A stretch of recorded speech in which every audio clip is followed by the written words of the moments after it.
世界ようこそドレードも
Sorry for the wait, I had to grab water. Hi everybody! Hello! Sorry for making you guys wait. Hello everybody, good morning my homies. Happy Canada Day!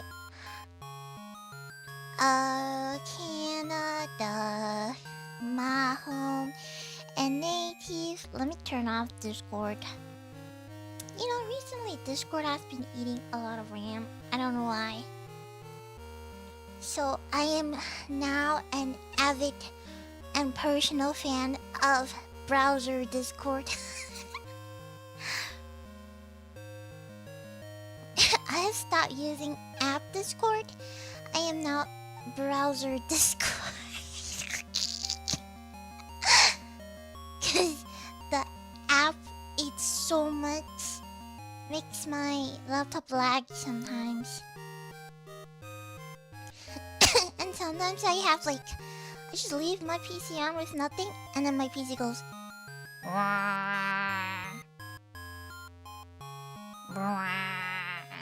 what the freak? Turns out it was app Discord. Welcome browser brothers. Welcome, brothers on board. Sorry for no schedule. I'm just trying to figure out my current schedule is like hospitalized baby. So tomorrow we're gonna play Uma Musume at like 10 a.m. EST. Yes, rare times, cause I have to go to the hospital in the morning, so. And the family is out tomorrow, so. Which means I have my peace and quiet for, I don't know, until they come back.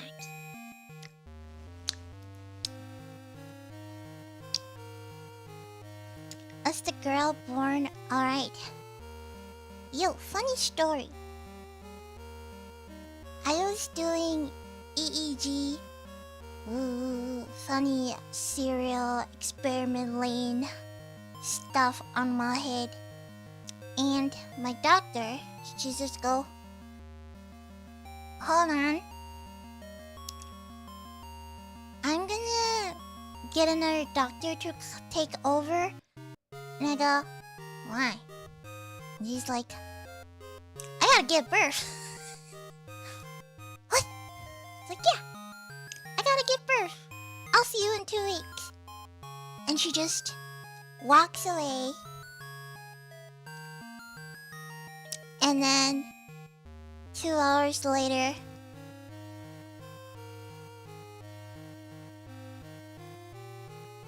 I see her, and she's like, oh, I saw your results. We'll catch up in a week. I gave birth to a baby girl, by the way. And I go, what? You never noticed she was pregnant? No, she was pregnant. I mean, she is pregnant. But like, it was kind of funny. She's like, oh, sorry, man. Gotta give birth.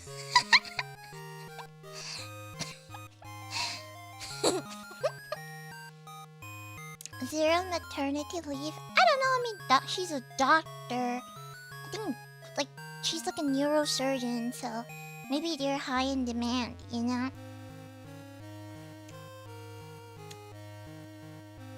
Yeah, but it was kind of funny.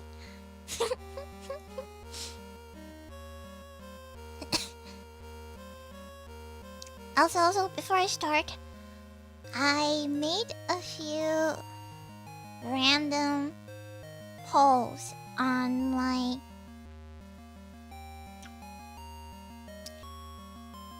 Twitter. And, okay, so this one is final results. Let me show you some of my results. Which I feel kind of, I don't know what's that word. I feel like Gooners have evolved so far into the evolution.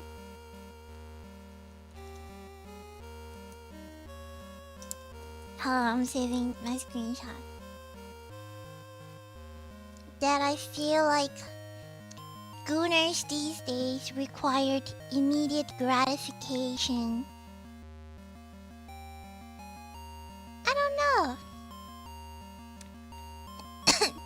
It feels like they can goon to anything these days. Let me show you my poll results.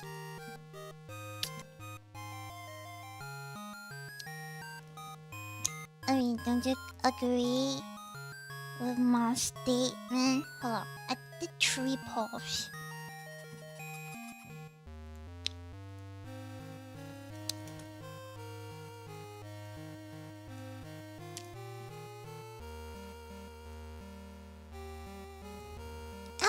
Super chat. Andrew, remember I will become your strongest Doremu. All of my lift are dedicated to you. Whatever you are in the hospital for, I pray you. Yes, you. Pull through. And if it isn't too serious, thank you. Oh, that's so sweet. Thank you for being my biggest supporter.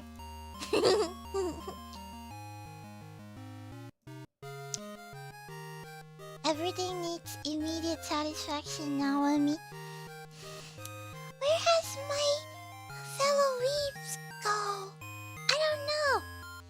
I don't know, man. It feels like Gooners have like lowered. I feel like Gooners have lowered in quality.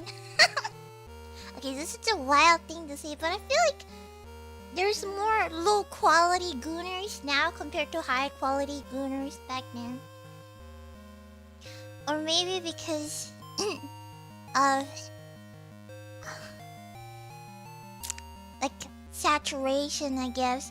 When you have too much of a choice, it becomes desensitizing.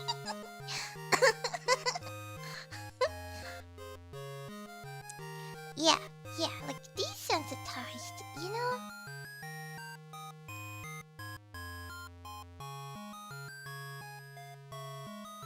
Compared to... I guess compared to older gooners when there's not much material and they have to rely on their imagination, which kind of makes it special, you know? Compared to...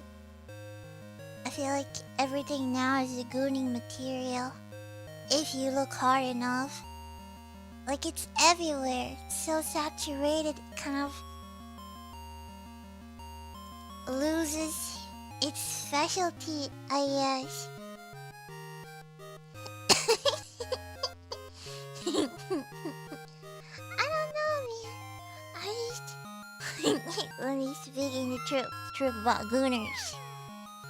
Oversaturated gooners. It's like... You guys just goon to oversaturated stuff. It's not about the quality anymore. Then the quality of your goon obviously will not be as good as a high-level gooner's quality goon.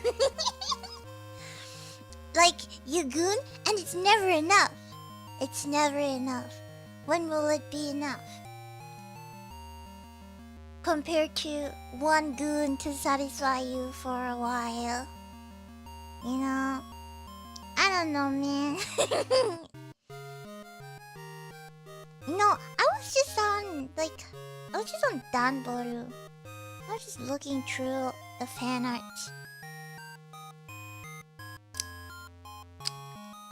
I feel like gooners are no longer creative anymore. I feel like a lot of the artists aren't. I don't know. Give me back, like, weird stuff. Like, I don't know. Give me back, like, weird stuff, you know? Like, quality stuff. I don't know, man.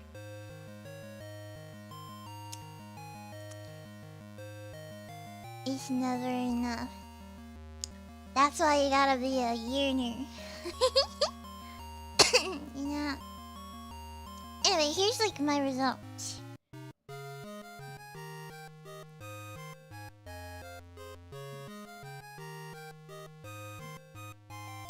I should totally make this a stream, shouldn't I? What do my viewers think? Alright, I'm gonna keep this for a stream. In the meantime, I will start shooting a bunch of other stuffs. Just to see what my viewers like.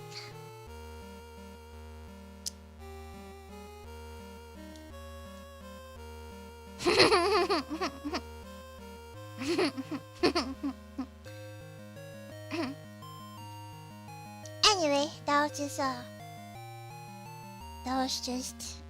don't know, something I noticed. I can't say a lot of stuff because I don't know, man. If you talk about lollies, people are gonna get mad.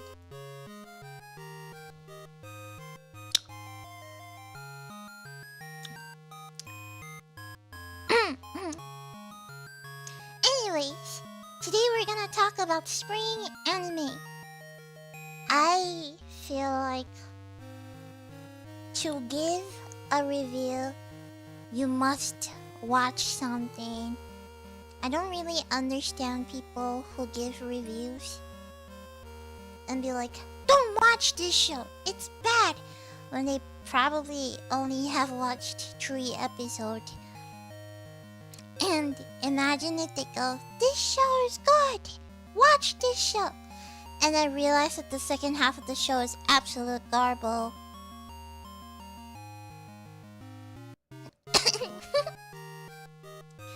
And, oh shoot, my glasses.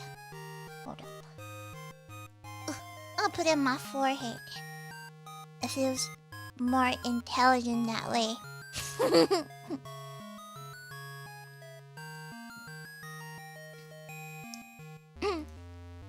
But yes, that's like my take for anime. Disclaimer, if you are new here, Hi, nice to meet you. I am now Wemiko. I am Remilia's alter ego. I am super based. I have no filters, and I am a Giga Supreme, well notified, well knowledgeable Weeb dictionary. Meaning I have watched over thousands and thousands of anime. Which means the reviews I give are very, very, very... I don't know what's that word. Non-biased. Because... You see... I'm not like my anime list, don't worry. I won't give you reviews like writing a thesis. Don't you worry about that. I believe in equality. I believe that only a true weeb have no favorite genres. Even if they have a favorite genres, they're okay with other genres. Kind of like, can you imagine if a shonen fan watches a slice of life show like Eurocamp and be like, I think it's pretty boring. Sure, the music's nice. Sure, the girls are cute. Sure, the sceneries are great. But there's no action, so it's not really good. Instead of saying, it's not for me, but they say, I think it's pretty boring. Or, you know, some people would watch like a show and be like, there's too much fan service. We don't need that much fan service in this world. All I see is fan service. But they fail to realize that in the early days, anime heavily depend on fan service just to make it funny. And sometimes fan service are just, you know, little bits of side gag just to make you kind of laugh. Or, you know, what else? People who go like, I don't understand this anime. It's just so weird. I mean, you know, there's certain animes that you just have to turn off your brain. And there's just some animes that you watch because it's kind of ridiculously funny. It's weird, it doesn't make sense, but it's kind of funny. I just kind of want to laugh. You know, or there's people who like take anime too seriously. They watch a show and they start thinking about how realistic it is.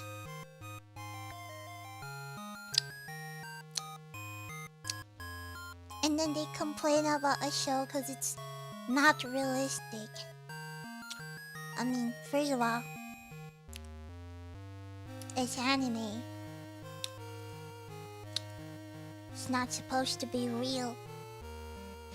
You know, I was just talking about this to Rooney the other day. We had a really good quality Weeb talk. I think people are really turned off by like anime fans because of how gatekeepy they are. But to be honest, I think deep down, any weeb would be more than happy to share you the anime they like. You know? I feel like any weeb would be really happy if you ask like, hey, can you recommend me like a good slice of life anime? And I'm sure they will be more than happy to tell you their favorites. But I just feel like you have insufferable weebs that kind of like, oh, this anime is the best, and that's it. You know, it's the best. This is the best anime ever. Midoriya Izuku is the best protagonist in the entire world. Other stuff are shit. You know, like... And then when you ask them, hey, can you recommend me? And I'm like, My Hero Academia is the best anime in the whole wide world. I love Midoriya Izuku. He's amazing.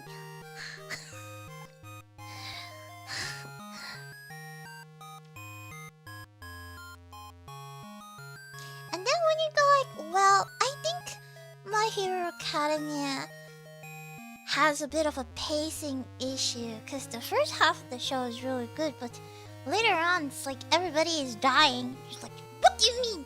How dare you disrespect my favorite anime? How dare you spot a flaw in my anime? There's literally no flaw. You just don't understand the concept. Pacing too fast? Maybe you just need some reading glasses, boomers.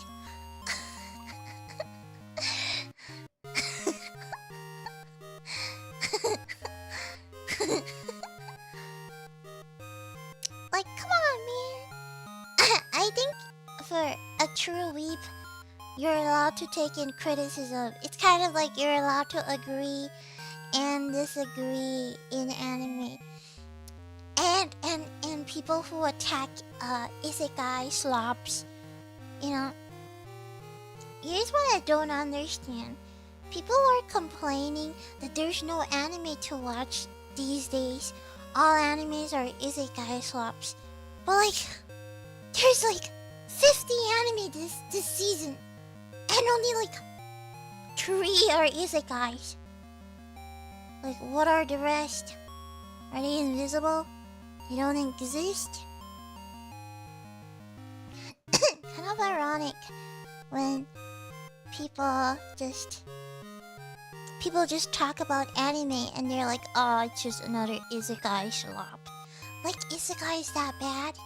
I don't understand what's the big problem of isekai. It's amazing. You know? Sometimes people enjoy fantasy because they can self-insert themselves in a fantasy world.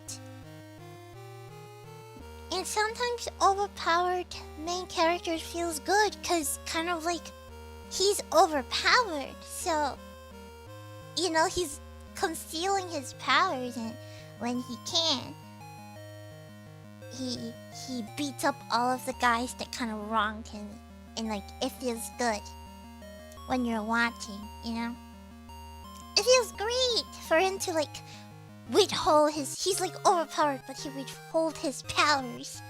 And people think he's weak, and you're like, hey, you don't know he's actually really powerful. It's just that he's hiding his powers. And then once he exposes his powers, and you're like, yeah, that's great. That's how you do it, you know?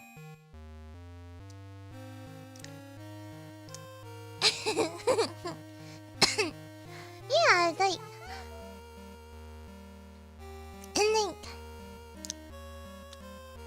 like people don't like it. I mean, you know, just cause you don't like it doesn't mean it's a slop. Many people like it, you know, there's a reason. Did you know in the light novel world, there's this website where Japanese writers would write light novels in hopes that it will be picked up to be serialized into light novel by publisher, and then in the future maybe turn into an anime. And literally the increased population of isekai was blooming, and every single author decided to write isekai because it works. The formula works. I mean, they found the formula and it works, so why ruin it when it works, you know?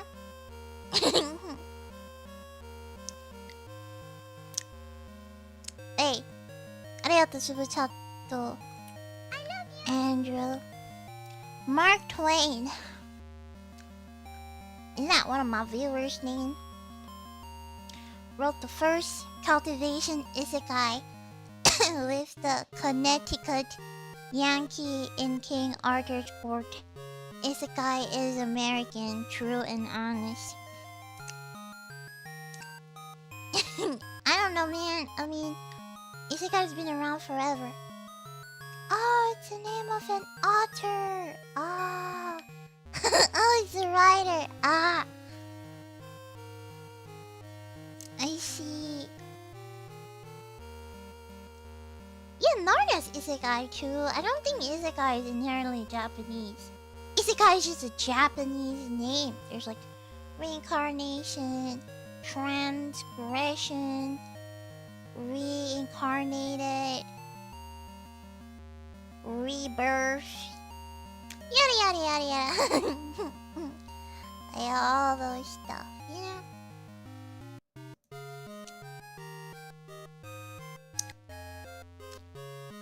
I believe that it is my job to provide you with good quality shows to watch so that you don't feel like there's no anime to watch, you know? That's my goal.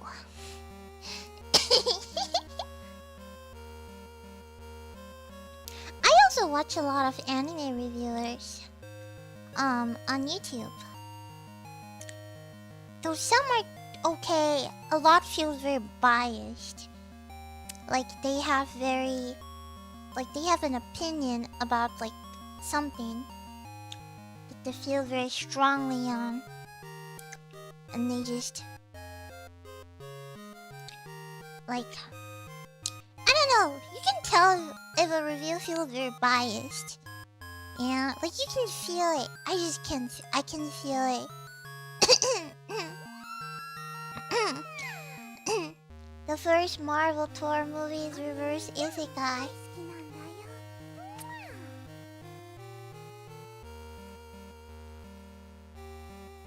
Oh yeah, you're right. Cause he's from another world. He's from Asgard.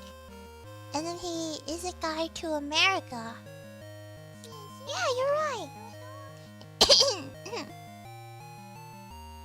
Let me go, my beloved. Yui! There's a lot of anime. I recently just watched Can a Boy-Girl Friendship Survive, and it was a torture to a degree. I feel like the people on Twitter sometimes are just rage bait.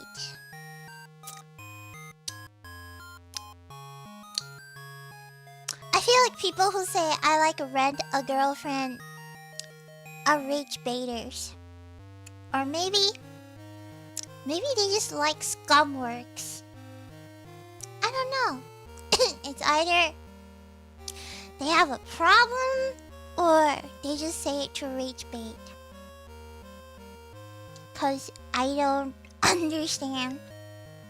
There's other good shows out there. Why did you have to pick this one? And why do you like it? People who say they like Domestic Girlfriend, rage bait. Rage bait. I do not believe anybody who read that stuff and be like, it's good! One true love! It's great! I love cheating on my wife when we have a kid. On a comatose girl. Amazing. Yippee. Great show.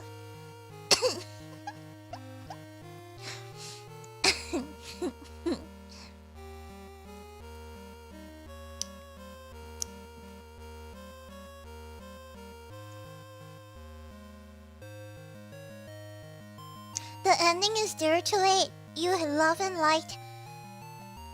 Do you know they broke up? I'm just gonna give you a spoiler. They broke up. In manga. Cause he realized she's toxic, so they broke up. Oh my god! Oh my god! Yeah. God damn! Sorry, not sorry, bro. I don't care. Sorry, not sorry. Blue girl's like trash. Oh yeah, this is what's up. Hey, Lemmy, I was wondering if you have watched Donghua Lord of Mysteries. I have! It's amazing! What are my thoughts on Chinese animation? I have a whole 2 streams where I talk about Chinese animation, and while you are all sleeping on donghwas and manhwas, because... Oh boy. Nana! Thank you for the read! Sorry. Coughing baby today.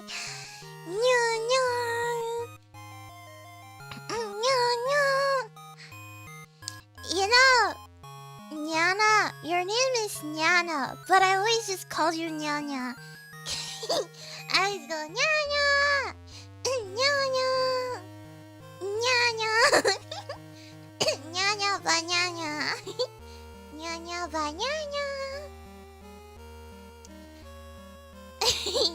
Sometimes I'm like, oh wait, it's Nyana, like Nyanya, Nyanya.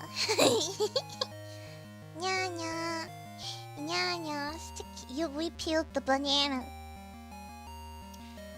Do you guys know I like to eat bananas in layers? Do you? I'm about to change your mind. I'm about to show you the layers in banana.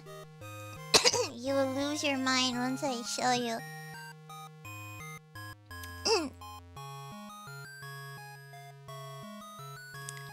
That I actually ate my bananas in layers.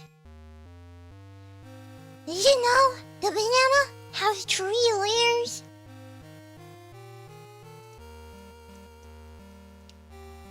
First, you have the banana, which is the peel, and after the peel, you have the banana, which is like the white part of the banana. But do you know that if you shave the white part of the banana off, it will leave you this yellow and really creamy part of a banana, which is my favorite part of a banana. The white part of the banana is the absolute worst. And it tastes really weird too.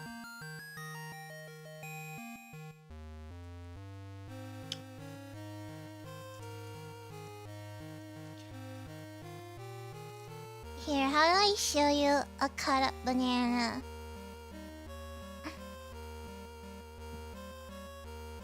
I found a good.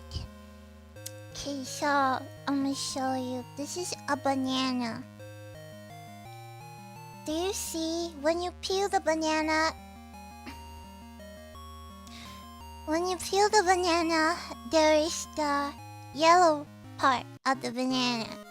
You can't eat that part, so you peel it off. So now, you're left with this banana. Do you notice that there is a different color part of the banana?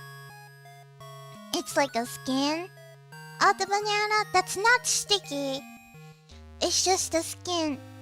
And then the inside is where the seeds are, and that's the rest. You know that part tastes really chalky, and I scraped it off with my teeth until the banana becomes completely naked. And then when you eat the banana, which does not have the peel, this white part, the banana is 100% creamy and sweet. Honestly, it's the white part that's making your banana taste less sweet. Trust me. Do it and you try. It has a different texture too. You know, the outside of the banana, like the skin, this part, the outside skin, it's kind of... I love you. What is that word? It's like... I love you. Not a very nice chalky, not a very nice feeling in your mouth. Chalky, pasty, chalky. And then the inside, this is really sweet. It's just that outside part. If you try to remove it and to eat only the inner part, it's amazing. Every time I tell people, they don't believe me. They say I'm crazy. I'm not crazy. I just discovered something that nobody has.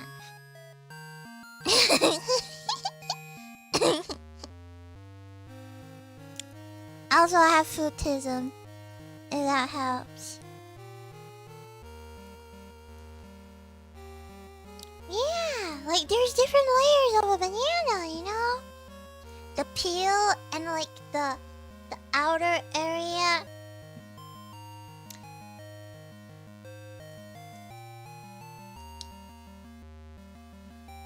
Like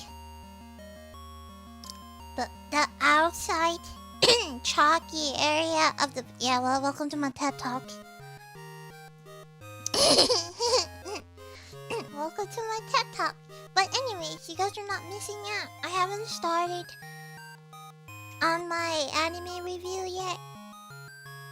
I know Nana loves watching anime, and we watched Doremu together.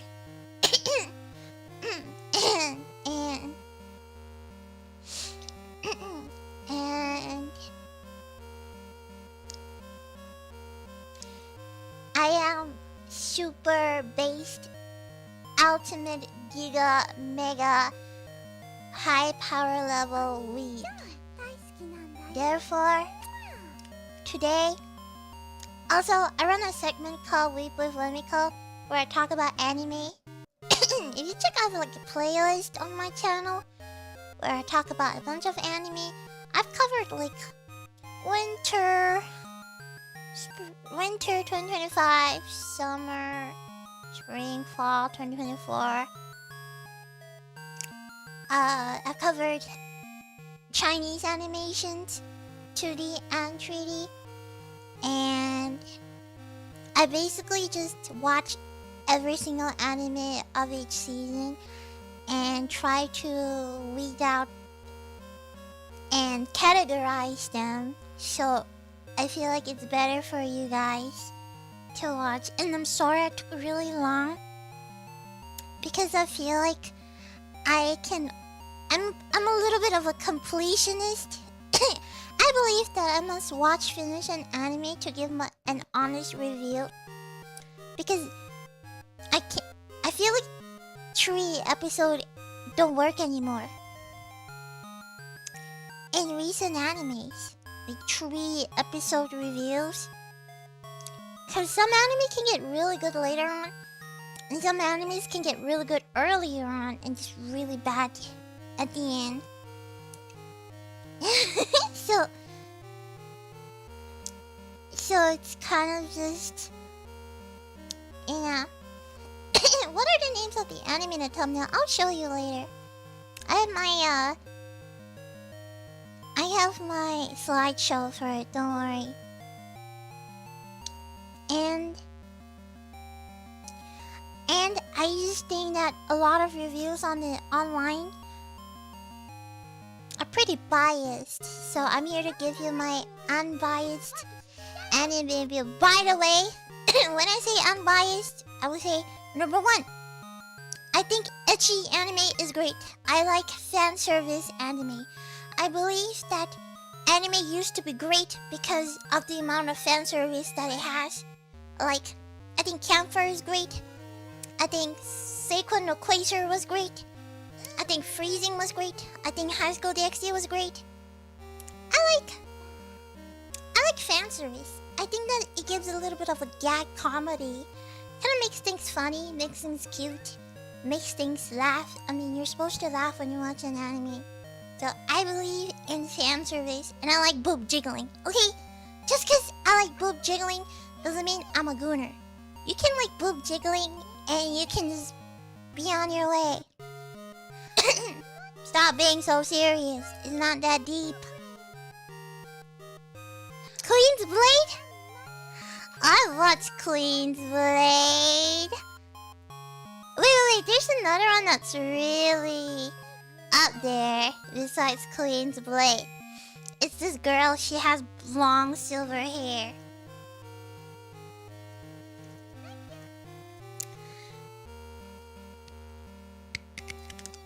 What is it called? Sekire! Oh my gosh, Sekire, Ikitosen, Aiken. Oh yeah. I love you. Freezing. There's literally boops, boops, and boops, and boops. But they're amazing. Nothing wrong with boops. I just don't like the lack of fan service we have now. Kind of feel sad I can't. It kind of feels sad I can't watch a boob jiggling without it being cancelled on Twitter. Oh my god, this show has boob jiggling. It's for gooners. Come on, man. I just want to watch some boob jiggling. Or Sora no Otoshimono, where you see like the flying panties. You know. Yeah, Mokenki. Yeah. So, number one, I like fan service. Number two, I like a good turn up brain show. I like a good slice of life. I like a good show that makes me wanna relax and chill at the end of the day. I like a good shonen too. I like the power of friendship. I like watching boys work their hardest to improve themselves. I like watching historical stuff. I think Kingdom is great. I think I forgot, what is that? Vinland Saga is great. I like watching very philosophical stuff. I like monsters. I like mecha girls. Mecha girls, robot girls, girls with guns, girls with tanks, girls in ships. You know, like what is that? What is that anime? I love Arpeggio. Arpeggio is amazing. Girls with ships. We don't talk about Kanko. That anime is trash. Girls Last Fleet. That was a good one. Camphor. Not Camphor. Girls und Panzer. Girls und Panzer is great. So many girls and guns. I love girls and guns. Yeah. Strike Witches, Girls and Guns. There's so many I can't, like, in my head. I've watched too many. I can't remember. No, you're speaking my language. Plastic Nesan also have, like, a little bit guns. Just have guns in your head. I really like big boobs. Girls with, like, guns. Sky Girls is good.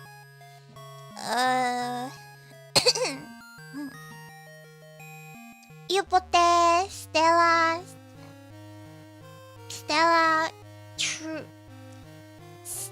C Tribu. Or like I like really like Jormungand, you know, really serious the stuff. Like girls and guns.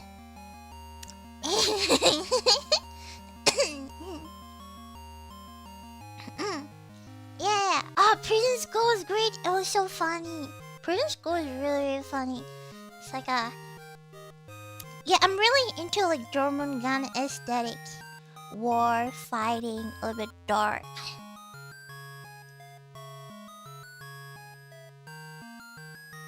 My god, Jormungand was great.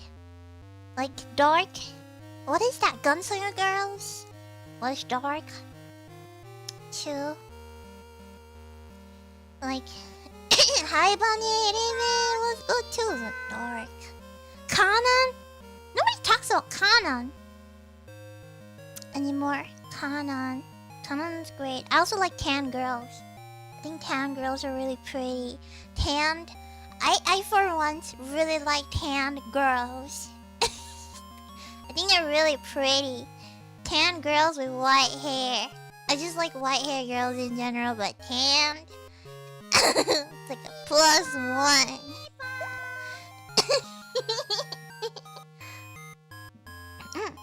You have a friend that watches anime at 2x speed because her attention span is so cool. Yeah, kind of like me.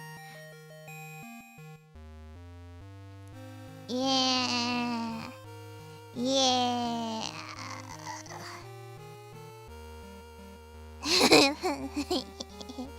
Oh, Claymore! German gun, Claymore. Claymore, those dark kind. I also like watching Yuri anime. I remember telling this to you guys before, but one time I had like this crazy phase where I watch a bunch of Yuri anime like Maria, Holic, Valkyrie Drive, Strawberry Panic. Like I just like Kanazuki no Miko. I watched like a whole bunch of Yuri, and I thought that's pretty cute too. So yeah, I feel like I have a very diverse taste. Therefore, objectively, my recommendations are based.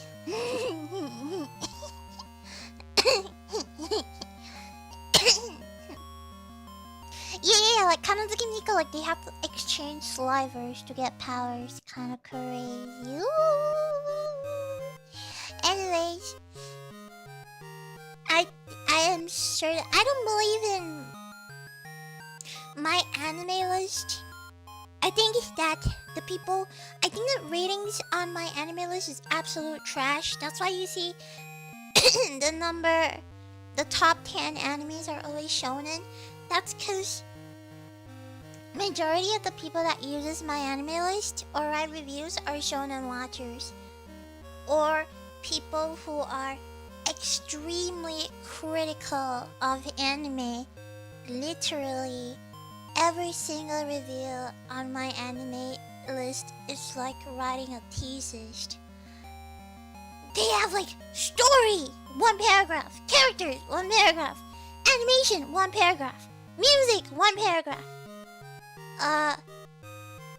dynamics, 1 paragraph. What? And then they always start with, this show challenges the norm in the world that humans are blah blah blah. Man, you know, sometimes I just need like a 1 sentence anime review. Like, this show has kill girls but pacing bad but still enjoyable. You know, sometimes I just need really short. Ain't nobody got time to read paragraphs, man.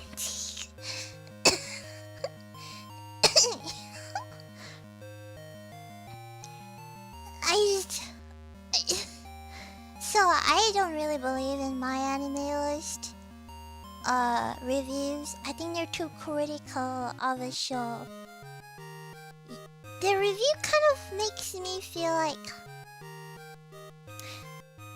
they watch an anime and then they like critically review the anime like some pure review thesis assignment or something.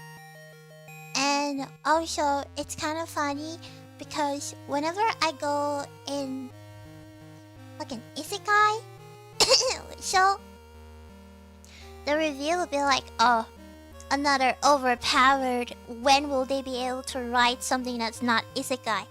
Ma'am, you're watching isekai and then you're complaining that it's isekai. Just watch other stuff, man! And then they complain there's nothing to watch. There's literally 50 anime in this season. Less than 10 are isekai. What are you talking about?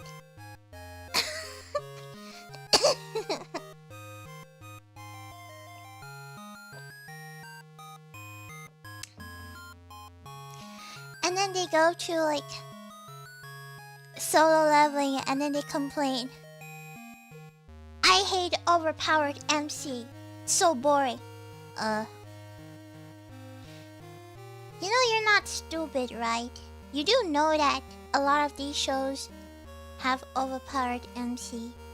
Why don't you just watch something else? Nobody's pointing a gun at your head.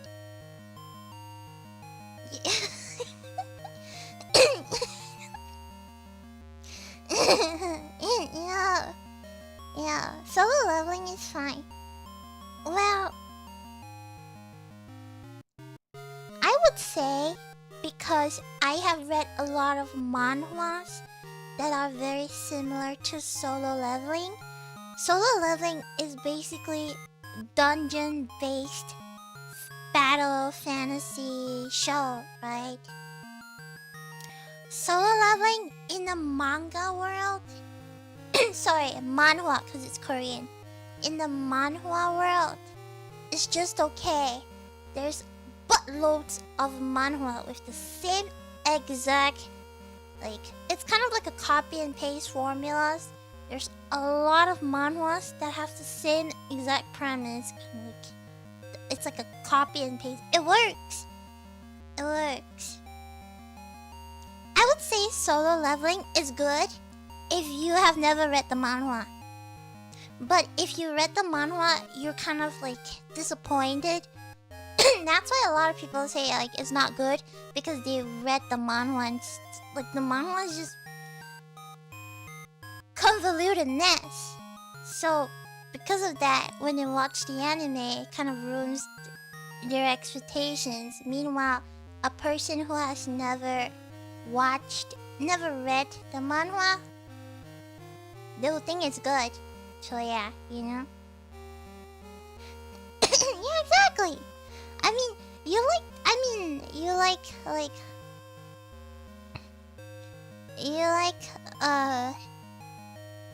like the music? Sure.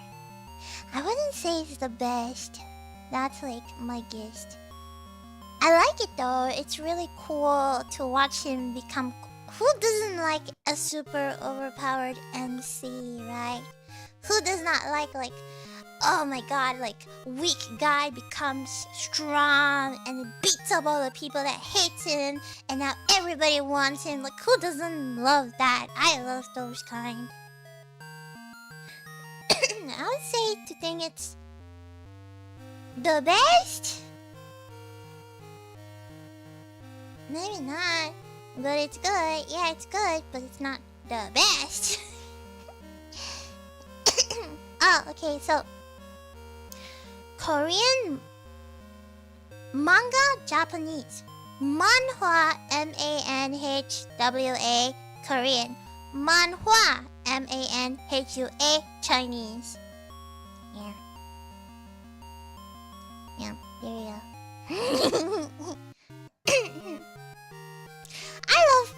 I love power fantasies. Power fantasy is great.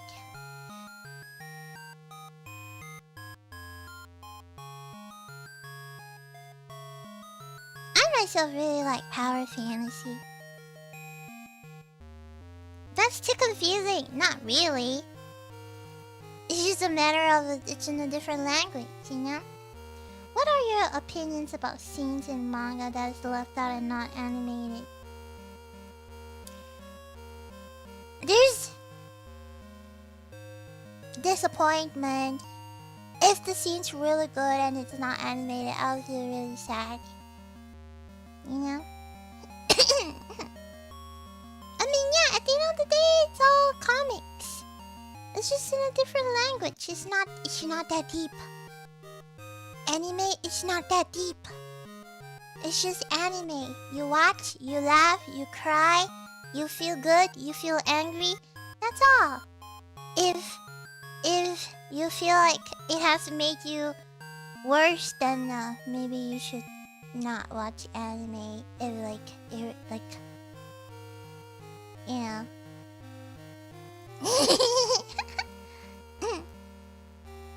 LOC is getting an anime? Oh, I'm worried. LOC is one of my favorite manhwa. And it's so long. The problem with manhwa is that a lot of Korean manhwa has like thousands of chapters. So when they get anime, I get kind of worried because how are you gonna fit 1,000 chapters into like one anime? And they're not fillers. They're pretty important plot lines.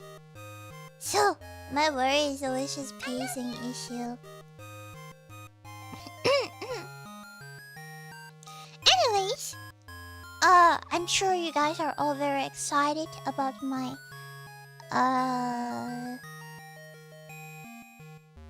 spring anime. This season, I think there's around 53 anime, and I've watched every single one of them. And so I'm gonna talk. You know, this season, anime, pretty surprising. There's only like 2 or 3 that I don't like, but the rest, really good. There's a lot of slice of life, feel-good shows. Only a very few shonen, very few isekai, mostly wholesome shows. So like, I'm just really sad nobody's talking about anime this season.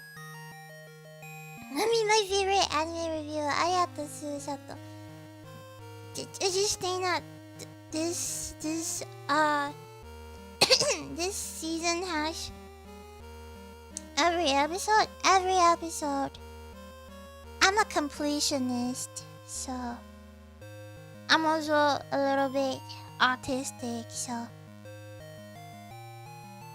I take it a challenge, so it feels good.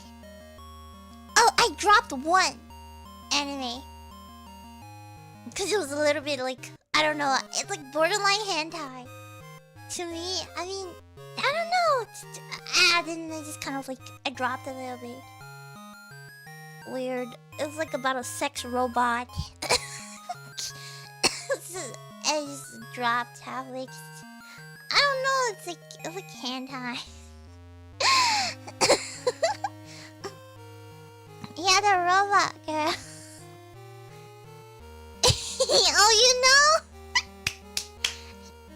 Yeah, I don't know. It's like, I think the one I watched was like uncensored, so like it throws me a bit off because I don't really like watching hentais.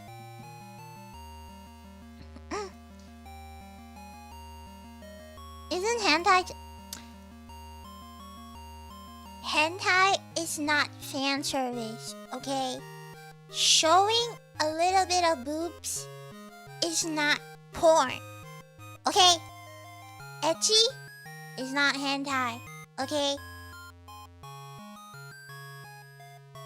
All hentais are ecchi, but not all ecchis. No, all hentais are ecchis, but ecchis are not hentai because ecchi, it's like hentai is ecchi senpai. Ecchi is a kohai. Hentai is more like lewd. Ecchi is just not really lewd. There you go. Different, okay? Different. You dropped Chobits? No, I didn't. I finished Chobits. What are you talking about? I like fan service, but I don't like sex. Okay? Can we get that clear? I like boobs, but I don't like sex. Okay? Let's get that clear.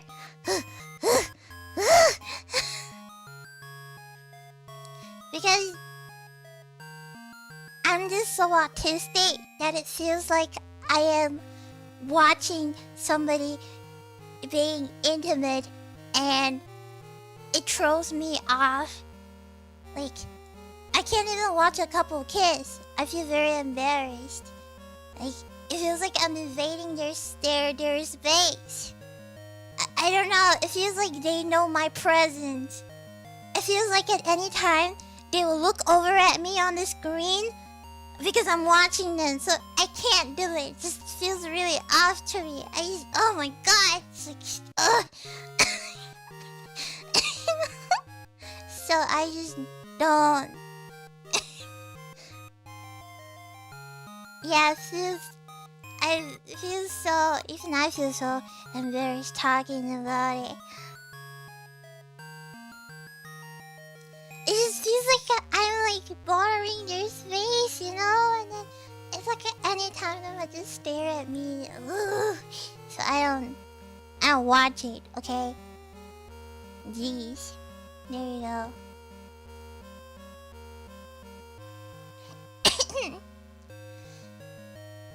Anime and hentai is getting more blurred. Okay, hentai is sex! Okay? There you go. Like, hentai is like a lot of like sex! And not really a lot of plot. Meanwhile, anime have... Okay, you know what? But some anime do have like kinky winky though. What blurs the line, huh? A one shot maybe? Like a one shot? Or like the content? I don't know. Very sophisticated explanation. Arigato, member. I don't know. It depends, I guess. Like, I don't know. It depends. I'm not a hentai watcher. I don't understand. I guess it's the plot. Yes.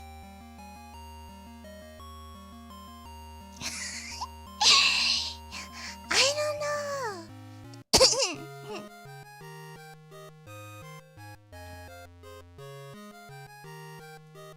I just like skip through it, you know. Like there's some mangas that I watch, that I read, have like kinky winky part. I just skip through. Like I said, I don't like it, but I guess some anime can be, but I feel like hentai anime is just like maybe porn 90% and plot 10%. I guess, and like anime sometimes can have kinky winky scenes. I guess so. You know. Yeah. Cause some have, you know, like kinky winky scenes. But they're not like hentai, cause it's not really. I mean, if people argue back, then you tell them Mushoku Tensei is hentai, and they'll get really angry. What do you mean? I mean, they did the do, so it's not hentai.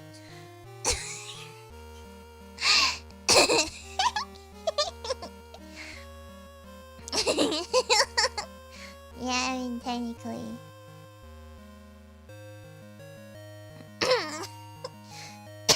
Whatever, man. It cannot be, who cares? No big deal. People say like hentai is so bad. I don't understand. I don't understand. People be like, oh, hentai is so bad. So what, bro? You're really mad about some anime girls?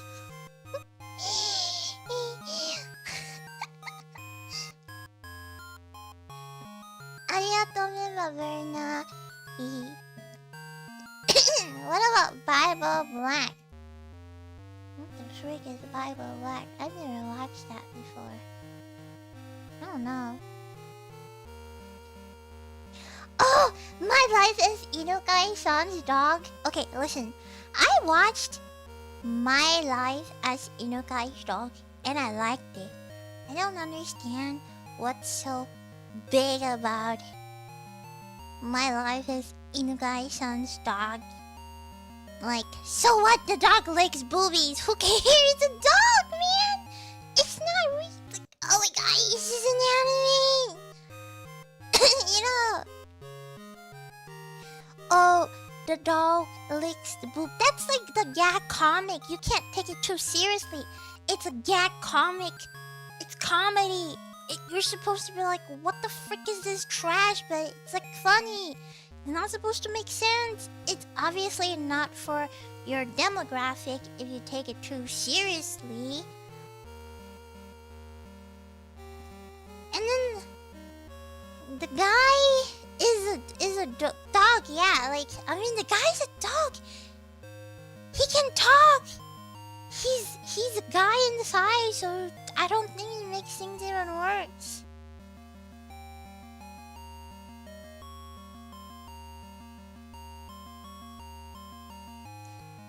People are mad because it looks like the girl wants to freak a dog. Who cares, man?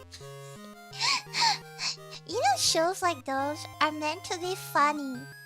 You see, this is what I mean by like... Anime used to be focused so hard on fan service that it just makes things good.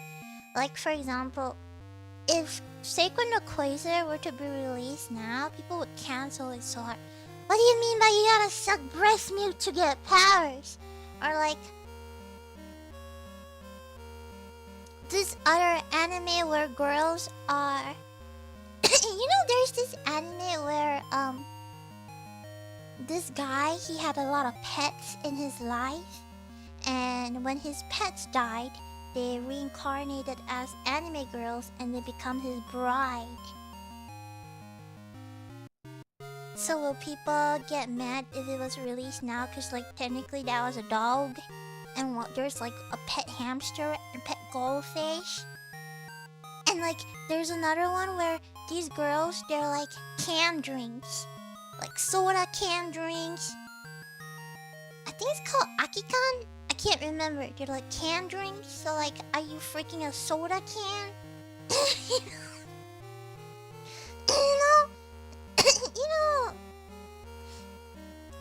You know, shows like those are supposed to be funny, not taken too seriously.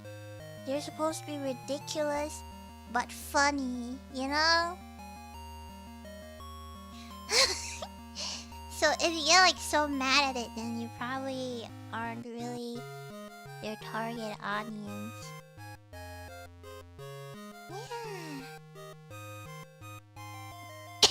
Yeah. I watched them anime. I thought it was pretty funny. I don't know, I thought it was pretty funny. So, plus it isn't really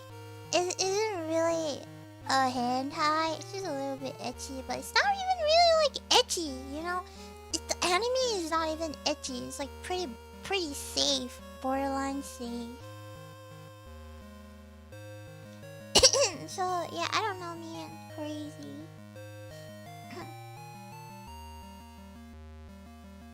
I just think that those comedy shows are like the gems of the gems. Yeah. I mean, nobody talks about Hapose being a pedophile in around my house, so there's that.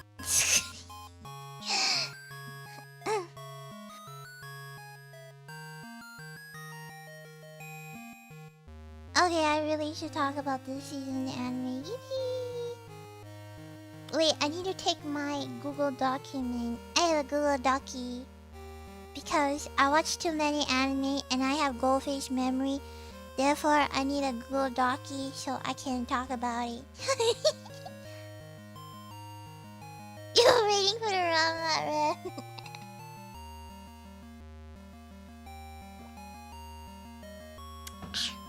How many pages? Not many. 46 pages. Pretty good. A lot of them are like by memory, but it's pretty good. I'm not like when it says 46!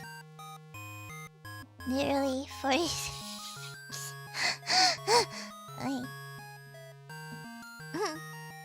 That's it.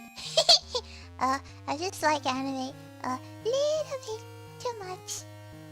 Anyway, oh shoot, I forgot to like have a...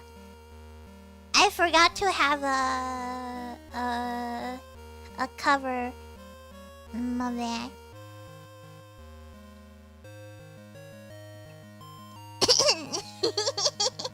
Okay, let's talk about spring anime.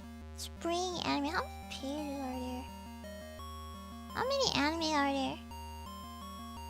53. There's 53 anime in this season. Alright.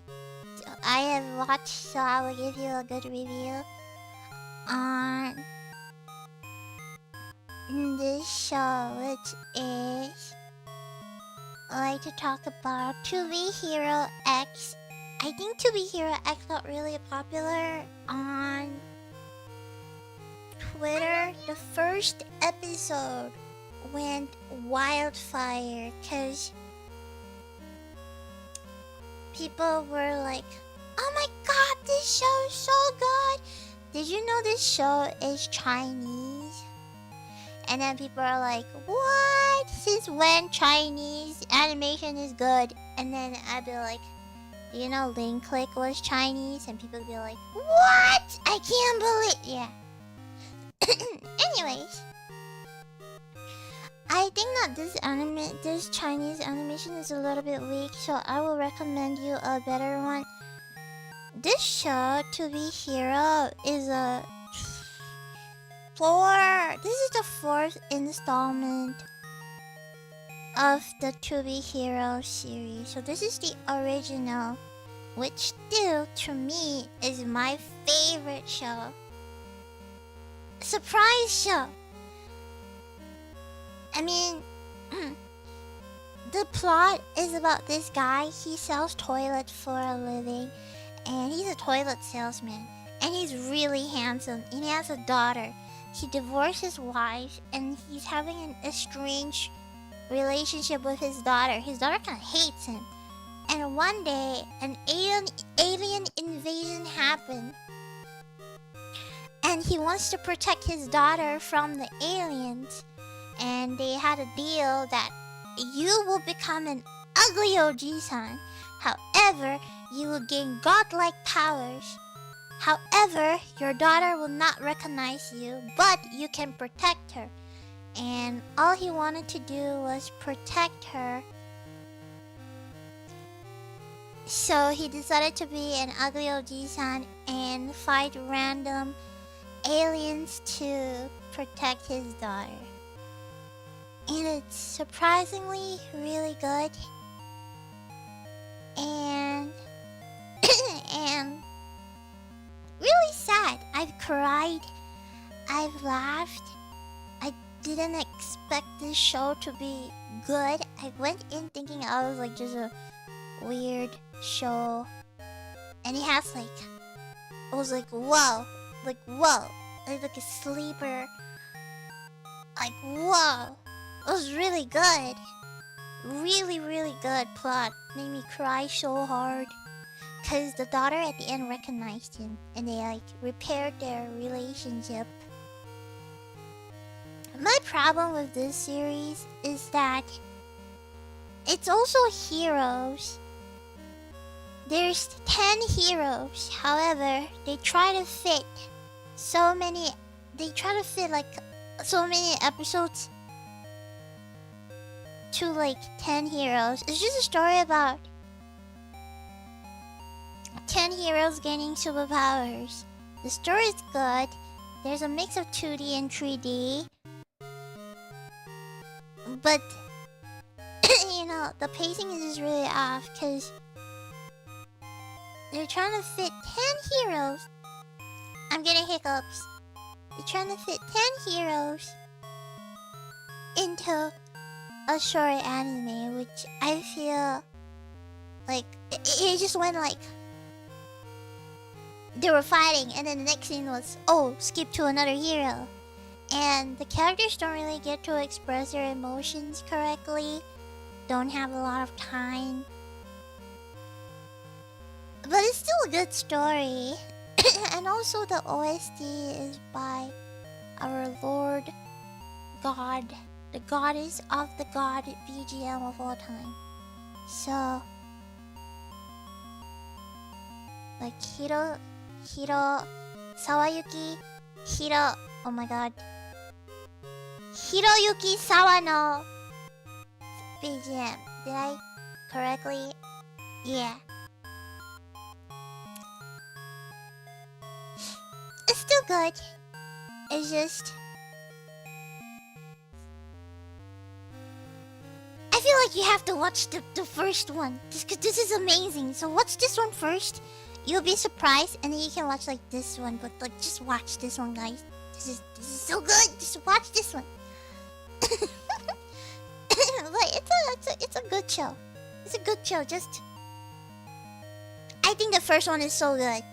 So like I can't like this one's just okay. It's just good also the animation becomes a little wonky at the end. I don't know what happened, but it's like at the end it becomes a little wonky. So next one, I want to talk about Fire Force.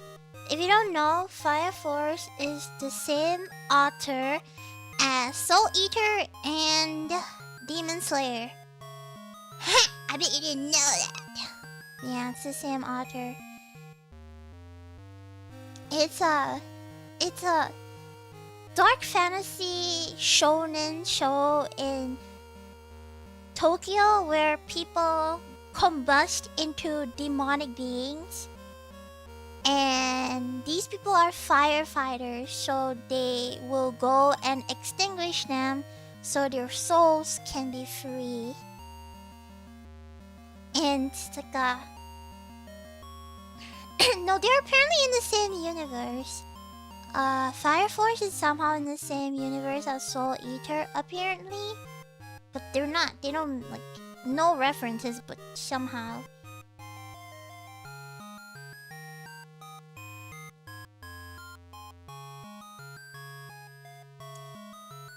So... so...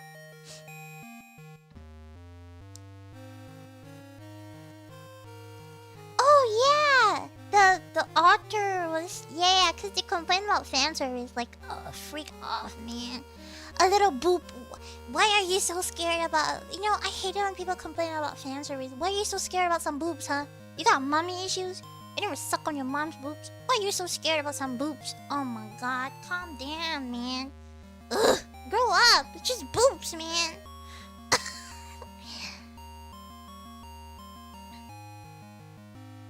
I remember the whole drama about Fire Force. Oh, why did she have to have boobs? Cause why not?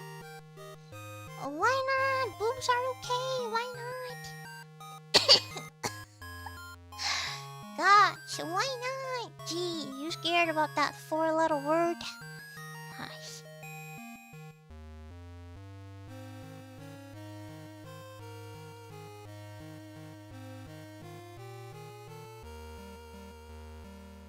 Oops, I realized I had the same freaking review.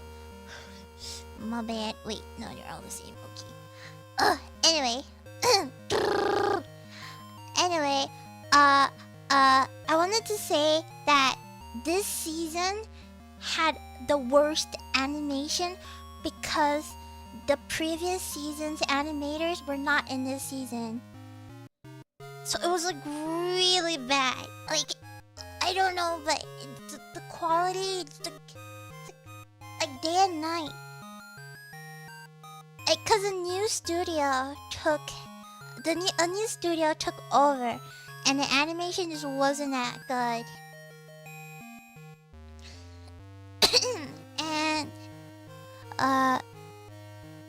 And this season feels like a bait for the next season. There's a lot of build up, but like the ending for this season was absolute cinema. I can't spoil it, but the lore drop was insane. I still think you have to give this show a try because it's really good. It has like, you know, like teenager fighting zombie, like teenagers fighting like cursed items, a little bit like Culinary of the Iron Fortress. Like it's a little bit dark, but not too dark. Do you guys remember Culinary of the Iron Fortress? Really good show. I wonder why there's no second season. I just think the storyline is really good for Fire Force. The premise is really good. Although the animation this season was like iffy, however, the whole show is really good. So you should definitely watch season 1, season 2, season 3. And I have a feeling that season 4 will probably have better animation. They just probably need a little bit more time. So it's good.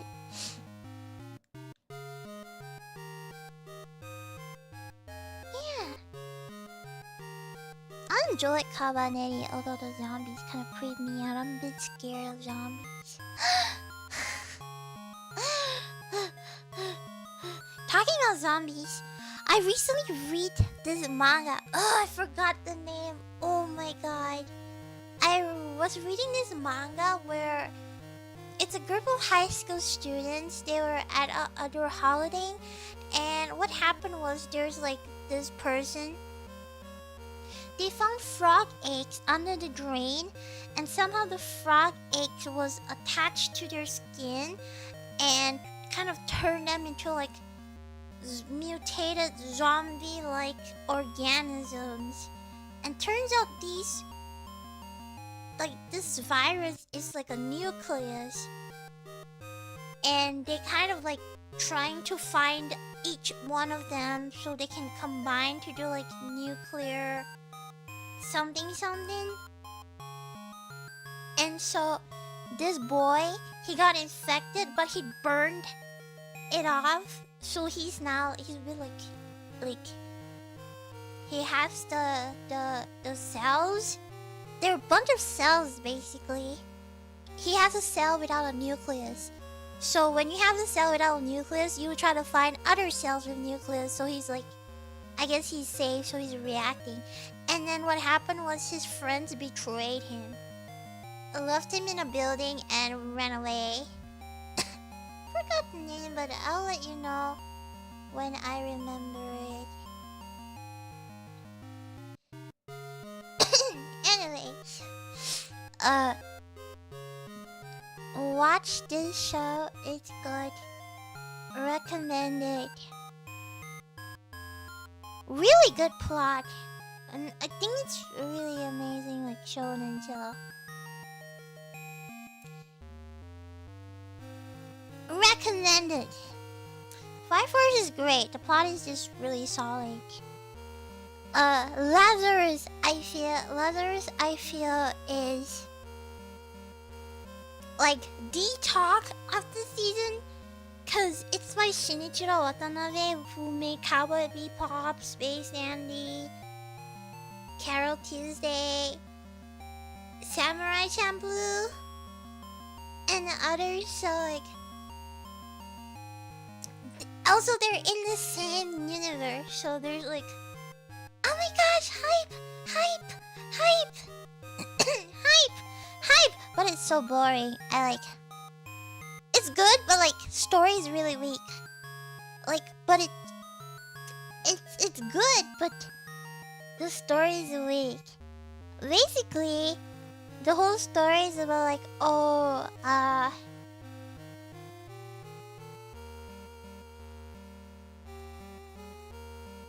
like there is a drug that people use, and then it's a miracle drug.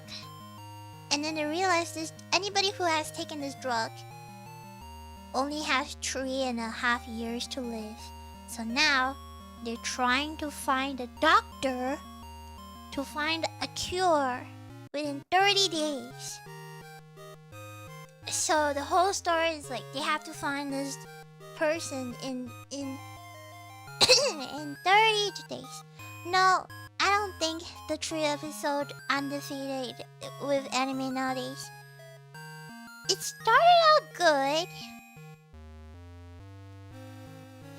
but the pacing of this show is very slow. Like, the progression is not very progressing. Like, nothing is really happening, you know? I just feel... And then they have to add like a little bit of romance at the end, which... I love you!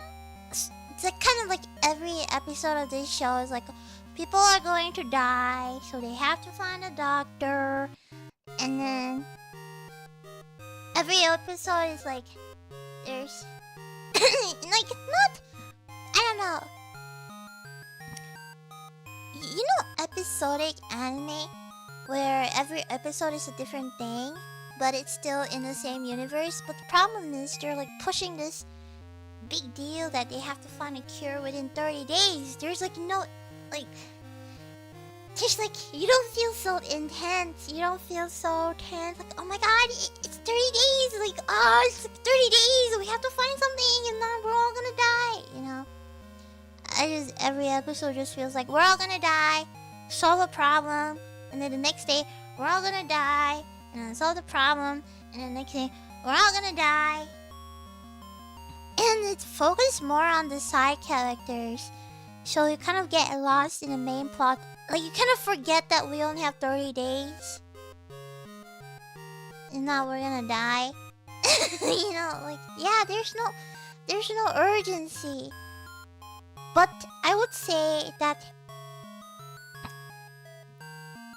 the soundtrack's amazing, animation good, the characters are very good, the aesthetics are very good, but like the plot coherently isn't really, like, you don't feel like, oh, we're all gonna die in 30 days. It just feels like a group of people, like side characters you get to know. Like, feels more like a slice of life show, if it makes sense, compared to a we're all gonna die in 30 days, you know, kind of a show. And so I think it should have been episodic. Like, instead of saying like we're all gonna die, it's kind of like, oh, there's a drug, and if people take this drug, they will die. And so we're gonna go on an adventure to find this doctor to save the world. Instead of, we have to find a cure within 30 days and not everybody dies. You know? That would have been fine. And then they can like focus on going to different places, different countries. They can focus on themselves. You know, episodic works. I think Shinichiro Watanabe does really good. Like, look at Cowboy Bebop. Every episode of Cowboy Bebop is like a movie. They have their little story, like the Rat Gang, or I don't know, the saxophone player, like mushrooms, like weird thing, sure, but every episode was like a little story. There isn't like a goal, no deadline, no goal. But like Lazarus, on the other hand, they established that it's very important. They have to find this doctor in 30 days. Very important. But then it's like episodic. And I'm like, wait, aren't people gonna die in 30 days? So that was just kind of like my huge problem, I guess. Yes, they do. They keep repeating the premise every single episode. We're gonna die in 30 days. We're gonna die in 30 days. But I kind of just don't feel... I feel like this show should have been episodic and it would have been amazing. Maybe not limited to such a short time. Episodic, 60 episodes. I think people would have been really happy. I mean... And I also really like this... kind of like American style shows. You know, like... Do you guys know this anime called The Big O?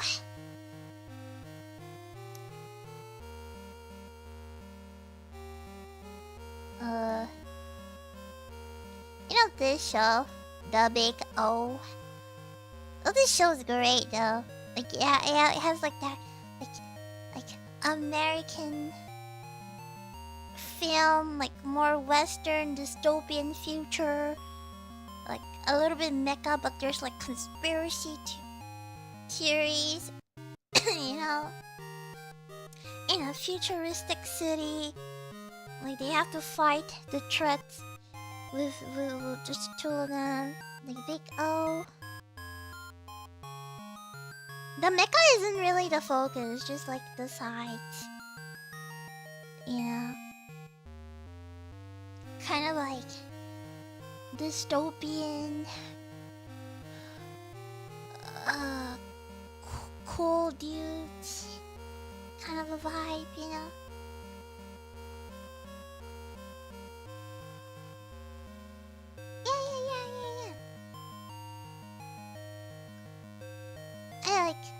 shows like that. So I like Lazarus. I just see the story's weak, but then it's still a good show though. I have no complaints. Good show, good OST, great action. Maybe just a little bit weak in the story, but like it's still good. So I feel like people should still watch it too. I like this. I like everything about this. Yeah, Pluto, monsters. They all give that old vibes, you know. And then we have Windbreaker. I suggested Windbreaker to Rooney, cause I think Windbreaker is an amazing shonen show. Do you know that a lot of people didn't like this season of Windbreaker because this season focused more on the character building of each members, and a lot of people complain saying there's not enough actions. They're like, oh my gosh, there's no fighting scenes. So they dropped because all they wanted to see was fighting scenes.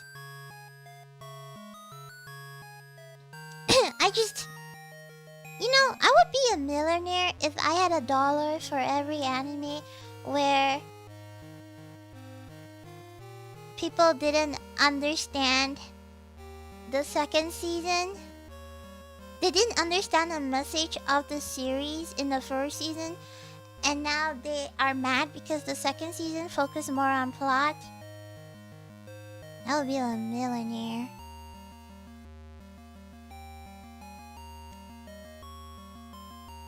I wouldn't say this series is like Tokyo Revengers. I would say this series is a little bit like Vinland Saga. Wait, okay, let me give you the plot. So this show is about like this kid. His name is Haruka Sakura, and he arrives at Furin High School, which is a school of gangs, Delikuns, gangs. So now he joins this school who take care of the town.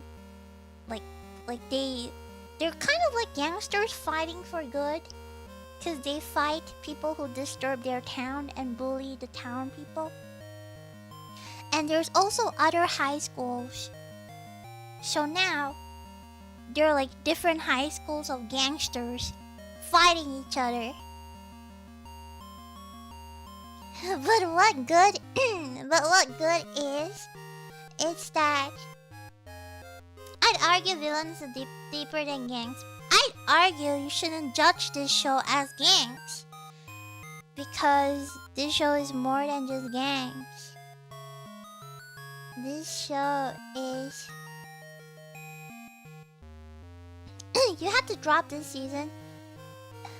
You want to see boys sorting out their feelings with their fist, not just crying. You can't. Oh, so man can't cry? I understand. Maybe this show isn't for you, I guess. This show is pretty much about power of friendship, and how, yes, they're gangsters, but they each have different stories and backstories of why they become gangsters. And then, so the main character, he's a bit jaded. Like, he kind of don't really have a goal in life. His parents don't really like him. He just like, he don't know what he's doing. And then he meets like these gangsters, and then they sort of become his bros. And you see him open up about himself and rely on his bros. And then it's like watching a group of homies being homies, man. They're like bros being bros. Is this... Arigato, Subachato Detective Belief. Yeah, like bros being bros. It's a really good show. I would recommend this for everybody to like it. Really good. Yeah, it's like dudes hanging out, dudes, you know? But like they fight with their fist and stuff. Tokyo Revengers was just a little messy because it's like there's romance, you know. This one there's no romance, just bros being bros. It's pretty wholesome to watch because, like, when you read about their backstory, is like pretty sad. Also, just pretty nice to watch. It's a good shonen show. I'll recommend.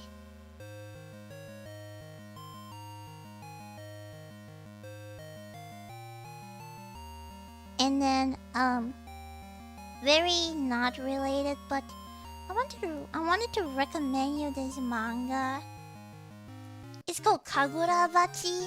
I don't know if you know this manga, but this manga is so popular in Japan. It was like top 3 most popular shonen mangas in Japan. It's about this guy. He's a young swordsmith. His dad got killed by a bunch of sorcerers, and his dad is a blacksmith. So his dad created like enchanted blades, which the sorcerers stole from his dad and killed him.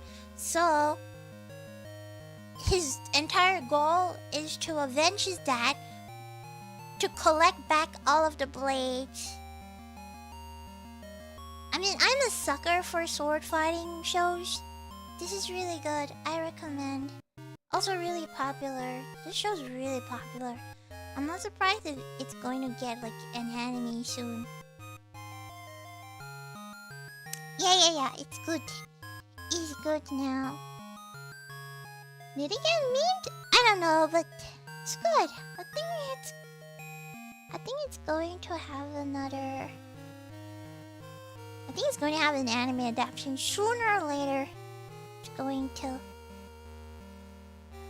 Anyways, I like to talk about the beginning after the end. Self-explanatory. I made a meme. There you go. Oh, it's finally over. Oh my god, stupid trash. Ugh.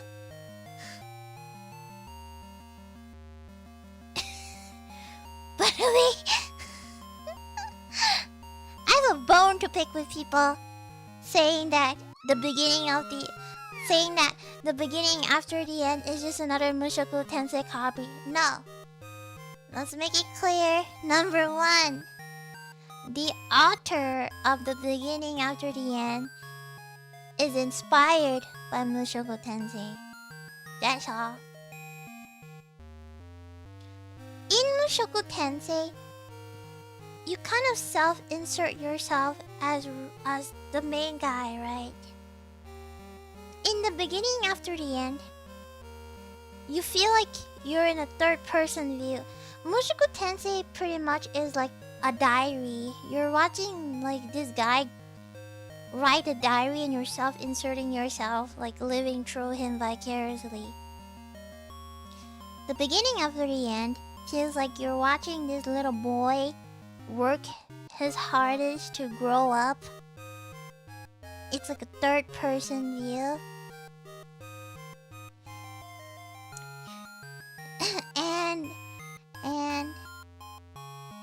and it's so good. The manga is really good, dog.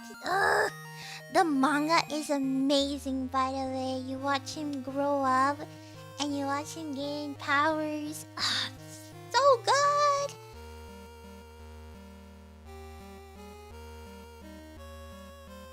And then you watch the anime and it gets butchered by PowerPoint animation. Like, what?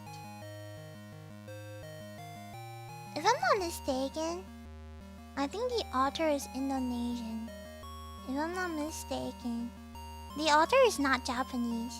I can't remember. I might be wrong, but definitely not Japanese. But yeah, it's the anime cuts so much important details. The anime cuts the actions. The anime PowerPoint. It just honestly feels so sad because I really enjoyed the manga. So honestly, I was like really bummed There's even a petition that people signed and give money to remake the whole anime because it was that bad. So honestly, really hope that they remake it because it's such a good show. Just hope that they did. But read the manga, it's amazing, guys. It's amazing, read the manga. But it is like a lot of chapters. So if you're not the kind of person who enjoy reading like 300 chapters of a manga, maybe it might not be for you, but it's good. It's good. I like it. Okay. I like it. It's good. The story's amazing. Ha! Yeah, but you know, this show is still not as bad as the second season of like Fruit of Saya. I'll never forgive that show. I'll never forget how they butchered that show. Yes! Read the manga. Really good. Next up.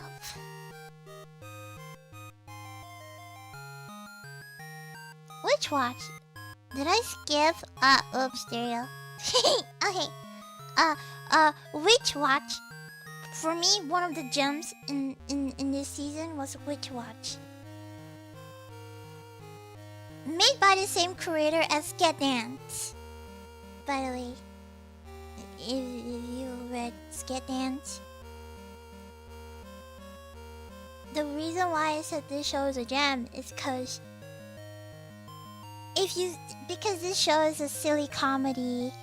It's a comedy with a little bit of a battle shonen and a little bit of romance. Like, it starts off with just the guy and the girl, and then gradually they get more characters in, and then they all live in the same house. And yeah, it's seriously so funny. So funny, it's so goofy, so silly. And the personalities, each and one of them are so funny. And the way they interact was so funny. I don't want to spoil the end. Well, you know, the fight scenes are not that good. But I don't think you should watch this show as like an action. I think you should watch this show as a comedy.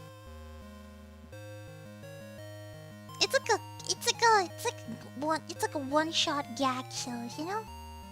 It's like a gag series with romantic comedies. Most of the times, it's the aftermath of Nico's spouse. And then most of the times, like, maybe like 80% goofy, 20% serious.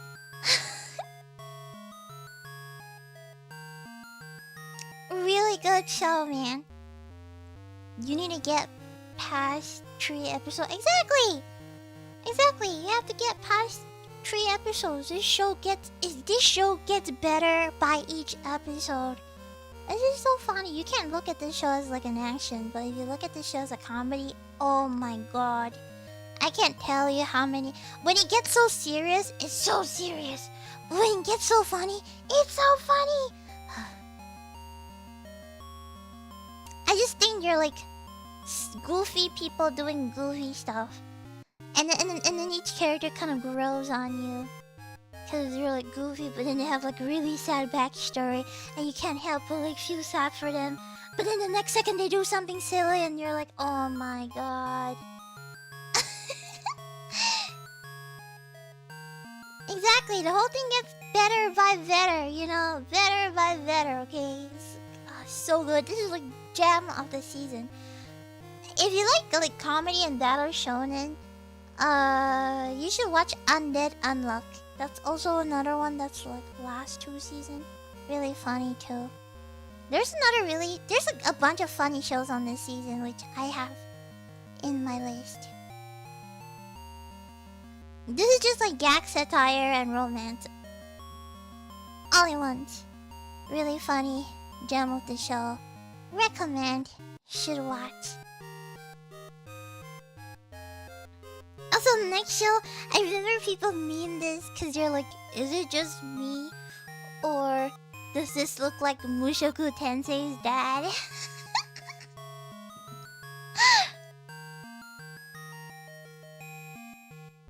I was like clearly really surprised. This is a really good show.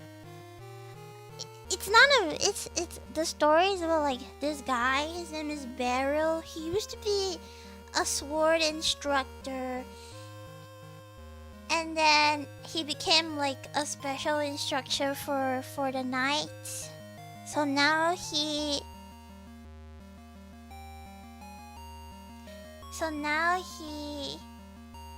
like, I'm chill, I'm an OG-san, I'm gonna chill. But then, well, he met a bunch of his students, so now he's like, oh my god, we have to fight again. And I just kind of really like older OG-san. It's funny when they're like old OG-san because they're like, oh my god, my back pain, but I gotta save the world. And this show is pretty relaxing. He's like a really humble old dude. And all of his students that graduated, they're like coming back to him. And then he's like, oh yeah, I'm really chill. Do you need help? Okay, I'll help you out. And he's like really chill about it. And the animation is pretty nice.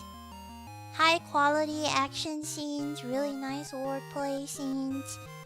The music was good. It's more slice to life. It's then like a heavy plot, deep plot. No, it's just like an old dude. An old dude who has to help his students out.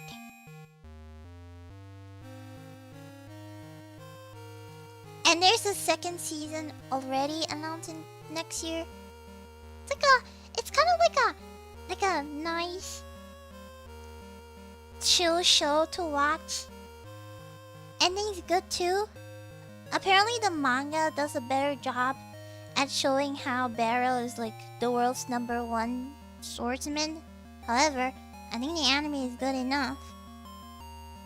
Like the story, like the plot isn't so deep. It's just like yeah, it's like it's there, it's good. It's a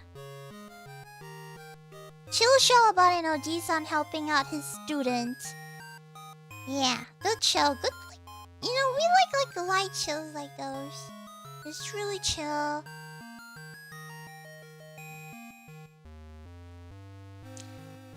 It has harem. I don't know, his harem isn't really like the main story of the plot, so it's not really there. He's just an old man. He's just an old man. Alright, I just finished Culinary Romance.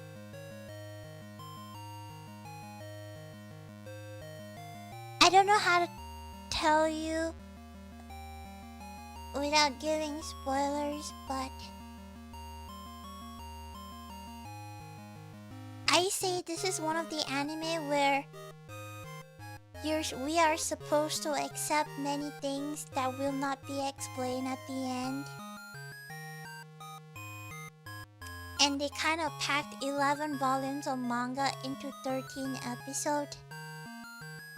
And if you ask me what this show is about without giving spoilers,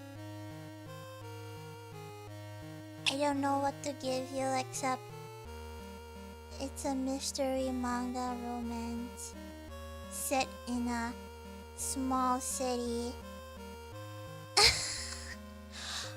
Do you know summertime rendering?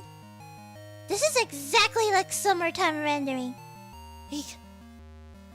I don't know how to tell you what this anime is about without spoiling you, because there's so many mysteries. Like, summertime rendering is like a bunch of teenagers trying to solve the murder of their childhood friends, right? And then there's like doppelgangers that's like replacing humans. This show is kind of the same. Like, there's different timelines. And like, oh my god, I don't. Huh? there's like things that I cannot explain. Kind of. There's romance, but like the mystery is more than a romance. It's hard to not spoil exactly, and I can't spoil. You know, this is that kind of a show that if I spoil you, it's no longer good. Cause you gotta like watch it and you gotta be wowed by the ending.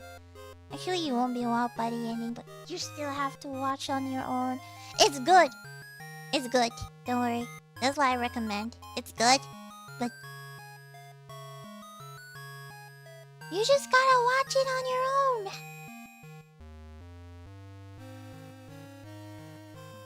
You just gotta watch it by yourself. You will be wowed. Next up, we have Vigilante, Boku no Hero Academia Illegals.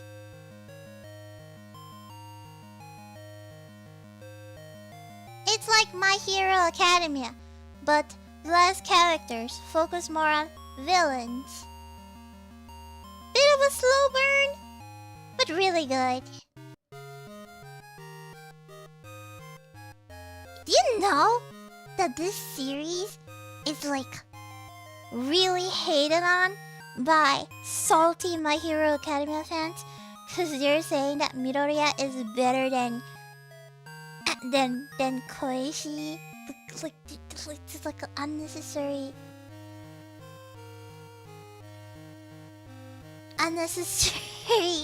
like fight. Cause they're saying, okay, to me, okay, this story, it's by different authors, by the way. It's not by the same author, but it's by the same universe. It's way before My Hero Academia. It's way before there was a hero systems. So this was before hero system was a thing. Everybody are called vigilantes.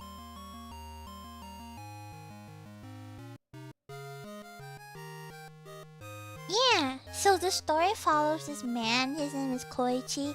He has like a slight quirk, and they try to like navigate through a system. They don't really like the established hero system, because at that time the hero system is still not really solid, but it's still like iffy. Yeah. So it's like a bit different, cause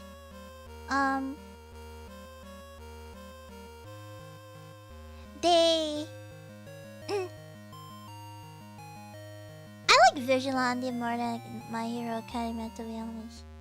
I think the problem and issue with My Hero Academia is that there's way too many people, way too many characters. So you're like listening to like 20 character backstories all at once. Instead, this show has way less characters, so you kind of, the cast isn't as big, which means you get more depth and more characters consistently reappear, and they all look unique. And I think that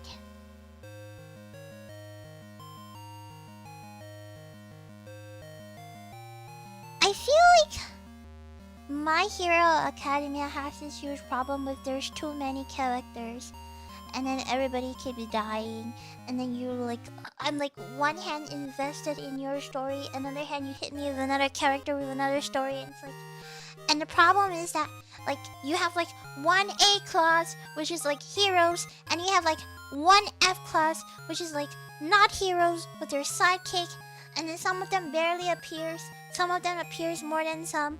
It's like so many characters all at once. All I know is Bakugo, and that's it. You know, it kind of just gets a little bit. Also, Koichi is somebody you kind of relate to, but like Midori is somebody you like kind of aspire to be. I think their characters in Vigilantes are way more interesting, way better development. So, This show is Boku no Hero Academia, but less character, more time for them to develop, slightly better plot. Yeah. Oh, by the way, I've decided that I will turn this stream into a compilation so people can watch like a 2-minute review of this show. So, yippee! So I will make this into a compilation for everybody. Those who can't come to the stream because they yap too hard. Yippee!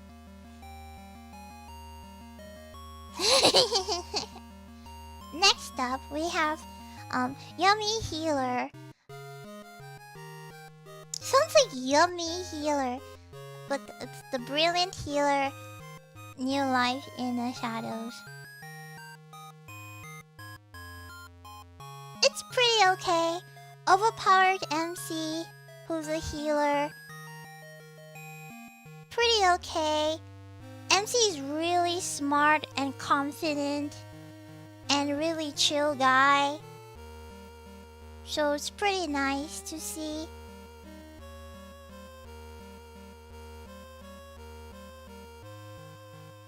The story is about like this guy, his name is Zenos. He is a really powerful healer, but he was kicked out of his guild because he was not contributing enough. And he decided to open an underground clinic to help like the slums. He opened up an underground clinic in the slums to give his services to the poor people. And after that, many people decided to go for him because his healing is just really good. And then after that, he got into more trouble because, you know, everybody started to go for him. Hey, I like healer anime. Healer anime is great. The characters are great. The animation is good. The story isn't that deep, but it's... I think the main character is really refreshing. He's not a pushover. He's confident. He knows his ability. He's really smart. And he's pretty emotionless in the beginning, but you can slowly see him open up.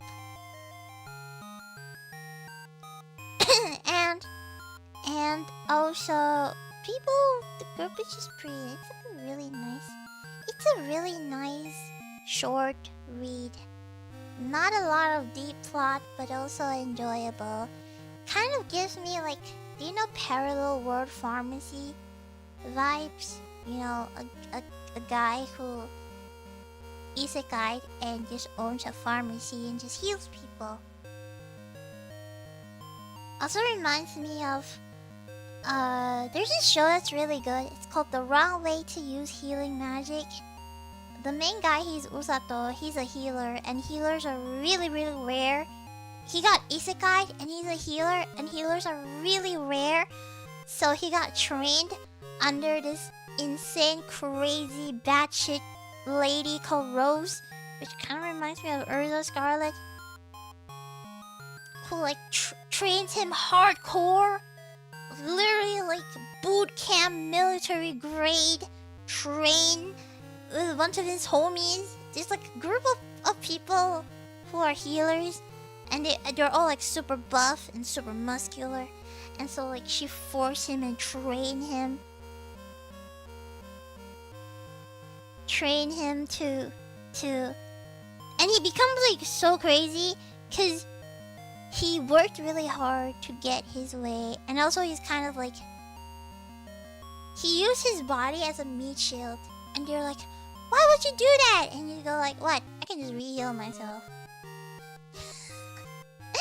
So it's nice. The manga is amazing, by the way. It's great. It's great. I liked it. Yeah, I have the second season, which it needs to, cause we need more plot. So it's really chill. And And his classmates all like him. They're like really chill too. His classmates are all like really chill. They're just like, oh yeah, really chill. It's a pretty chill story. None of that like, my classmates hate me, so they lock me up in a dungeon or something. No, no, no. They all like each other. Really chill.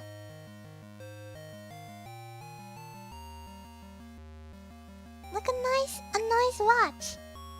Okay, next up is trash. Right, trash. Trash down the drain. Trash. I give this the most annoying anime girl award.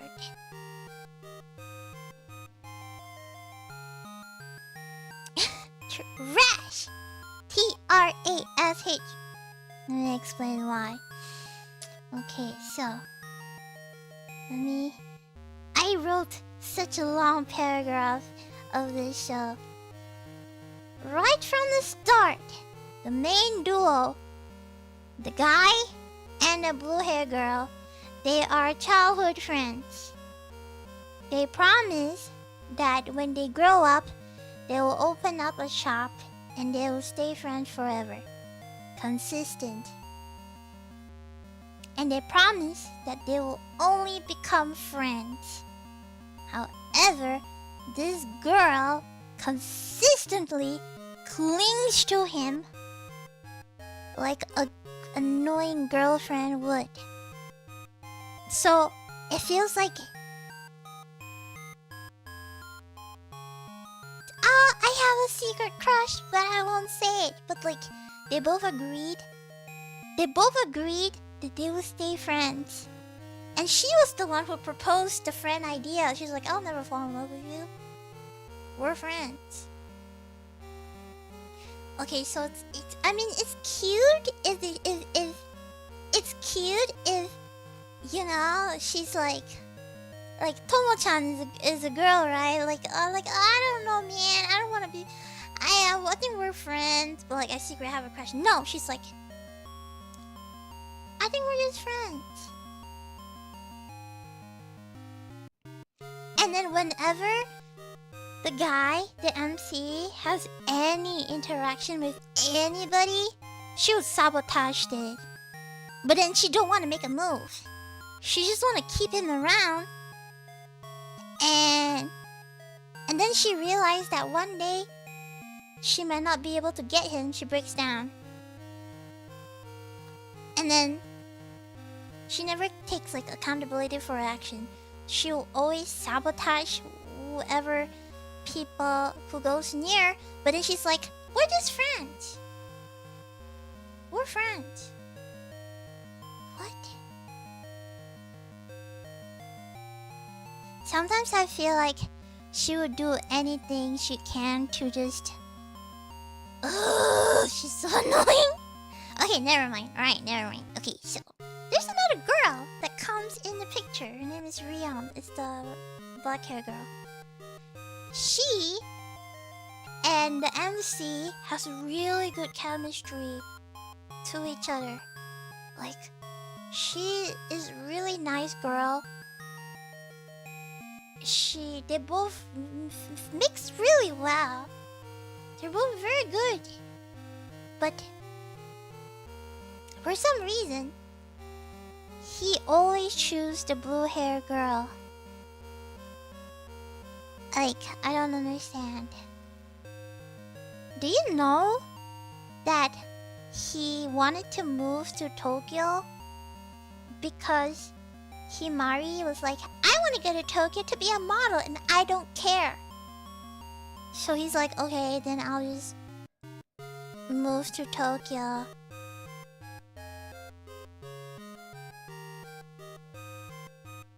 And the thing is, the blue hair girl, she puts like zero effort in their relationship. She like emotionally manipulate him and like you can't have any friends. You know, like I don't want to be friends. Wait, I don't want to be boyfriend and girlfriend. I want to be friends. But you can't like any other girl. What the freak, man? Just say you like him. yeah, she's like, if you stop making accessories, we're no longer friends. And you have to move to Tokyo with me because I want to be a model and because I said so.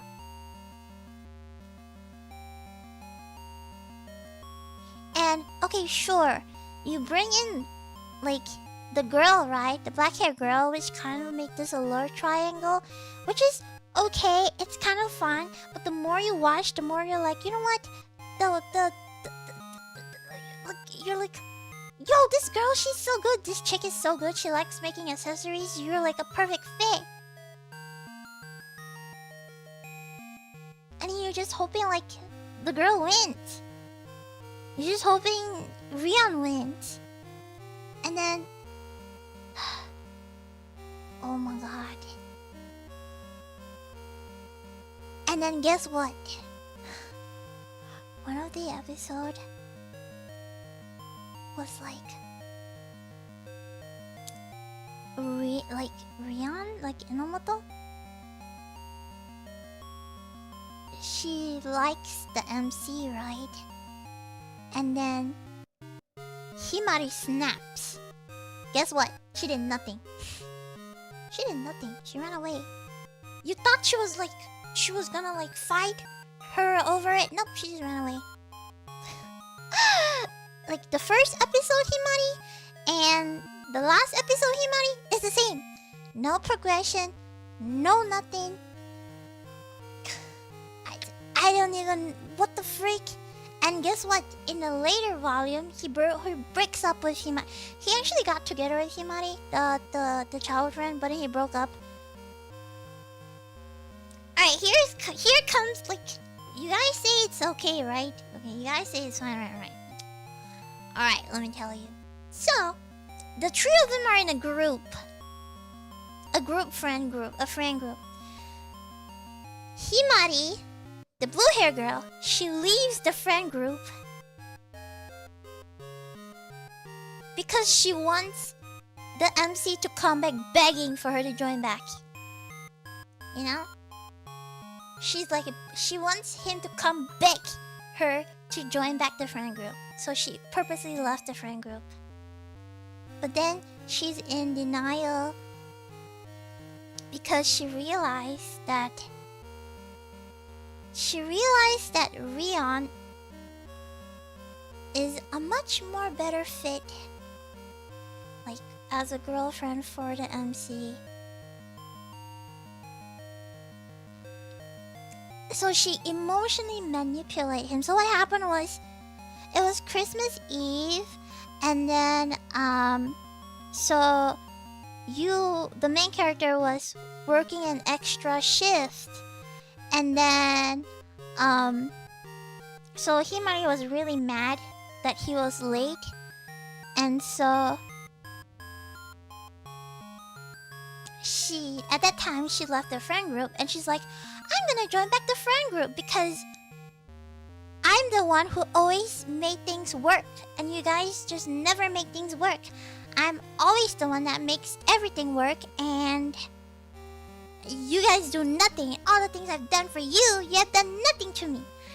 And so she emotionally manipulated the main character until he felt so bad that he's like, you know what, let's break off because I feel like I don't deserve you, and I feel like I owe you a lot for the things you've done, and I don't deserve you, and you should use your kindness onto somebody else, and that you should... there's people that's better, and I will try my best to pay you back because you always make things work and I never did. Oh my god. Oh my god. What the freak, man?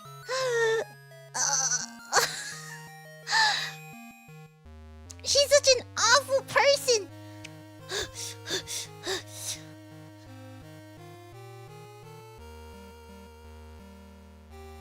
Are you saying that there's gonna be another domestic girlfriend situation? The manga is not ended, by the way. It has not ended. I don't even know. So whenever people on Twitter, they're like, she's so cute! Look at this girl! I'm like, oh boy, here we go again. And then I write in the comments and I say, you're gonna regret watching this. And you're like, no, I'm not gonna regret watching this. You're just bluffing. You're just bluffing. I'm gonna watch it anyway. And then I see like a comment like a few days later. They're like, oh, I regret watching this. I told you so. I told you so. I wouldn't say something's really bad if it's really bad, but... Yo, this girl's like annoying. She's so annoying and just, oh my god, like I have a lot of patience. As a watcher, you have regrets. See? I have given warning about this show, but nobody seems to be taking it. Maybe they think because I'm a girl, so they're like, you're a girl, you won't understand. Do you know there's many times I just want to punch like this freaking like this show makes me so angry. Like this guy, he's just so he's so gaslighted, you know? And she's always like, we're best friends, but you owe me a lot because I always do everything for you and we're best friends and you're not allowed to like any other girls, but I don't want to be in a relationship with you because we're best friends, so we're only friends. But you cannot meet other girls because I said so. And I did a lot in this friendship. I contributed so much in this friendship. And then she just do many things to sabotage other people, like...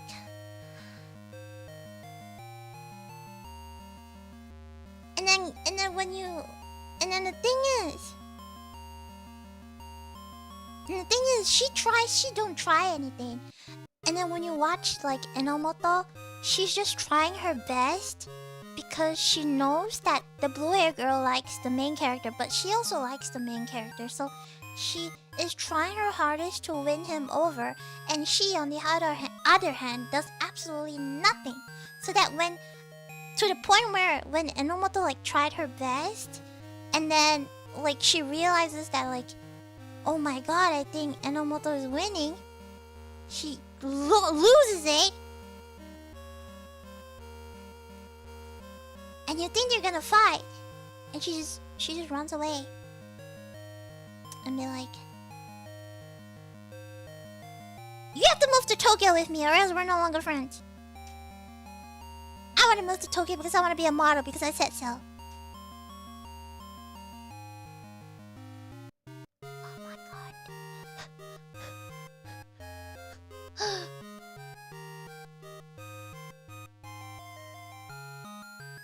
Yeah, it's like, oh my god. It's like, oh please. Karma, if you're there, please. I know she's an anime character, but please. Ugh. I want somebody to fall in love. I want her to like fall in love with somebody, and somebody like do whatever she's done to them, do it back to her like 10 times harder, cause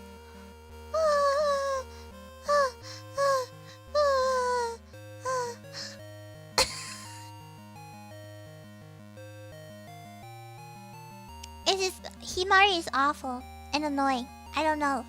She's just annoying and awful. I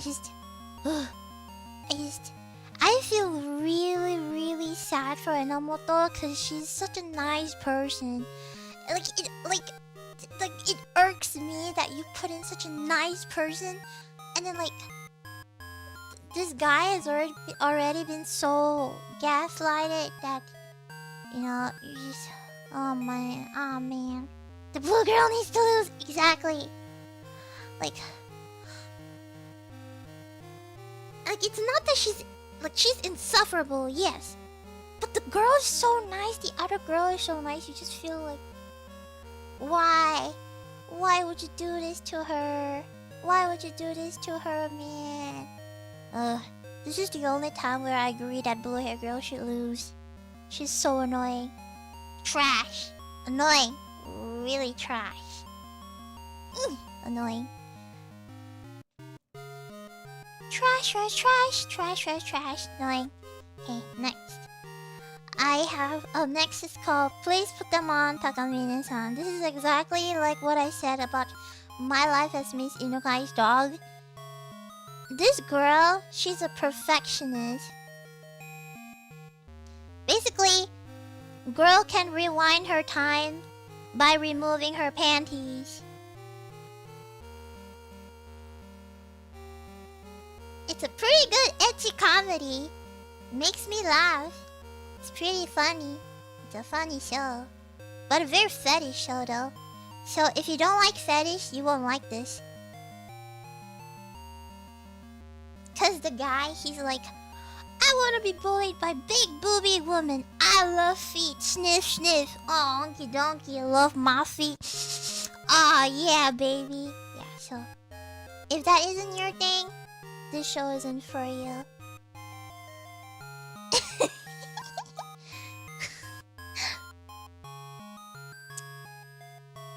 And turns out so the whole story is that this guy, he's a pervert.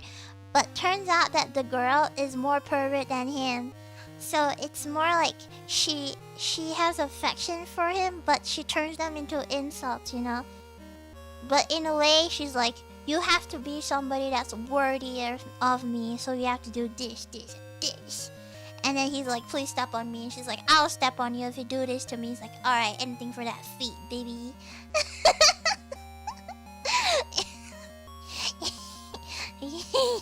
Exactly.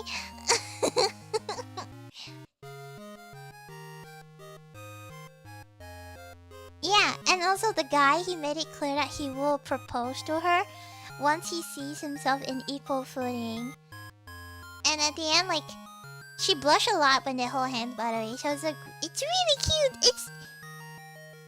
It's a show that has a stupid plot, that has stupid characters that should never be taken seriously. So, in terms of stupid, it's very entertaining. I enjoyed it a lot. So it's really funny, by the way, cause he's like, oh, I love feet, and she's like, yeah, I'll let you sniff my feet if you do that. It's like, hell yeah, anything for that feet, man. It's just really funny, okay? I like laugh so hard.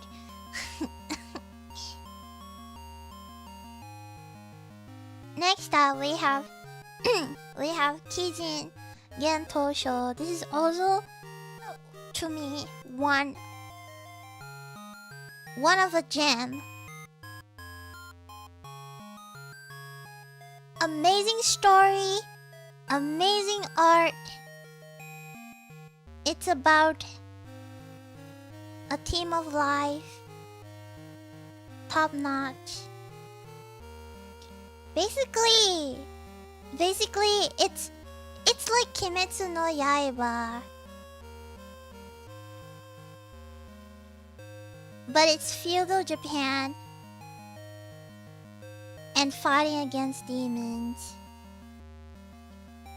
It's about Jinya. He's a demon swordsman. He travels around Japan to kill demons, and he meets a bunch of friends. And so he's a little immortal, so he goes through different generations. Like, you have like from there, you go through like the son of a shop, and then you go through like a ronin, you go through like a ramen shop, I don't know, a gardener, and then you basically follow the main character, go through different eras of Japan while fighting demons. A little bit like Kimetsu no Yaiba. It's a little mature. Amazing storyline, amazing pacing. If you like Demon Slayer, but you don't really like the comedy in Demon Slayer, you'll like this, because this is more dark.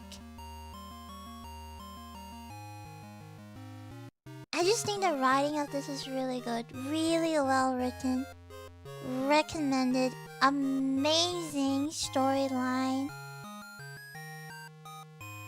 So good, by the way. You have to watch it. So good. No breeding styles. No breeding styles, don't worry. Jinya, my man, okay? He's literally John Wick, but Japanese. Fighting demons. You want him to get better. You're rooting for this man. Great show.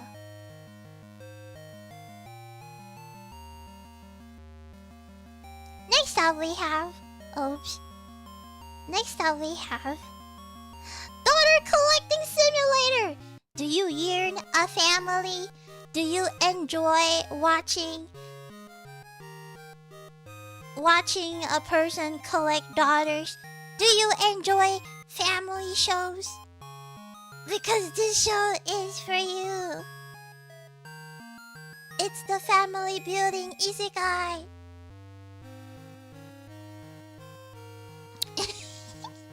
That's all I can say. You don't come for this show for the plot or the magic. You come for the daughters. That's all I need to say.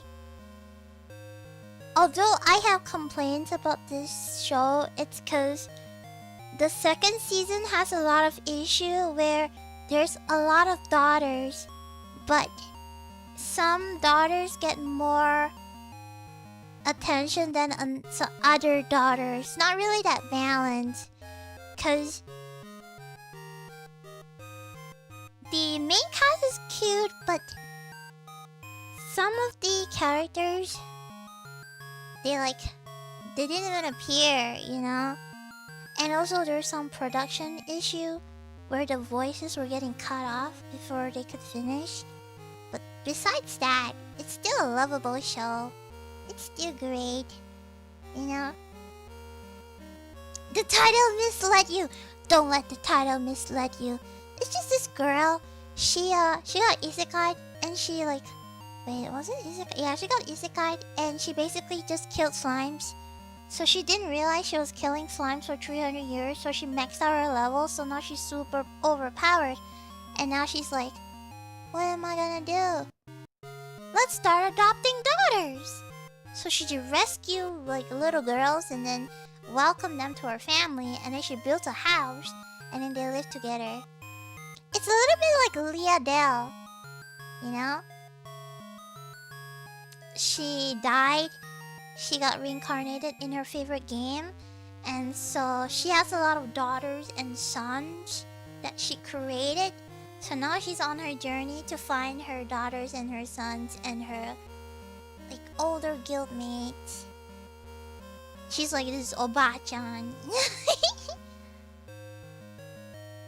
I'm sorry, slime. I didn't know you're in. Exactly.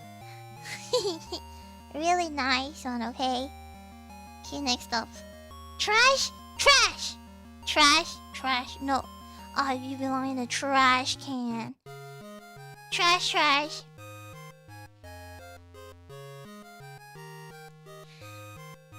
Same author as Rent a Girlfriend, by the way. I just want to say, this show is an incest bait, okay? The author made Rent a Girlfriend, but now you show restraint. You disappoint me. Go big or go home. If you want to make an incest family show, can you at least make them blood related? Guess what? They're all not blood related! You disappoint me. If you want to make an incest show, at least make them blood related. Don't bait me like this. What the freak?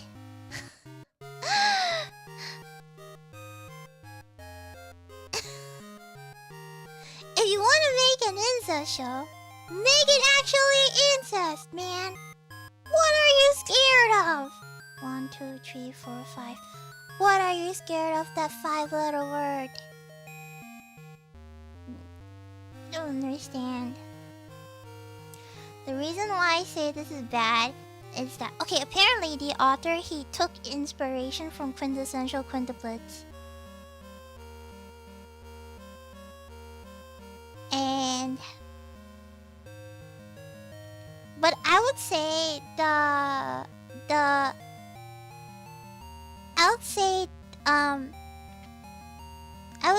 the main character in this anime is way better than Rent a Girlfriend, just pathetic. But this guy, he's pretty good. I pretty enjoyed him. He's pretty good. He's like a normal guy. I mean,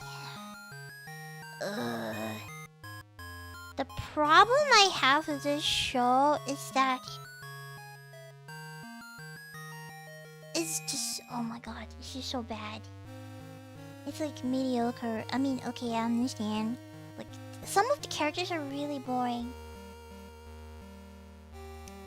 It's basically like, one day, he found out that he has 7 siblings and they're all wealthy family. And guess what? They're all not blood related. How the freak does that happen? Oh, but apparently 2 of the siblings are actually twins. The rest, not blood related. So it's not incest, right? But then it has incest tag. However, instead of incest, it's just your generic harem. So you're telling me, why would you bait me? You know there's people who really enjoy incest? Can you imagine their disappointment when they go in and realize they're not blood siblings? Come on, man! Don't bait people like that! What the freak? I just don't understand!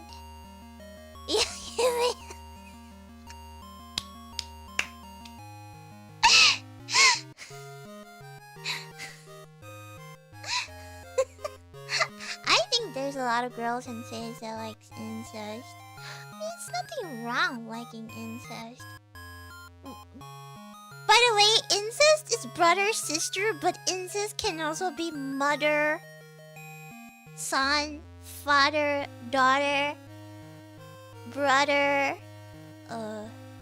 cousin, sister, dad, mother, brother, cousin, dad, cousin, uncle, niece, mother, whatever they are.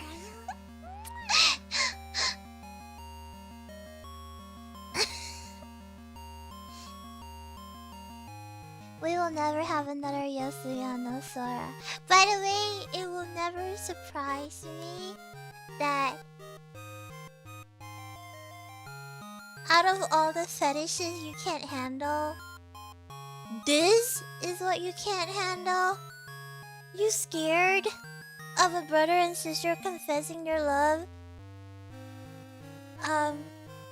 Okay, I guess. Out of all the things you can be scared of, you're scared of this? I don't know, man. But it's against the morals. They're gonna come out with malformed babies. This is anime, by the way.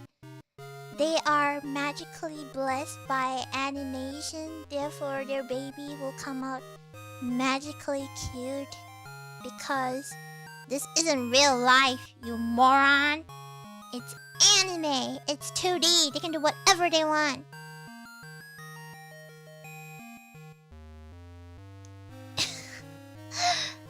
Plus,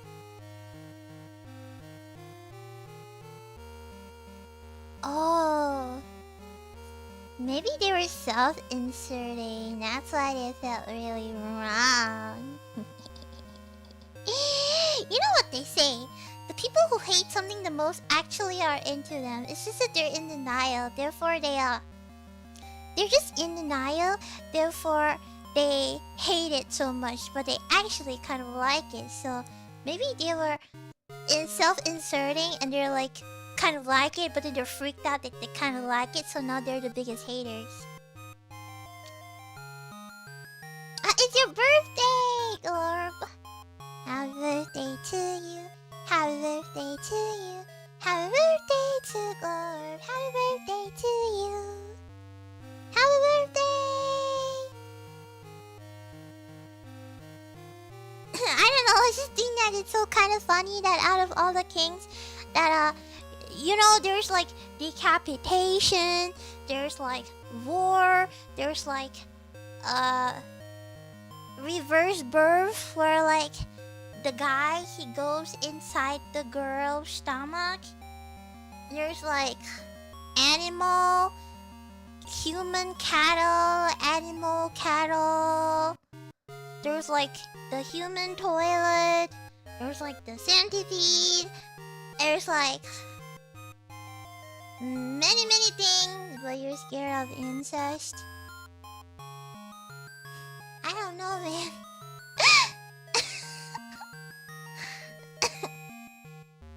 Unbirth, yeah, unbirth. Unbirth is like they go inside the human. Like they go inside to like relive their times in their mom's womb. Something like that. Something like that. I remember like reading about it on Twitter. I don't know, like, yes. Whoa, yeah. I don't, kind of interesting. Like, I don't know, it's kind of interesting to like think about. Like, yeah, I mean, I don't know, there's like things like that.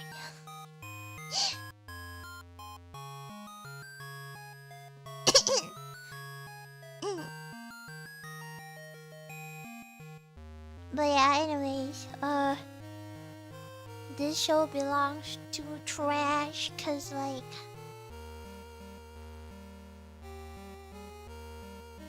people who defend this show is kind of crazy, cause there's so many other animes out there. Why you don't watch those? Why you gotta watch this? Like, there's so many good ones out there. Why you gotta watch this? You know? I feel like they just watch it for rage bait. I mean, if you want to watch like incest,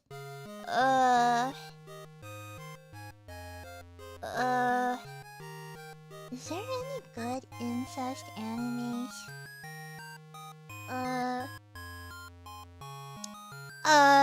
Yosuka no Sora is good.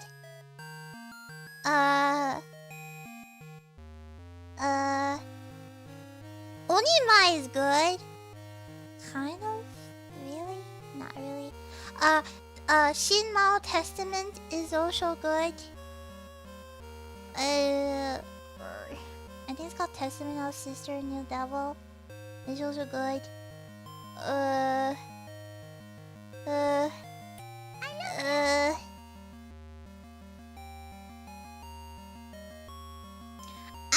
watched one show that I didn't know it was hentai, but like the one I watched was they cut off like the fan service. I still remember.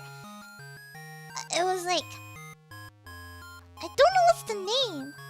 They're like step siblings, and then they cut off all of the ecchi scenes, but they're step siblings.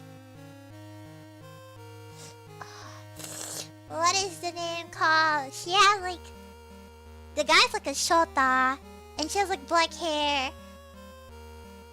And then the older sister has feelings for her younger brother, and he has feelings for her too. But then the problem is that they know that people will never accept their feelings, so they like hide it secretly. Is it called Aki Sora? Yeah! I don't know. Like, it feels so pure. Like, their love feels so pure. It was like only a few episodes, I think. Like 1 or 2. And then there wasn't any H scene. Or like the one I watched has no H scene. H scene? H scene. And then I watched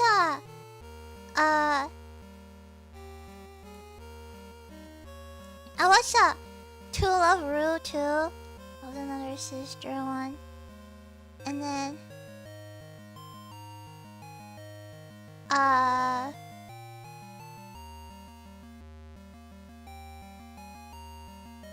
there's one called like, oh my god. There's one that's called like One-chan ga kita. It's like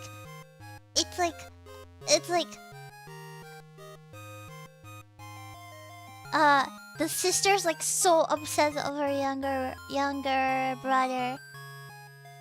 I was like really short. I was like, she's like super obsessed over him. Yeah. I don't know, there's like a bunch, man. Whatever, there's like a whole bunch. Who cares? And then like they would just want to watch this slop. I mean, I can't help it if you have shit taste, but sure, there's like better stuff out there. But you decided that you want to watch this slop show. Sure, I guess. Moving on, we have. Wait. Little Manga Sensei's ending was just okay.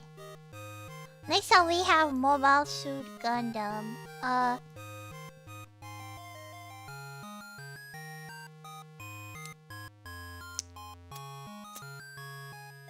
This whole show is basically an advertisement of Mobile Suit Gundam.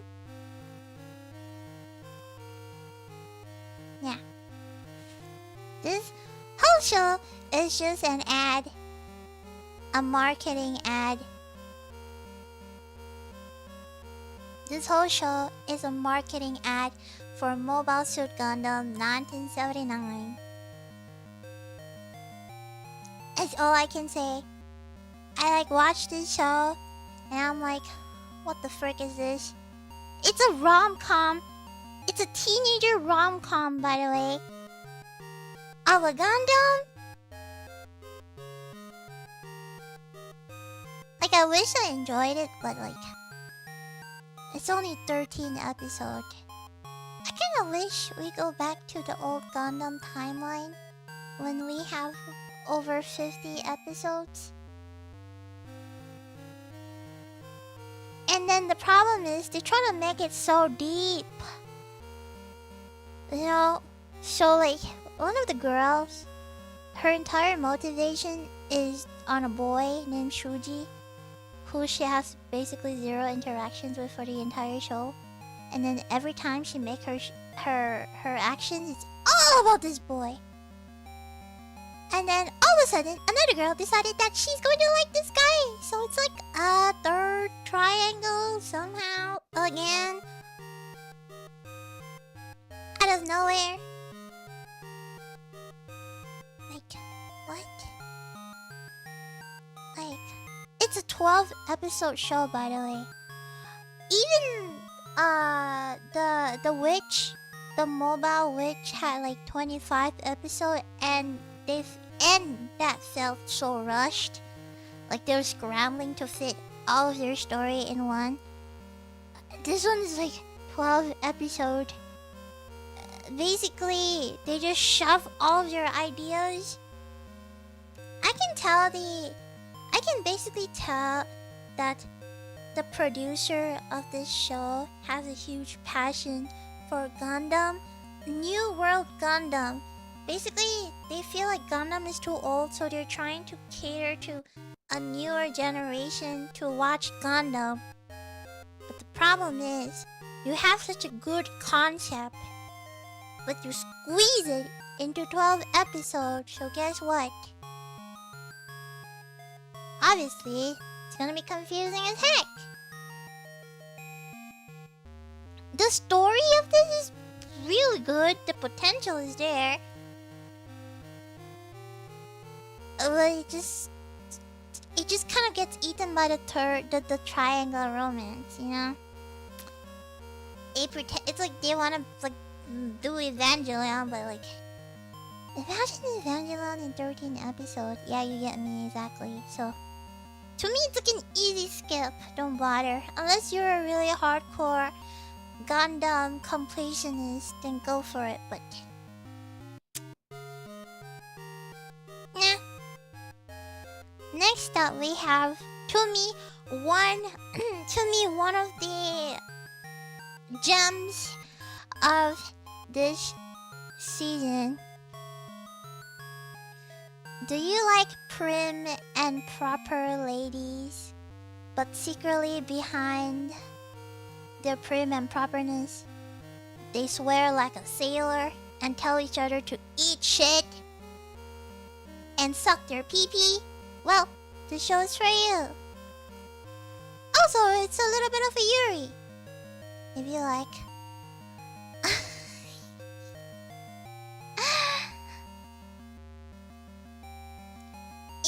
It's... The reason why I love this show is that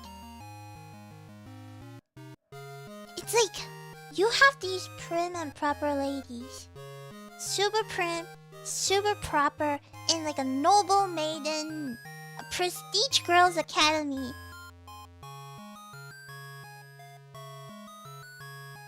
But turns out she has like vulgar language. She freaking loves the guitar.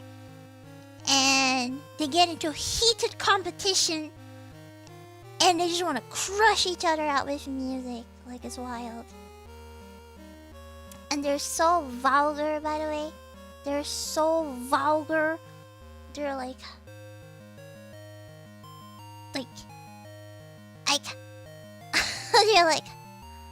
I'm gonna whip out... Like, I'm gonna whip my pee-pee to show you what a limp pee-pee you have. Or like... I'm going to take my cock and slap it in your face whether you like it or not. And you're like, what in the world am I hearing? And then the next second they're like, oh, good day. Hope you're having a good day.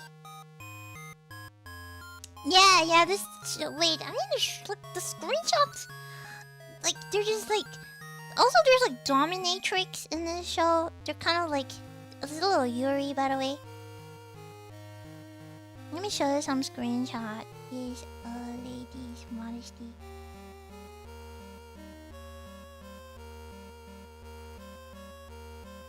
Yeah, they kind of like... I'm gonna make you submit to me. Or like... or like, it's even worse. They're like, I'm gonna make you come. Or like, I'm gonna make you orgasm like you can't believe it. And then the next moment they're like, oh, I'm prim and proper. Good day. Have a nice day. Like literally, they're like, look at that. They're like...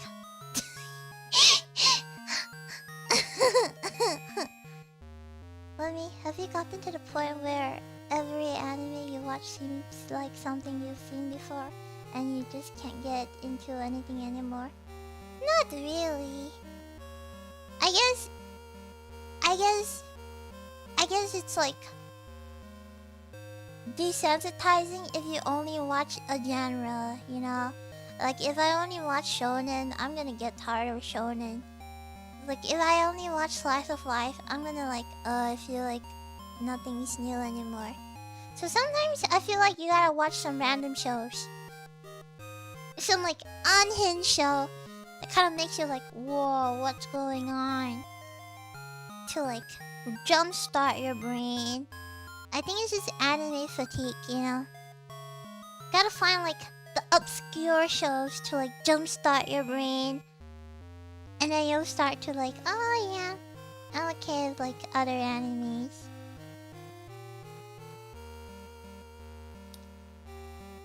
I guess. I think it helps to watch a lot of varieties. Not just the same old, same old. If you watch same old, you get tired. But if you watch different varieties, I guess you'll be better. Yeah. Yeah.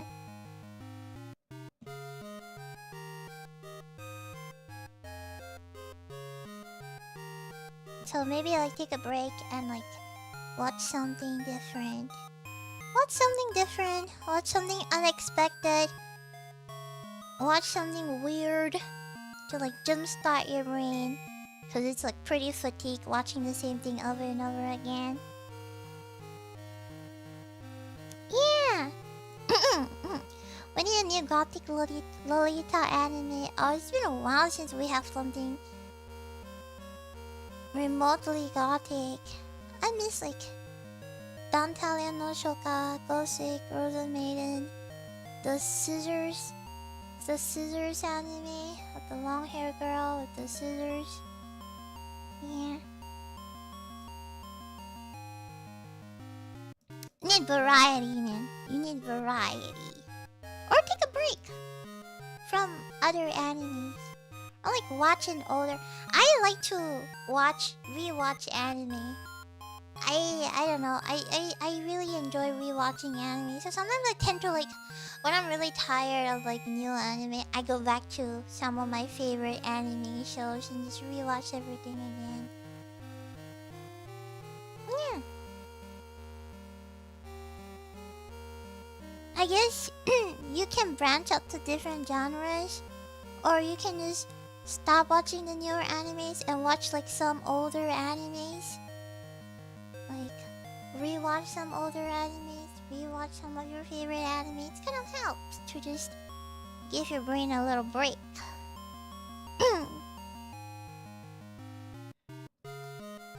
No, I'm not joking this. Wait, let me find that screenshot. I think it was like, Rock is a, let me find that screenshot of them swearing at each other. Hold on. Beep, beep, beep, beep, beep, beep. There you go, I found it.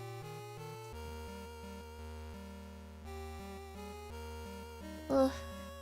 Do you see that? It says, when things get good, I was so close to hitting my climax, you freaking shut me down. She's like, you're pathetic. If shaking that snooze fest was enough to make you come. She's like, I know you can do it better than that. Like, well, you need to start busting your real nut instead.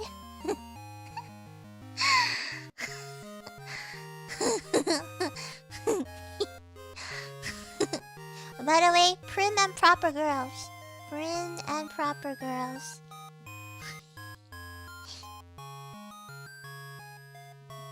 Hell yeah, that's why like I give this show a jam, cause the double personality split is just really enough to make you want to keep watching. Plus, there's 4 girls, by the way, and each one of them has very different and distinct personalities, and their rock hard attitude is just so funny, cause they're refined and polite, you know, when they attend their high class academy, but off class they're like, suck my dick, you know. Also, the songs are great. The animations sometimes get a little bit iffy, but it doesn't matter. It's just, they just really like rock music, and you can tell they love rock music. So it's a fun watch, and that's why I enjoy. That's why I enjoy this show, cause it's good. Definitely a must watch. Next up, we have I'm the evil lord of an intergalactic empire. This is literally I am atomic, but a kid. Also, this is the same author as Mobuseka. The world of Otome game is tougher mobs. Basically, this guy, he is betrayed. He got reincarnated as a powerful prince of an intergalactic empire, and his plan is to become a ruthless tyrant. But every time he tried to be wicked, he seems to make his empire prosper.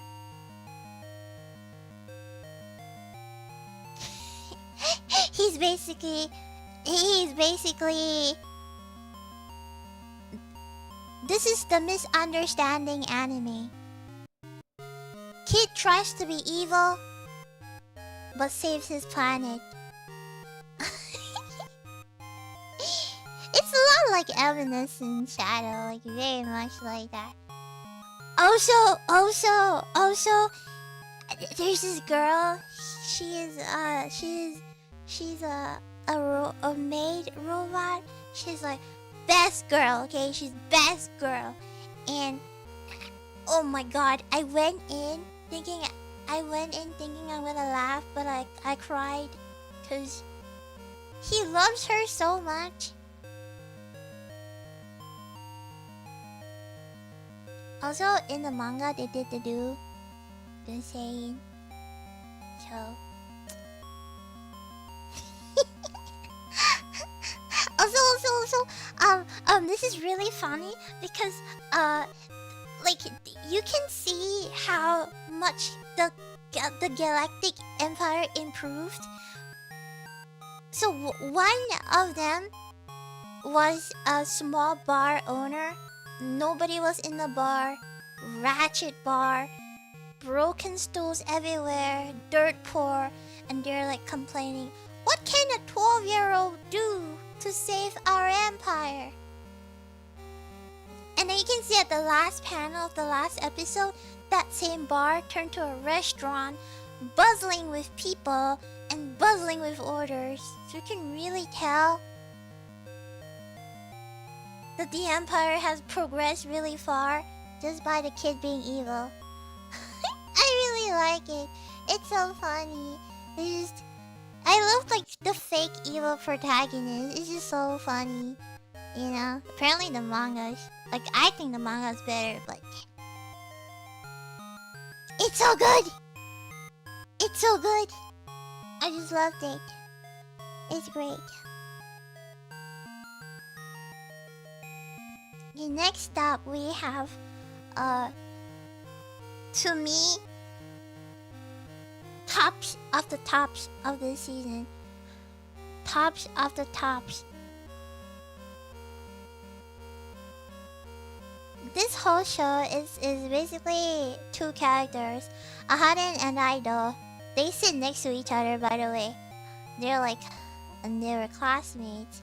It to me, one of the best rom-com slice of life show I've seen. The first season was so cute, so quirky, so funny, so cute. And the second season, oh boy. The second season focused more on their relationship. So if you want a relaxed, wholesome slice of life rom-com show, then this is for you.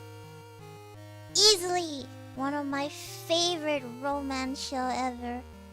So wholesome. You get a very balanced cast. Everybody gets their spotlight. Without a doubt, exceptional anime. Great characters, funny comedy, solid cast. And the thing is, Ahaden and Raido, they're like sort of unusual. Like, one of them is an airhead, one of them's a little stupid. So it's like, oh my god, what is also? This is the kind of ending where everybody's happy at the end. And it ended. Like, the show ended. They got married. Don't want to spoil, but oh my god.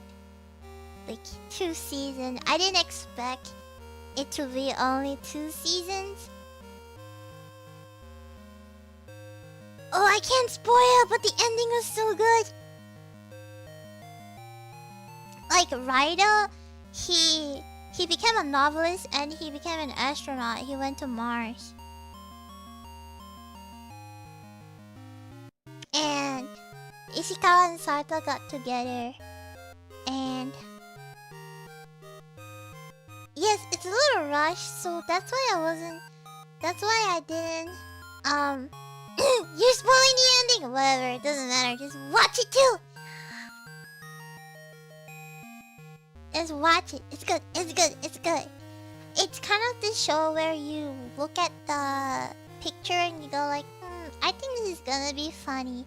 I mean, it's a funny and cute series about two people who kind of can't really read each other because they're like, you're weird.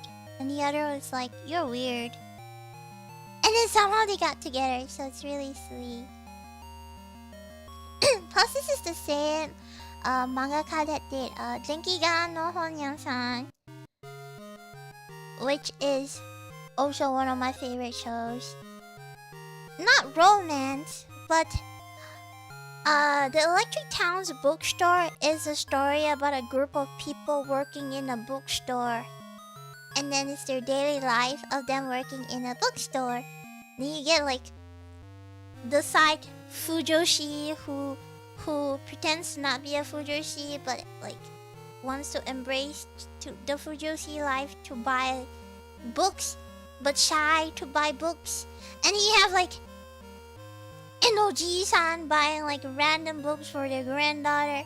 And then you have like them panicking because they would like miss out on their books. And then it's really enjoyable. It's kind of like working, the anime working, where a group of people are, oh my god, the chef is my favorite character.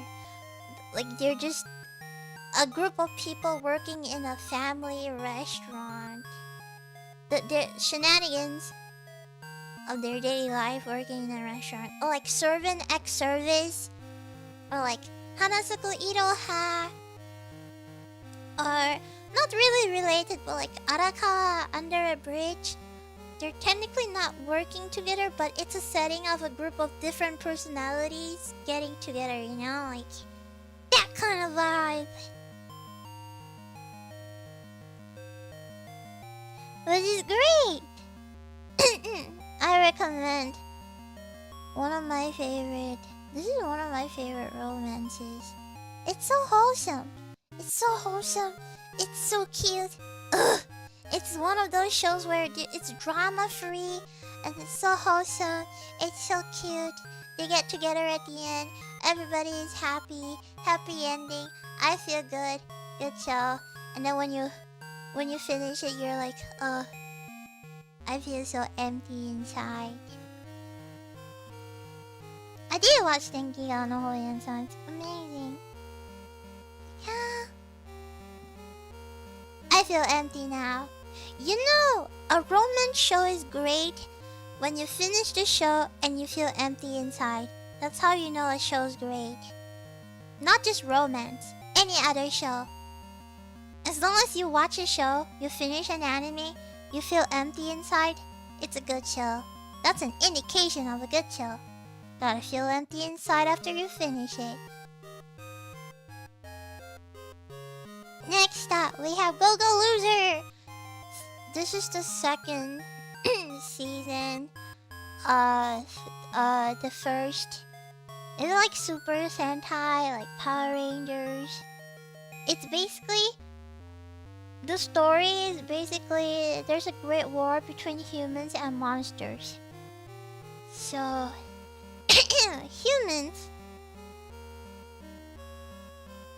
humans have killed the monster's boss, so human dominated the world. But there's still a little bit of monsters left, so the humans are like, you know what? Let's turn these monsters into slavery. So they call these monsters every once a week to fight each other, so they would become an amusement basically. So now our main character, he is a monster, and he has enough of the heroes, the rangers, the heroes, acting like they're heroes, but they're actually just abusing these monsters. So he's like, you know what, I'm gonna kill them all. Which is great, by the way. But the thing is, they try to squeeze like 50 chapters worth of intense battle into 6 episodes. So, and they cut out a lot of important stuff from the manga. So this to me is a really amazing show just read the manga because they cut out so many things. It's very anticlimactic. Great show, great plot. Read the manga. Manga better. You like Super Sentai? Read the manga, cause the show cuts out way too many good things. It's like, ugh. I really enjoyed the first half of the show, but the second half of the show was really poorly paced, really rushed. Absolutely shame, cause the plot is really good. I don't know. Read the manga. Yippee! Next up we have Summer Pockets. It's another visual novel by Key. I played this visual novel before. I just want to say, Key has never been the same when Jun Maeda stopped writing.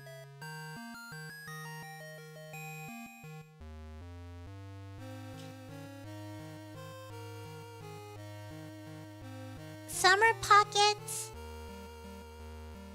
Just watch Planet and Canon and Little Busters. I just think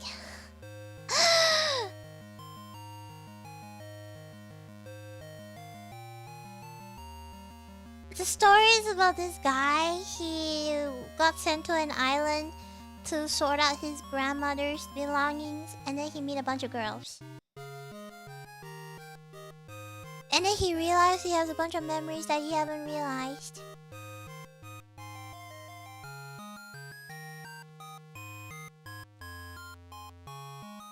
You know, I think Jun Maeda's best work is Once and Forever Once will be Planet. You know Kami-sama, the day I became God. What a mess! I try to like that show. He's like, you know, they were baiting that show, saying that, oh, that show is gonna be the best. It's gonna be so emotional. It's gonna be the saddest thing you've ever read. It still cannot beat Planet, man. Or Canon. Canon and Planet to me is just peak.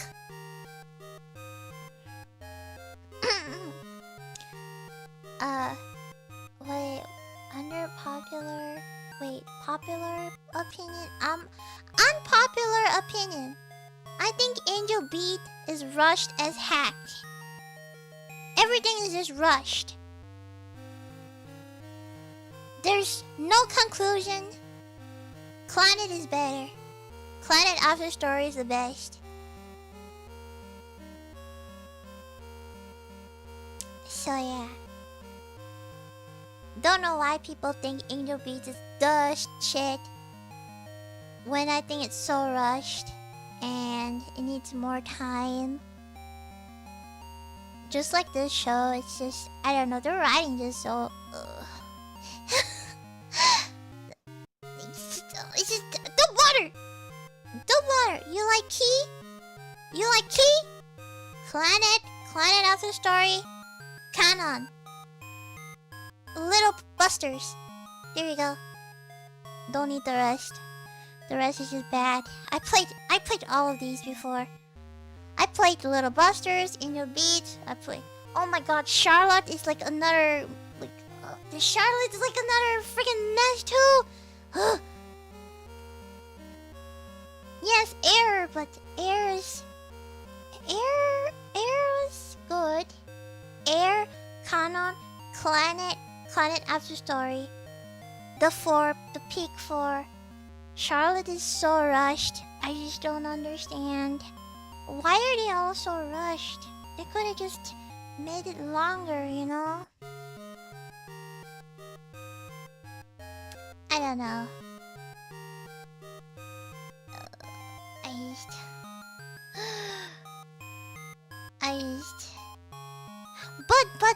But Summer Pockets feels more like Key. You know, it has that. It feels like Key. Charlotte didn't feel like Key to me, but Summer Pockets felt like Key. It has like that Key vibes.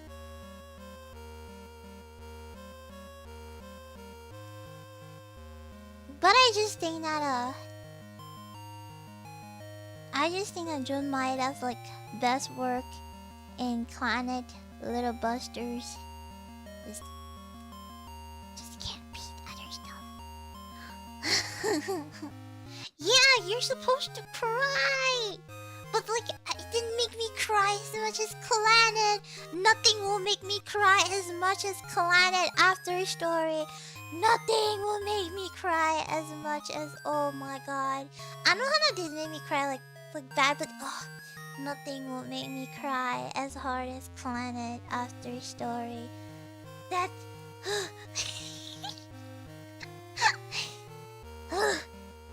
my god, truly one of the best tearjerkers anime of all history.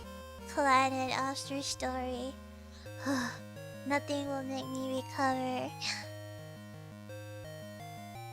It's kind of hard because you release Planet, and now whenever you release other stuff, people will want to spec the expectations to Planet, but they can't because Planet was such a masterpiece. So now you can't top that anymore. So it's just unfortunate, but it will be like that.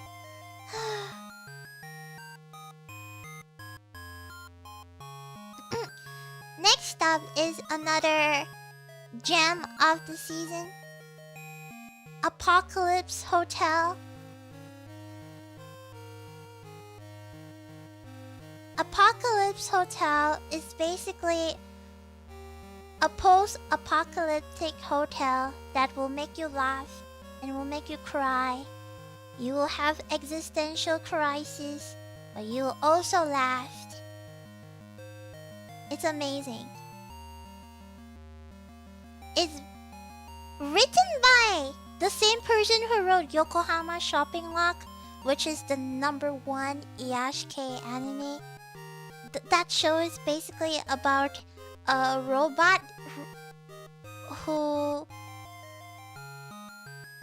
owns a cafe and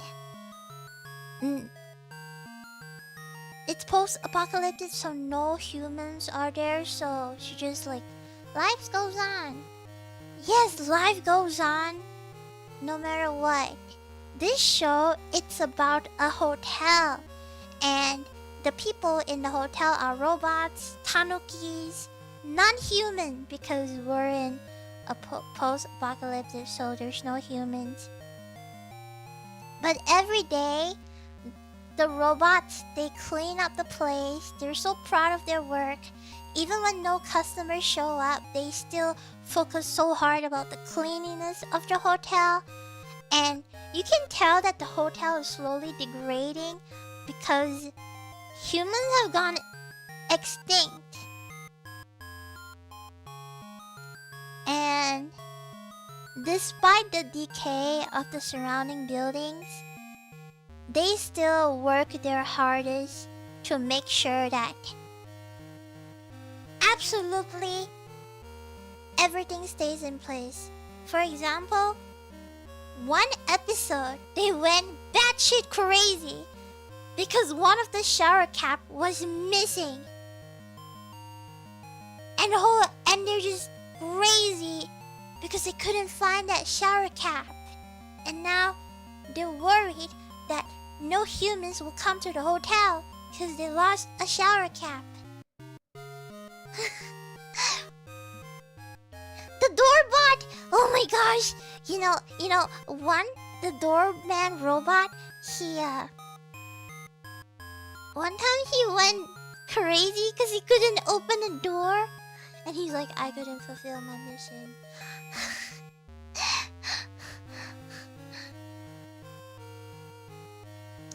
And even though time passes, there's no humans anymore. These robots, they don't care. They gotta make sure that their hotel is on point, very detailed, even though there's no more humans. So the story writing of this show is really unique. The characters are very well written, very diverse. The soundtrack is amazing. Even though the hotel is degrading, life still goes on. And it's just a group of robots working their hardest in a hotel. Even though there's no more humans and the hotel's degrading, but they're happy. It's just, it's just really nice to see. Yeah, recommended. This was like the gem of the season for me. I love you. You should watch. It's good. Really good. Really, really good.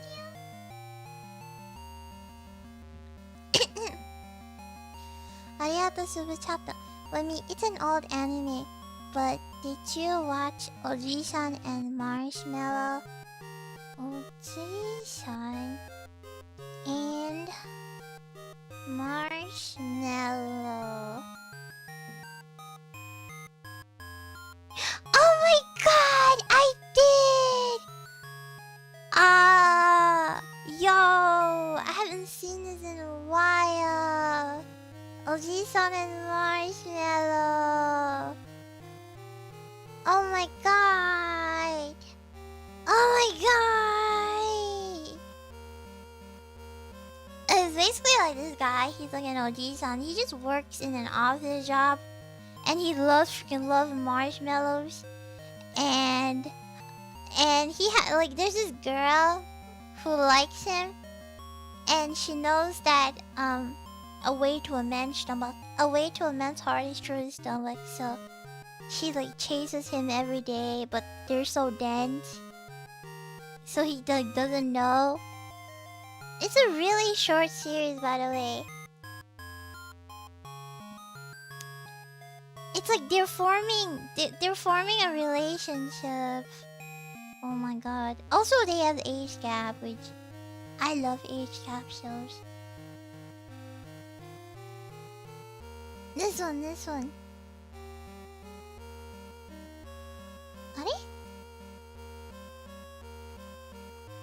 This one. Oh, season 2 Marshmallow. This one is good. This reminds me of another one.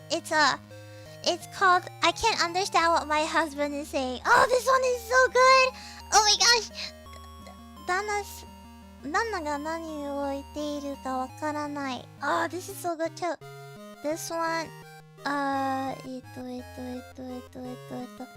This one is really good too.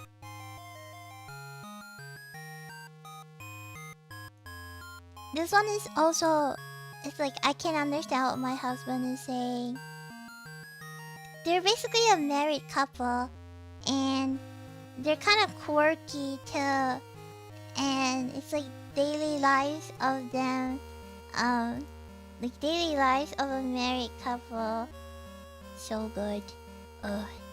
It's like a quick, short, enjoyable show. It's really short. It's like, gosh. This is the life of a married couple. These two have the same vibes. Wholesome relationships, really wholesome. This is really cute, by the way, because this girl, she really likes the Oji-san. So wholesome. Thank you for reminding me. Oh my gosh. Oh my gosh. I love wholesome shows like this. This is really wholesome. Thank you for letting me know. Anyway, let me continue my anime recommendation. I want to talk about a ninja and an assassin under one roof. I just want to say, Shaft is back! Another silly show about an assassin and a ninja. It's cute girls doing evil things. The anime. More like cute girls doing murder things. The anime. It's so fun and so silly. The story is just about after like this girl, she ran away from her ninja village, but she's being chased by people who have her bounty, and so she decided to stay with an assassin, and so the cycle begins where they have to fight against ninja pursuer every single day. It's pretty unique. I would say it's like a dark comedy. Kind of. It kind of gives me a good laugh. It's like a pretty... pretty... Oh my god, Yella, kill me, baby! Toxic Yuri! We love Toxic Yuri! Yes, this is Toxic Yuri. We love this show. It's great, that's all I can say. It's great, it's good. They obviously like each other. Also, they're kind of stupid because they kind of hate each other, but it's kind of funny to see. They would do random things to turn each other off. Like, they would... It's like another gag show, you know? Like, they would do really stupid things to sabotage each other. You know? Like... Like, one time, one of the girls, she got a massive boob surgery. She got like massive boob because she wanted to use as a walking weapon storage, but then she realized that it was a bad idea and it couldn't work, so she had to reduce them back.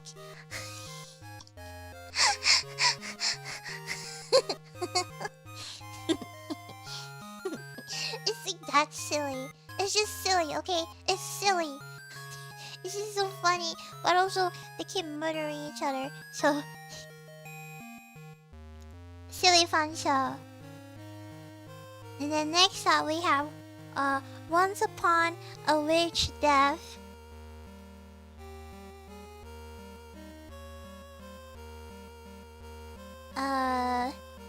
If you like witches, this is the show for you. You will cry and you will laugh. And the huge problem with this is that the ending is a cliffhanger. So you have been warned. This is sort of a you're kind of watching this girl go through a journey. So basically, this witch found out she only had like 1 year to live because of a curse. And her master told her that the only way for her to break the curse is to collect 1,000 tears of joy and use them as the seed of life. So now she goes on a journey to experience life with other people so she can collect 1,000 tears of joy.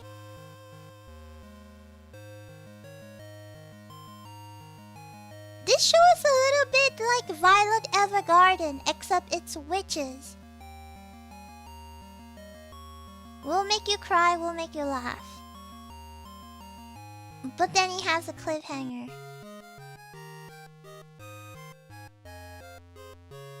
And we don't know whether she lives or she dies. Maybe they're going to make a second season. I don't know.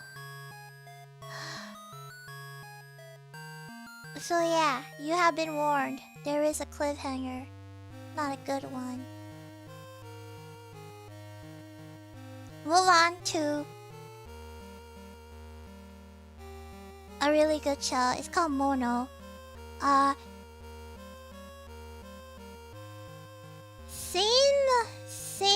Same author.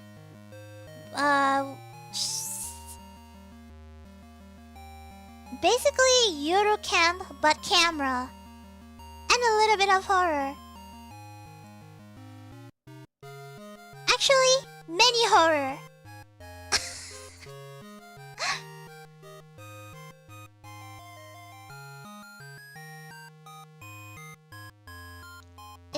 It's basically it's set in Yamanashi, which is apparently a real place in Japan. And so the girls, it's like cute girls doing cute things in Yamanashi, and I feel like that's all you have to know. The visuals stunning, animations amazing. The camera angle is really well written. It feels like they're taking a vlog. It's like a vlog kind of POV. It's really chill, really good.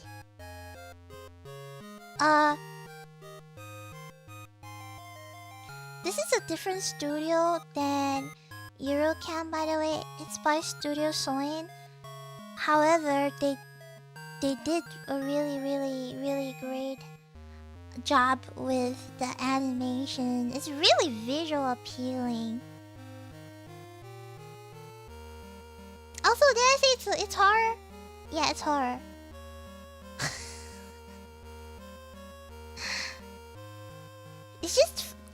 It just follows like the girl. She joined a photography club because she was a fan of her senpai who was in the club. And they decided to do silly things like visit like filming horror videos, visiting, like participating in eating contests. It's really hard for me to explain this show except it's Eurocam but horror. So I hope that will pique your interest in. But it has all the good things of Eurocam. You know, Eurocam focus a lot on the backgrounds. It makes people want to go. Same thing. This has a lot of visuals, a lot of also they're always on a motorcycle, which is really cool. They capture a lot of fun places. This is basically episodic series, you know. I don't know which streaming service is on. I watched mine on YouTube. So you just have to find. No, there's no arc. It's like a vlogging anime. Next up we have Yaiba, which is for the Nostalgia Bros. This is for the Nostalgia Bros. It's a battle shonen manga made in 1988. It's made by the same guy who made Detective Conan and Magic Kaito. It's about a young samurai who moves to the city, and he decided that he will join his friends to defeat the demons that are corrupting people's hearts. Really cute, really nice battle shonen manga.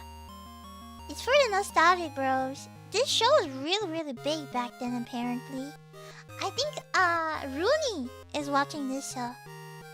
Yes, it's by Aoyama Gosho. Oh, they're rebooting Summer Troopers too? Yeah, they're rebooting like all the old shows. But I'm not complaining, this show has been really good. Like, production quality, really good. I've been really impressed. I did not watch the original, so I cannot give a comparison. But so far as a remake, I really enjoyed it. It's on Netflix too. Yeah.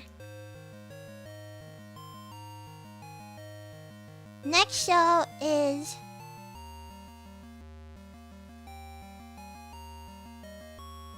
I call this High IQ Anime of Hyoka.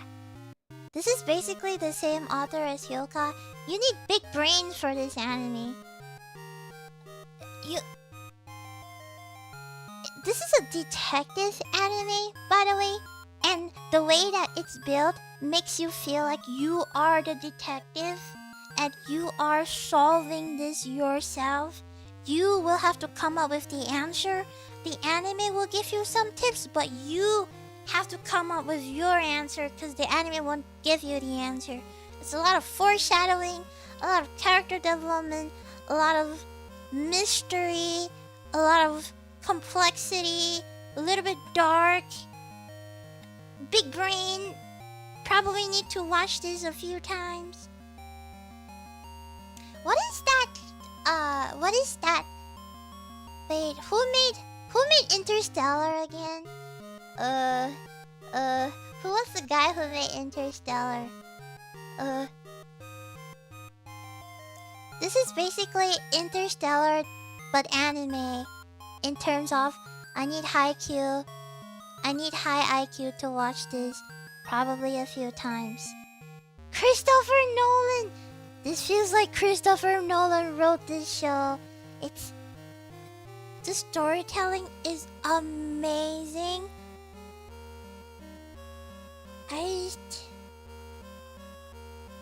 But okay, the problem in the current issue for this show is that it has caught up with the original light novel. So right now it's like stopped here because the author writes a book every like 10 years, I think. So we don't have anything anymore. Interstellar lost me with the power of love. Yeah, that's true. I'm not gonna lie, I watched Interstellar for like 3 times and I still don't understand the plot. Maybe I'm just too stupid for it. Maybe it's a 100 IQ kind of a show.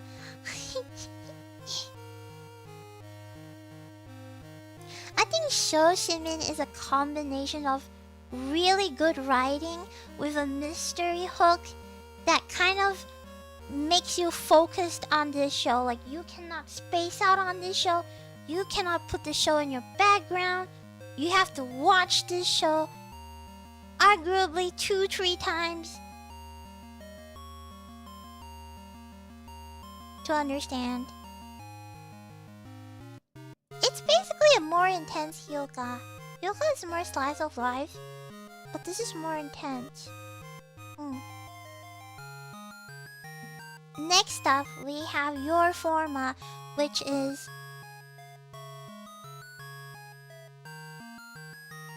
a weaker Ghost in the Shell. So, it's an easy skip. The anime skipped an entire volume of the manga for some reason. So, don't bother. It's basically, it follows like 2 detectives, and together they will save the world. It tries to be better, but just watch Ghost in the Shell. X-Arm. E-X-Arm. I feel like I've watched it before. Oh my god! Isn't EX-Arm horrible? Oh gosh. Oh my god, I've watched this show. I remember giving like my review of this show. Oh my god, I don't understand this show. It was like a sci-fi. It was like a sci-fi show, which the plot is just crazy. I don't even. The CGI is absolutely worse. Like, the CGI is so bad. I don't even know. I watched the show and I was thinking, like, what the freak did I even watch? The CGI was so bad. I don't even. I was like.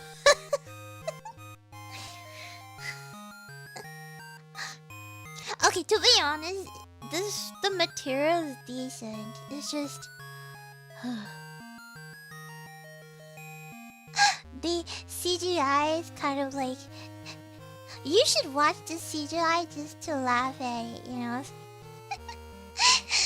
It's like that kind. But yeah, Your Forma, easy skip. There's no way for me to sugarcoat it. They decided to skip up one entire volume of the manga, which explains a lot of the lore. So the mysteries are hard to understand. I just personally think that there's way more better mystery kind of duo kind of. If you like mystery, there's a show called The Witch and the Beast. It's basically the dynamic of 2 pairings. The world building's amazing. It's like if you mix Mushoku Tensei with Hellsing / vampires slash witches slash magic. The main character is a witch. Basically, witches are very powerful beings. So the main character is being cursed by a witch. And she wants to break free of her curse. And she turns into this giant gorilla that's like super overpowered, super powerful. Can kill many people, but that's when she's in her form. I'll show you. So their goal is to find witches. Witch and the beast. And there's another pairing of witch and the beast. There's like two pairing. One is like a necromancer. One is like barbaric woman with a very tall and handsome and cool guy. It's a good duel. Oh, oops, sorry, it's so big. It's a good show. I like this show. The manga's really good though. She's like barbaric, this barbaric girl. She turns into like this giant gorilla mess. And then we have like the second pairing. This is the second pairing. This is the first pairing. Second pairing. The second pairing, the girl is a necromancer and this guy is a zombie being revived by her.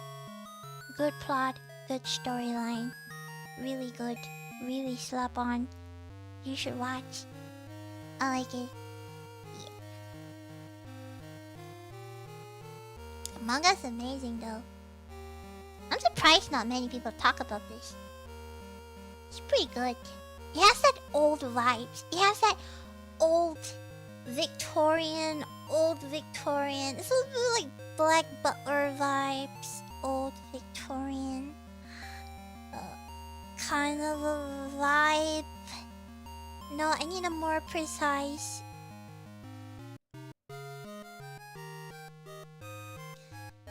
Pandora Hearts.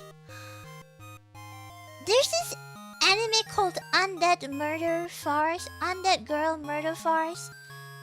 In like I think 19th century of France, where like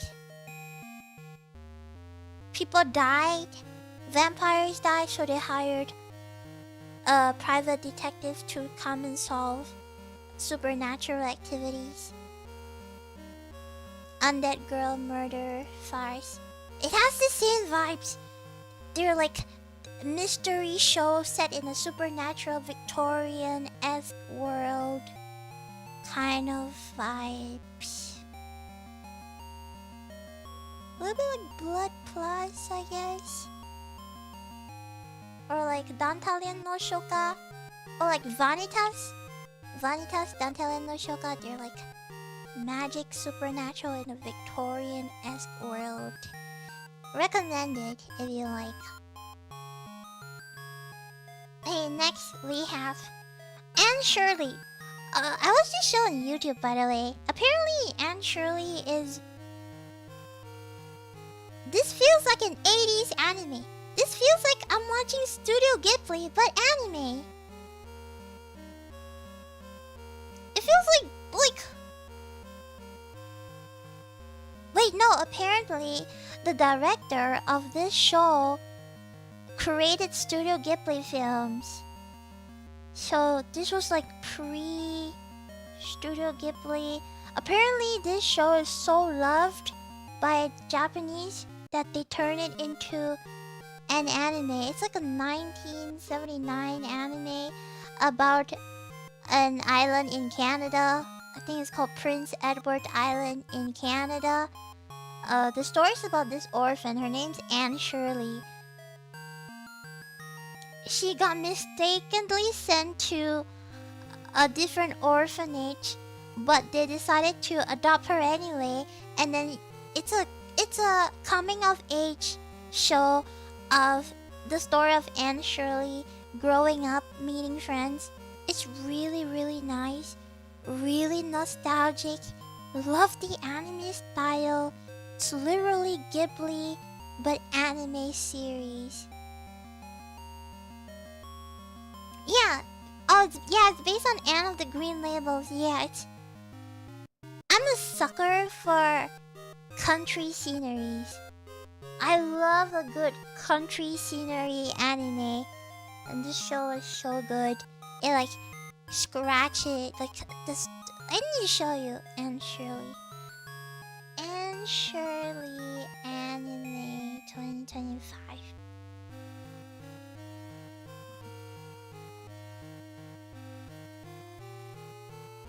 Like it just feels so. It feels so nice.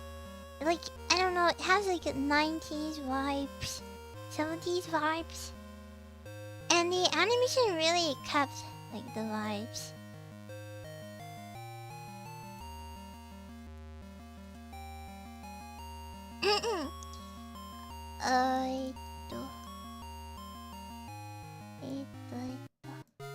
Like look at the vibes. Hold up. I saved like a bunch more.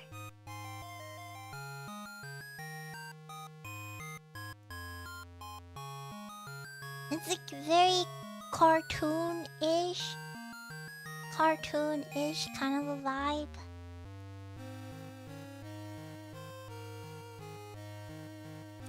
So amazing.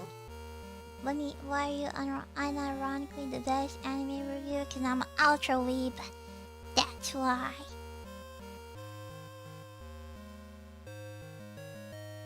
Recommend. I feel like OG-sans would. I feel like people who enjoy Studio Ghibli styles would appreciate this. It's just a really, really cute show about a girl growing up. It's like a really feel-good kind of a show. You know, I like to categorize this as a feel-good show. You watch this show to feel good.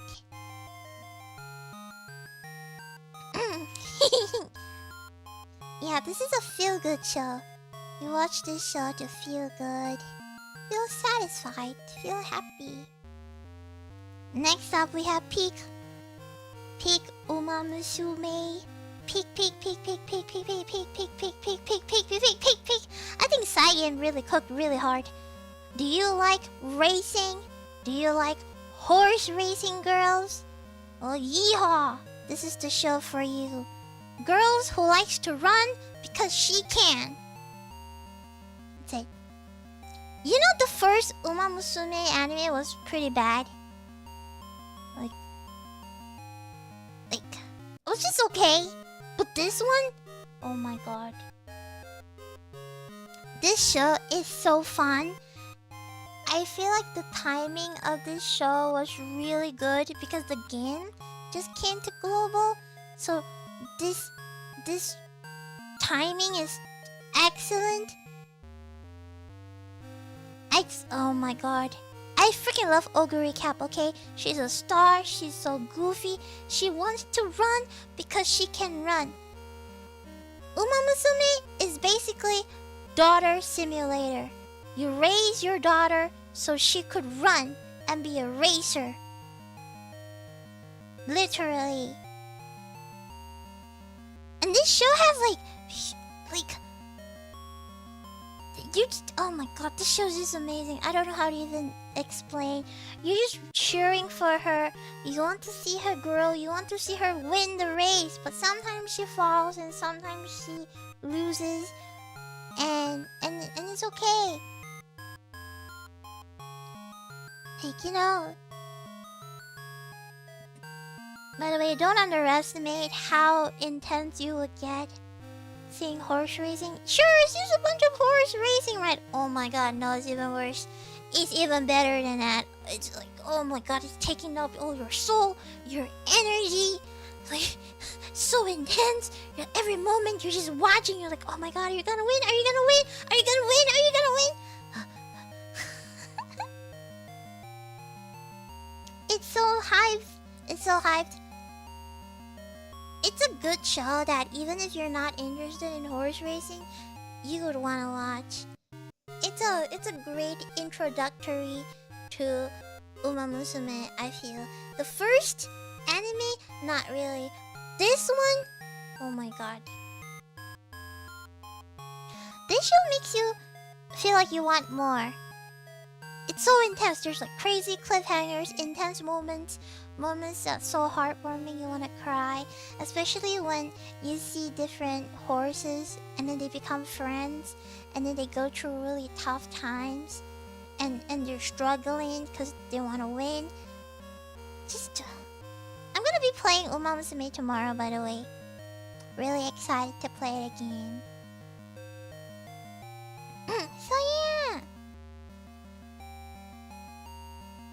special week. No. It's more focused on Ogre recap for this season. Yippee! Next up is another fun and silly show. It's called the Gorilla God's Go-To Girl. It's a reverse harem show. This show is basically watch it for the gorilla. 100 men cannot beat the gorilla. Gorilla over 10. We love gorillas. Gorilla girls. It's really good. So the main protagonist is Sophia. She's a really timid girl. She just wants a peaceful life. However, the gorilla god has other plans. So when she got trusted into like a school, like a royal school,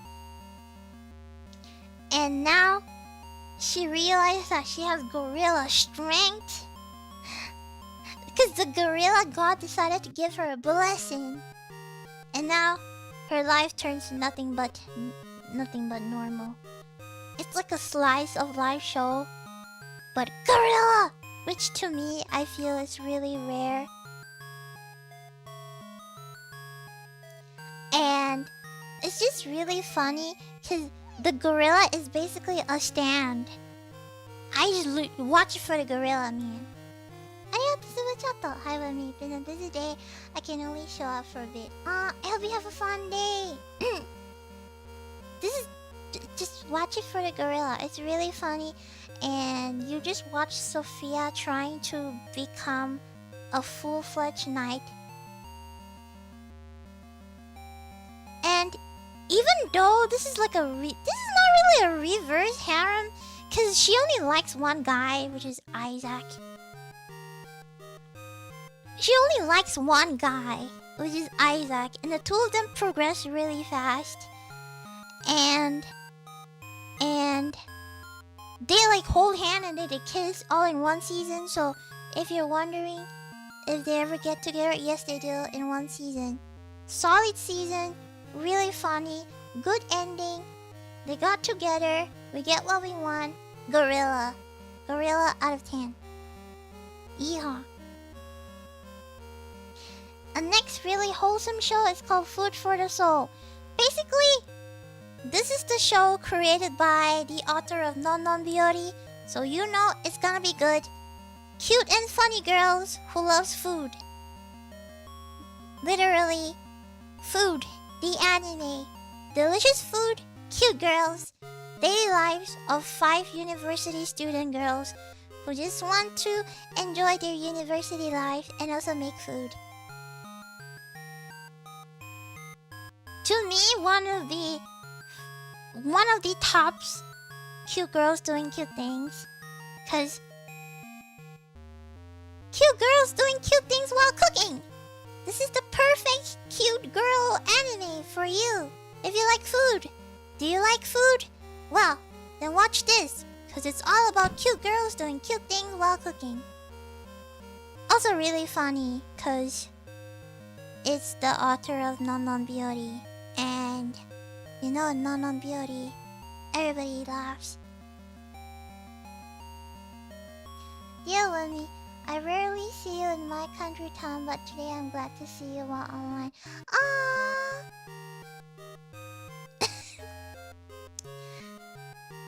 I'm glad! Hey, Dom! Wemiko, how much research do you do to this? A lot of research. A lot of research. That's why I hope you appreciate my review. I spent many sleepless nights and weeks doing this.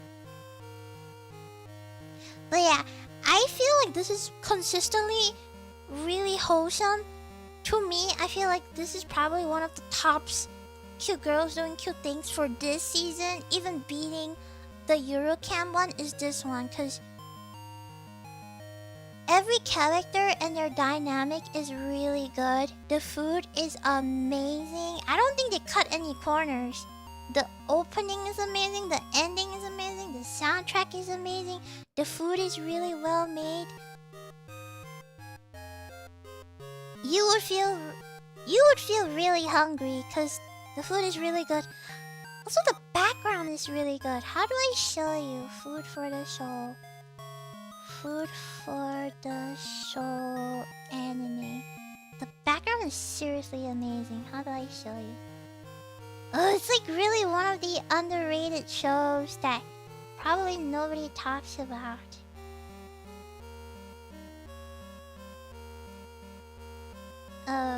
Food.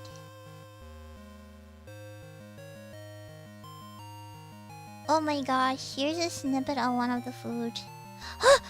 Here's a snippet of one of the foods. So good. I can't find more, but yeah, I can't find more screenshots because I don't think a lot of people talk about this show.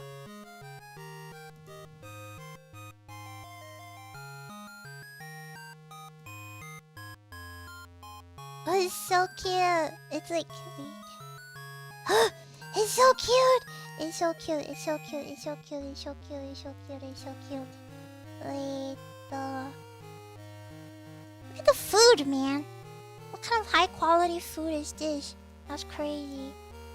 They're all so cute together. Ooh, wait. Look at them. Aw, they're like. I love cute girls doing cute things. Dungeon Meshi makes me hungry. Me too! I love Dungeon Meshi. Dungeon Meshi honestly is one of the most interesting dungeon lore anime I've ever seen. It satisfies the curiosity I have about dungeon food because it explores a lot about dungeon foods. Like, can you believe that ghosts are innately cold? Therefore, if you freeze a ghost, you can turn them into shaved ice? Or like, have you ever wondered what's inside a moving headless armor? Bugs! Spider bugs! There's spider bugs that are hidden inside an armor. That's why they can move. Have you ever wondered what a mimic tastes like? A crab! A mimic is actually a crab! Have you ever wondered what coins taste like? Like flying coins? Potatoes! It tastes like potatoes. Plus, it's also really deep because whatever happens inside the dungeon, there's like some secret things going on inside the dungeon, so I just think that a lot of people are not watching Dungeon Meshi, and I don't know why, because it's honestly such a good show. There's also a really good show. It's called Isekai Camping. Isekai Campfire Cooking. It's basically about this dude. He isekai'd and he realized that he has Amazon, the power of Amazon with him. So he can buy whatever he can from Amazon, and he made friends. He has a Fenrir as Tsukaima. What is it, Tsukaima? Familiar. And so his Fenrir will go around killing high-ranking monsters like high-level orc, high-level bird, dragons, and then he will end up cooking the dragon meat and cooking the orc meat, and then he will sell the rest, and turns out that they're so expensive and he's earning a buttload of money, but he still gotta stay anonymous because he does not want trouble. All he wants to do is cook and sleep.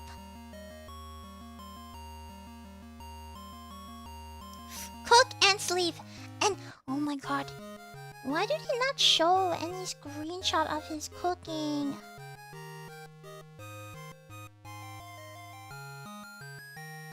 Okay. I'll show you a few. Oh my god. Like, this is one of the cooking. His cooking is really good, by the way. Look. He even, like... So there's gods in this show.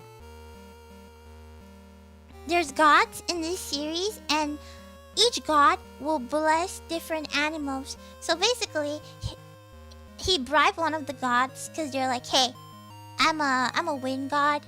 I will give you my blessing. Can you give me dorayakis every once a week? And then they're like, okay, I will give you dorayakis once a week. And then and then the other gods are like, what the freak? What is that? I want that too. And they're like, okay, you know what? I'm gonna give you a blessing. I'm gonna give you a fire blessing. Can you give me the same thing too? I want like different desserts. And also they have a pet slime. And the pet slime, look at all the food! Look at all the food that he cooked! They're all monsters! And then he has a pet slime who can eat and swallow plastic called Sui-chan! And then every time they eat, and then Sui is so freaking cute. She's like this little slime. And then he didn't realize that every time somebody eats his cooking, they gain like Bob skills. And then Sui like this small little Sui's like this small little slime. And she's so cute. She, whatever, so cute. And Sui would just eat food and then eat all the trash. And then Sui's a slime, right? So Sui gained like abilities to swallow herbs and turn them into health potion. And also Sui can swallow poison and make poison potion. So basically, she's so OP. No, this is called Isekai Campfire Cooking. Campfire cooking in another world. Sui, so cute.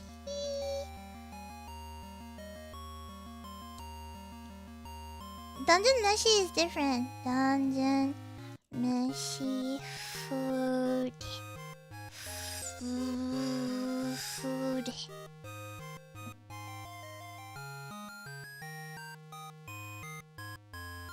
Like, Dungeon Meshi food is just another level.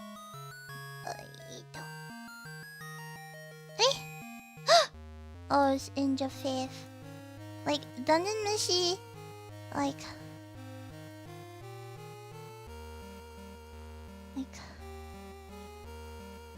This is a scorpion.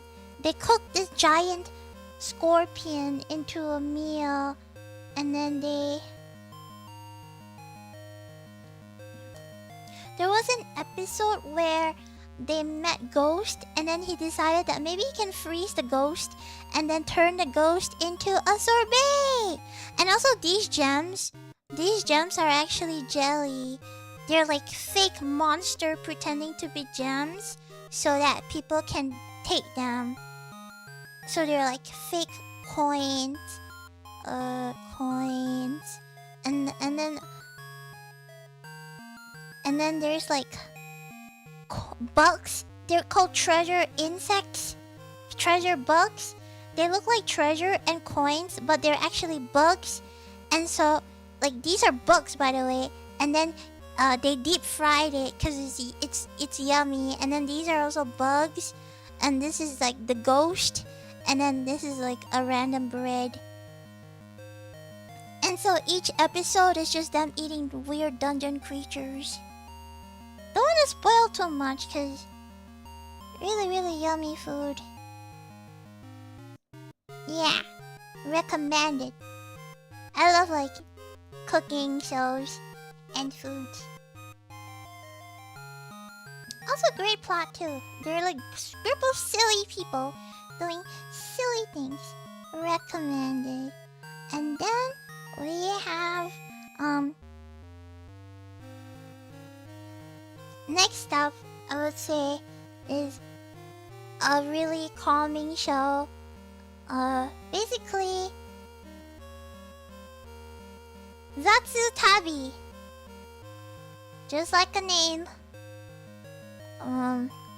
Traveling the anime. This anime is just made for the background.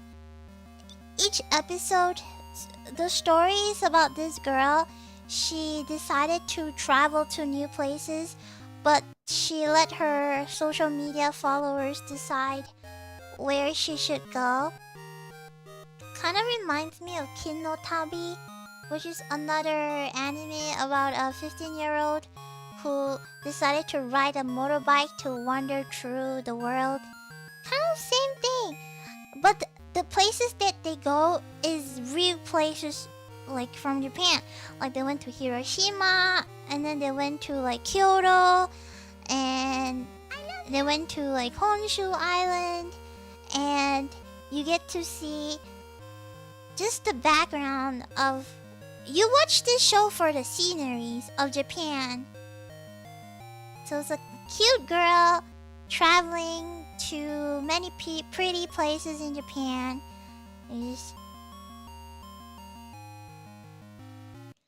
just the characters pretty well characters.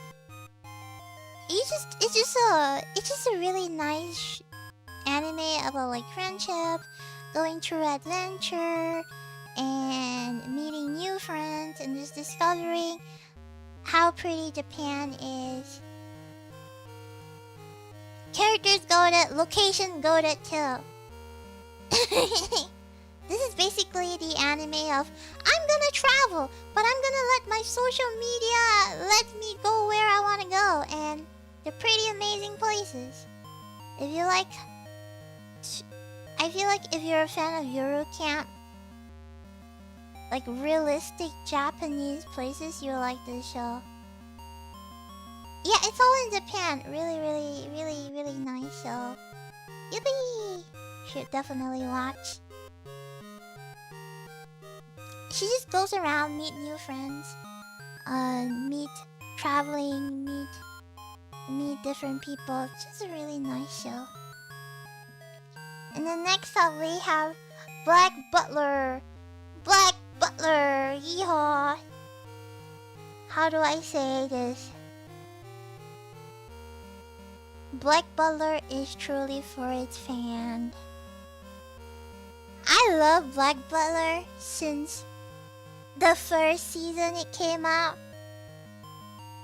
I have no complaints. Black Butler, this is for the fans. This is for all my Black Butler homie out there. Black Butler, unironically, has, to me, I feel, the most insane plot twist I have ever seen in anime history. There's no plot twist like Black Butler.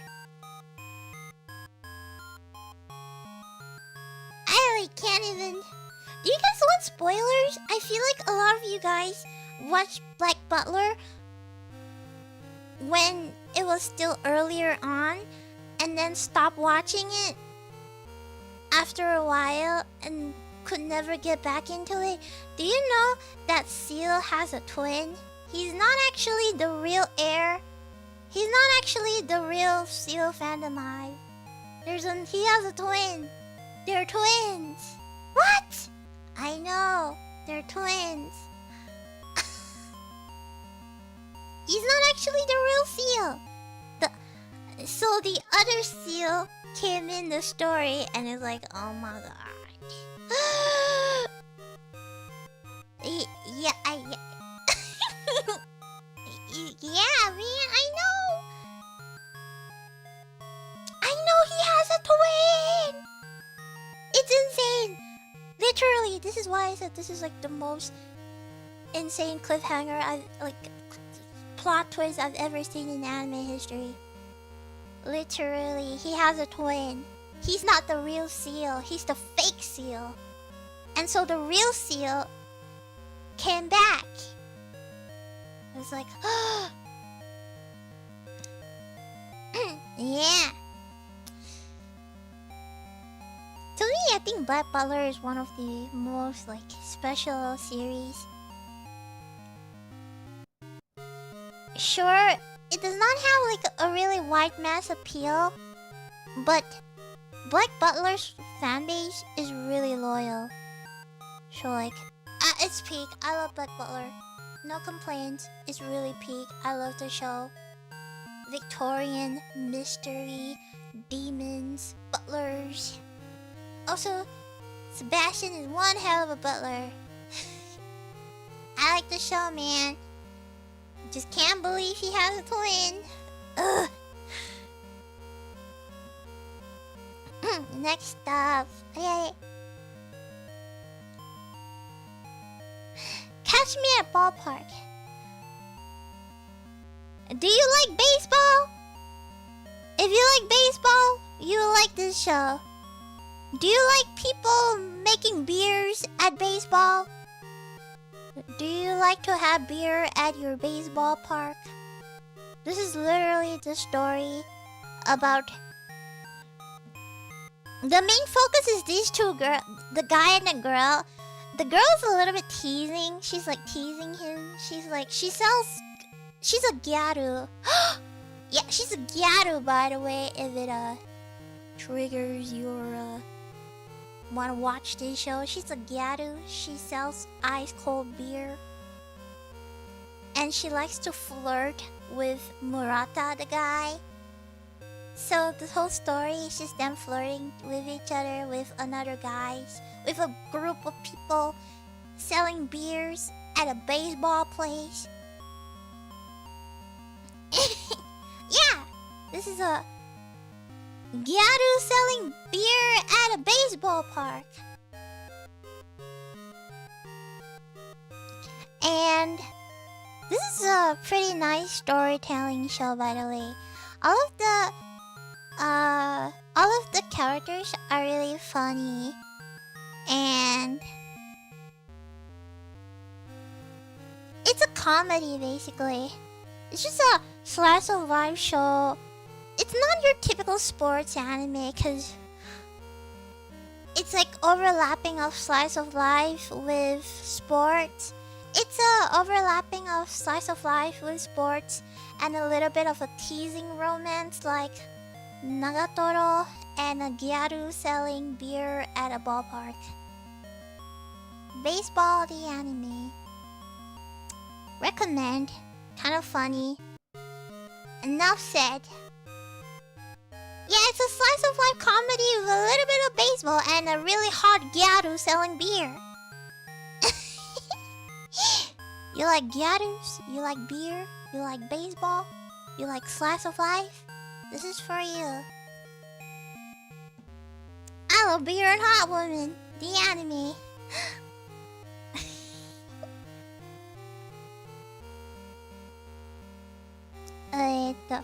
Next up, we have an anime called Teogonia. Teogonia is basically... It's a little bit like...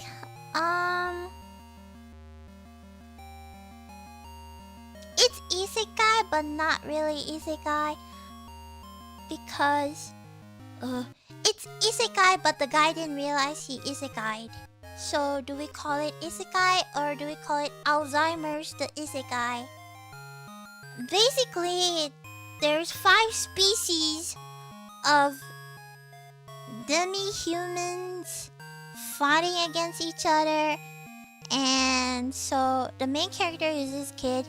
He isekai'd, but he has amnesia, so you don't really remember him. Like, he don't remember his past lives. So now, every time he fights against, it's basically humans fighting against demi-humans. And every time he fights them, he like remembers. So his Alzheimer's get recovered 10% every time he fights.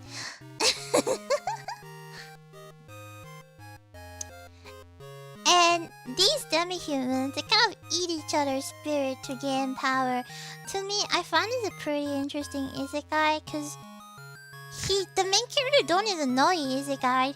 He just gets like knowledge, by the way. He gets flashbacks of of him in his previous life, and he's like, whoa. Deja vu. I've been feeling this place before the anime. It's really silly. It's like you have to fight against gorillas with unexplained isekai powers. Like, you remember random moments of your past life, but you don't remember about gaining OP powers. It's deja vu. I've been here before the anime, basically. It's really good, by the way. I really like it. It's a bit like Vinland Saga plus Lock Horizon plus...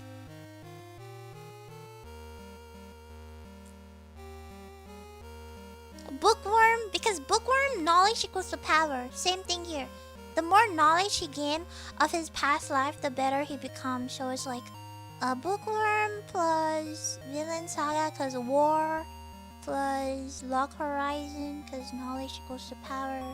The anime. Really good though. Next, we have the dinner table detective.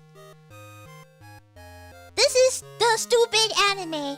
It's so stupid that I don't understand. It makes me stupid. I feel so stupid, but it's funny. There you go. It's two stupid detectives being stupid. They're like so dumb. I feel like this is the anime I feel like is so stupid. I gained 2 brain cells watching this show. So basically, 2 dumb detectives. Okay, 1 dumb detective and 1 rich girl heiress team up to solve mysteries, but they're so dumb. You just wonder how.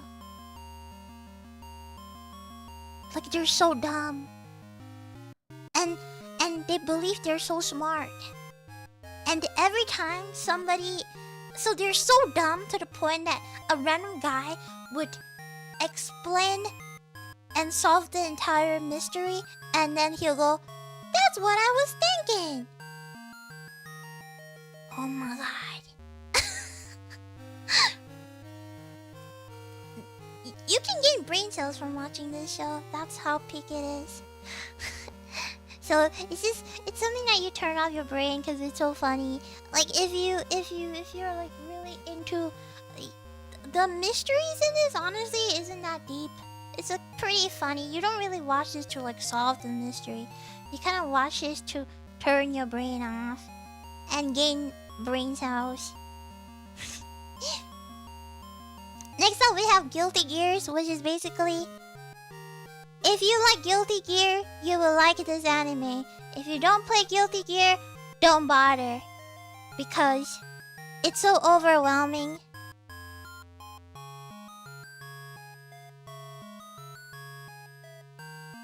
Honestly, you'll probably enjoy the most if you're familiar with Guilty Gear or you've played Strive at least once. If not, it's not for you.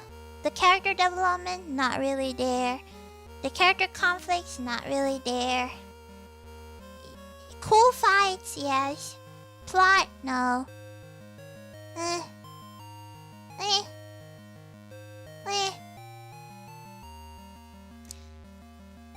Niche. This is pretty niche. Next is called Bye Bye Earth. More like Bye Bye Brain Cell, because I do not know what's going on. I have no idea. Did I enjoy it? Maybe. Did I understand it? No. I don't know. The world is really strange. I don't understand it. It feels like Alice in the Wonderland. I still don't understand this. Did ChatGPT write this? I have no idea. I don't freaking understand it. Oh my god. Do you know that this show is as vague can possibly be? If you think it's not vague enough, oh my god.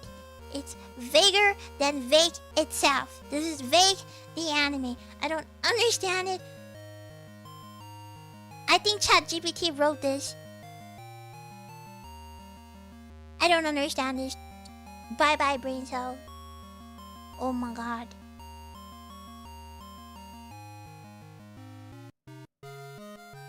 By the way, this is like a 20-episode show about vague description of things that make less sense. Like, they can... It's so vague that I don't even know what's going on. The whole story is about this girl called Belle. She's the only human in, like, a world filled with animals. So she's trying to go on an adventure to find others like her. I gave up. I think the world is a post-apocalyptic setting. I don't understand. They never explain the world. They never explain why humans die. They never explain why there's weird anthropomorphic animals. Never explain anything. I don't know, man. For lost brain cells, arigato. You felt like this when you watched season 1. You will feel the same thing when you watch season 2. The story's a mess. I don't know, man. Lose my brain cells. Next up, we have My Bashi Witches. I need to figure out a way to say this. My Bashi is basically...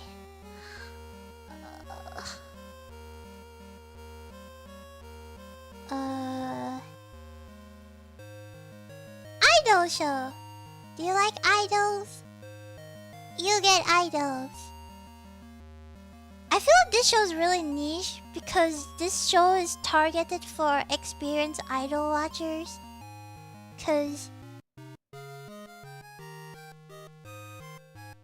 I think so far as an idol show, there's pretty nice plots.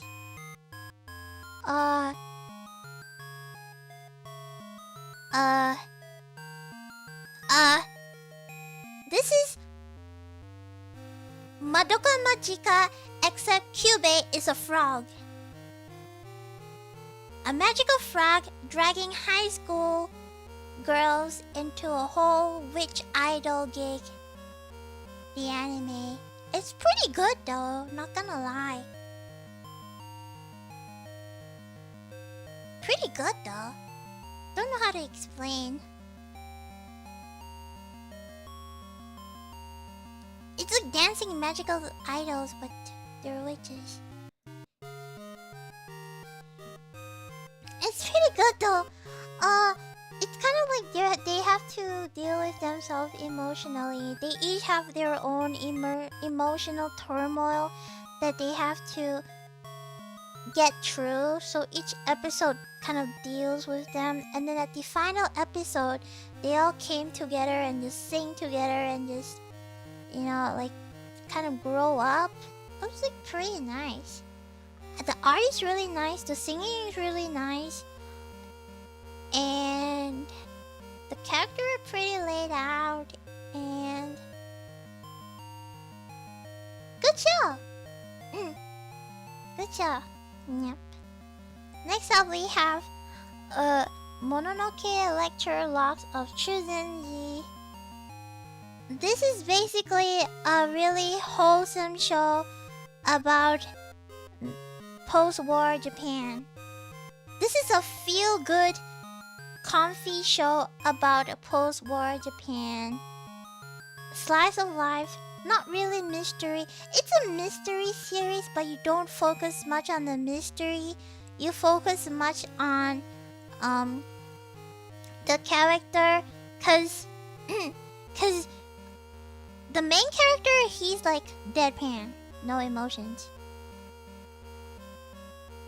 It's a bit like slice of life, but there's supernatural in it. I went in thinking it was like a dark show because of post-war Japan. But then what I got was a really lighthearted and comforting slice of life show that's really pretty nice. Yeah, apparently this was a spin-off of another anime. which was really dark murder mystery. But this one is just more lighthearted. Apparently, like, it's part of Clam's project. Yes. It's pretty feel good though. I really enjoyed it. It was not very serious, but also it's a little mystery.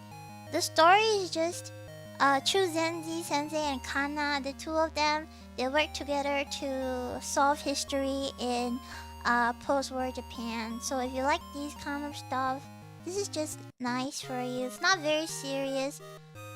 You don't really watch it for the mystery, you just watch it for the synergy of the duo. It's like a fun little mystery, very light-hearted tone, fun mystery, really cute. Kana's really chaotic while Chuzenji's really deadpan, so their duo is just pretty fun to see and I really enjoyed it. Next up we have... Oh, this is really funny, by the way. How do I explain? This is basically a cute and adorable anime about an evil cat who's really interested in microwaves. This cat called Mumu arrives on Earth, and Mumu is literally the last of its race, cause like some illness happened and like he's the only cat that's in his galaxy, so he wants to come to Earth to learn about Earth's technology. So he's really obsessed with Earth's technology, like how microwaves work, how fridges work, and how air conditioner works. How, like, what is the power of latent heat of vaporization with condensation? Apparently this is an educational anime. I mean, when I watch, I kind of learn a lot about how microwave works, so I feel like I gained brain cells from watching this anime. Bro's about to be a DIY master, and it's really cute too, by the way. I keep laughing about this. They have a second core anime. So it's like, this is the first core, and then it's the second core. So it's just like this cat, together with a human. This human is Sakurako, and the protagonist just wants to live an everyday life. However, Mumu comes and changes everything. And the cat's really evil, by the way. So what happened was like, the alien cats got into a war, and everybody died. All the smart cats died, so Moo's like an idiot, but yeah, you know. He don't know that. It's really funny. It's a chaotic kind. Like it's like a little bit of science. It really reminds me of Hina Matsuri, where like this alien drops down onto Earth and just gets adopted and decided to be a bartender. Like, there's like a bartender girl, and then there's like another alien who drops down, and then she has to like pick can bottles to earn money and has to live like a homeless person. Meanwhile, the other alien is just like chilling and living in a nice house with nice food. It has like the same vibes. I freaking love Hina Matsuri. Hina Matsuri is amazing. This has the same vibes as Hina Matsuri. It's just so funny and so cute. Good vibes, you will laugh a lot. Yeah. Next anime we have Princess Session Orchestra. It's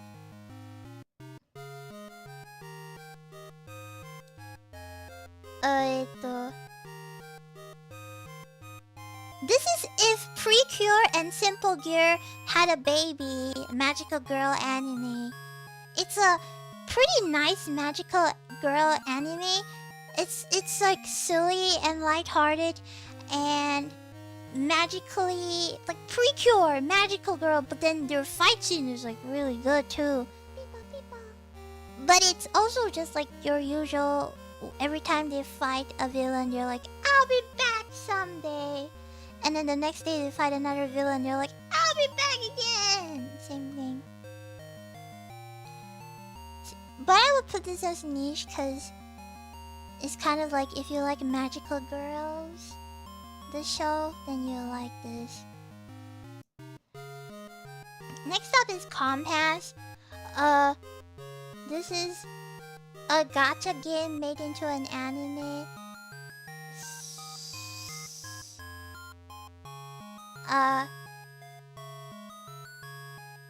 The compass is the friends you made along the way.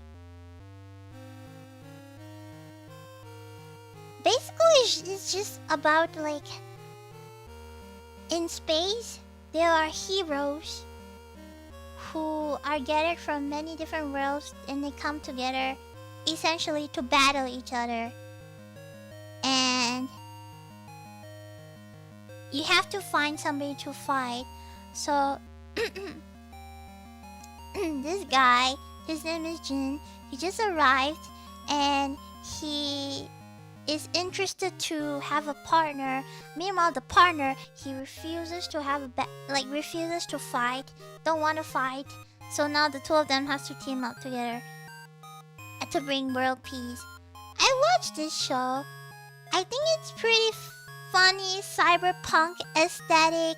It's a cyberpunk aesthetic with like very vivid neon color, and the animation is pretty good. And there's like a lot of like distortion, glitching, futuristic characters of like we're in space and the whole space is built with people fighting against people, and each person needs a partner to battle against. It's also from a game, which is why I feel like if you don't play the game, it's like a little bit hard to understand. However, if you don't play the game, it's still okay. It's not like horrible, but it's still okay. I think I was watching this halfway to realize this was actually a game. So if you like cyberpunk aesthetic, it's pretty good. It's just basically the duo. It's just 13 and Jin. Like these duo, 13 and Jin. Like their duo is like Jin is like impulsive while 13 is like very stoic, and the two of them team up together to fight other people and win battles. So overall the character dynamic is pretty good. And you know, this is basically the power of friendship. You meet friends, but at the end of the day, the compass was the friends you made along the day. It's pretty good, I guess. Pretty good. Not bad. If you like cyberpunk, this is for your battle system, cyberpunk kind. Oh, next up, this is a pretty unique anime, by the way. This is an anthology series with 5 episodes done by different studio team. Very unique. I think I did a photo. So basically it's this. This is each episode. There's only 5 episodes to this show, and each show is made by a different studio with different stories, different settings. Basically, Miru is a weaponless robot that travels across time to help people live through their lives. It's a very wholesome show, a very wholesome 5-episode anthology, each done by a different studio. So it's pretty amazing, and I definitely recommend it. Yeah. And it's a really unique show. Next up, we have Classic Stars. Do you ever imagine Beethoven, Mozart, and Chopin becoming anime boys? and battling in a classic music battle, well then this is for you, cause the songs are absolutely amazing. But the only thing is the 3D model's a bit goofy, but other than that, it's kind of entertaining. Well, if you like idol anime, but classical music, then I guess this is for you. It's like goofy music, like you like classical music, you like the government manipulating the emotions of the nation and using power and music to control the humanity. And Mozart realized that with the power of friendship, they will prevail and save the world from the government with classical music.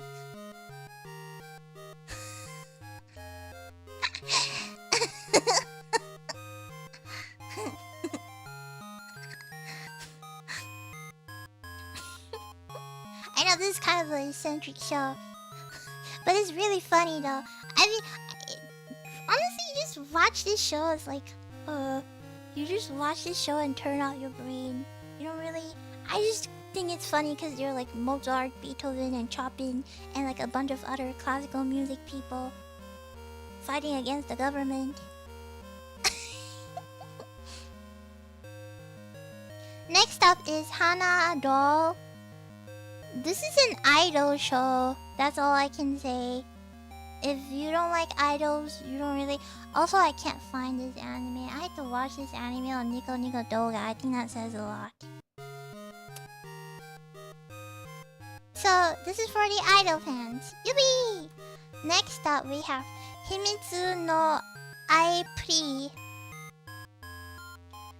This is a idol show, but easy skip because it's bad, and Purikon is way better, so don't bother. It's just not that good. Not that good. Purikon is way better.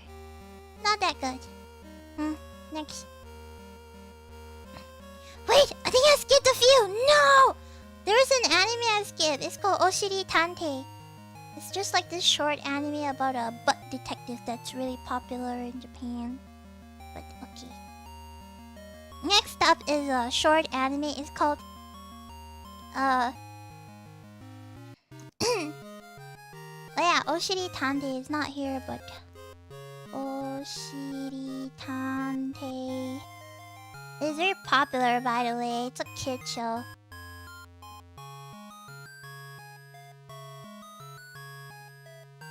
No, I can't save the photo. It's a really goofy show. He has many seasons.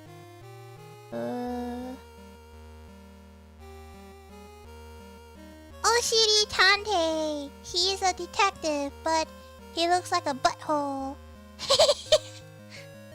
Oshiri Tantei, the butt detective.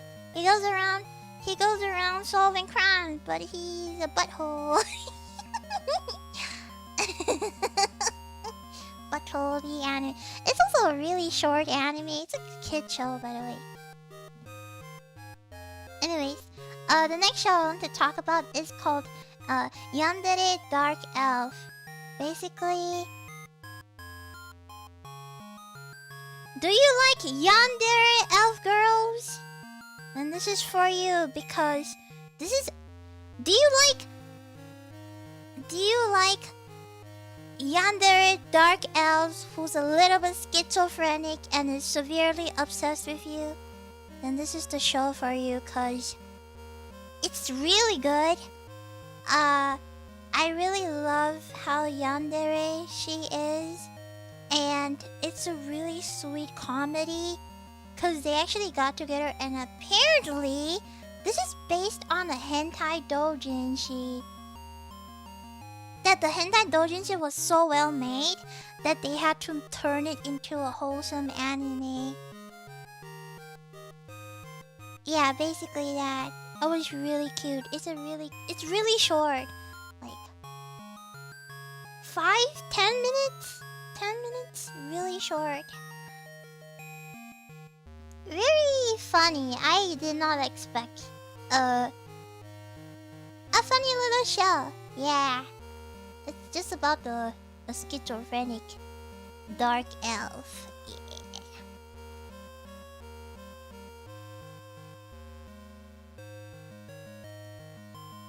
Oh yeah. This is the show that I dropped because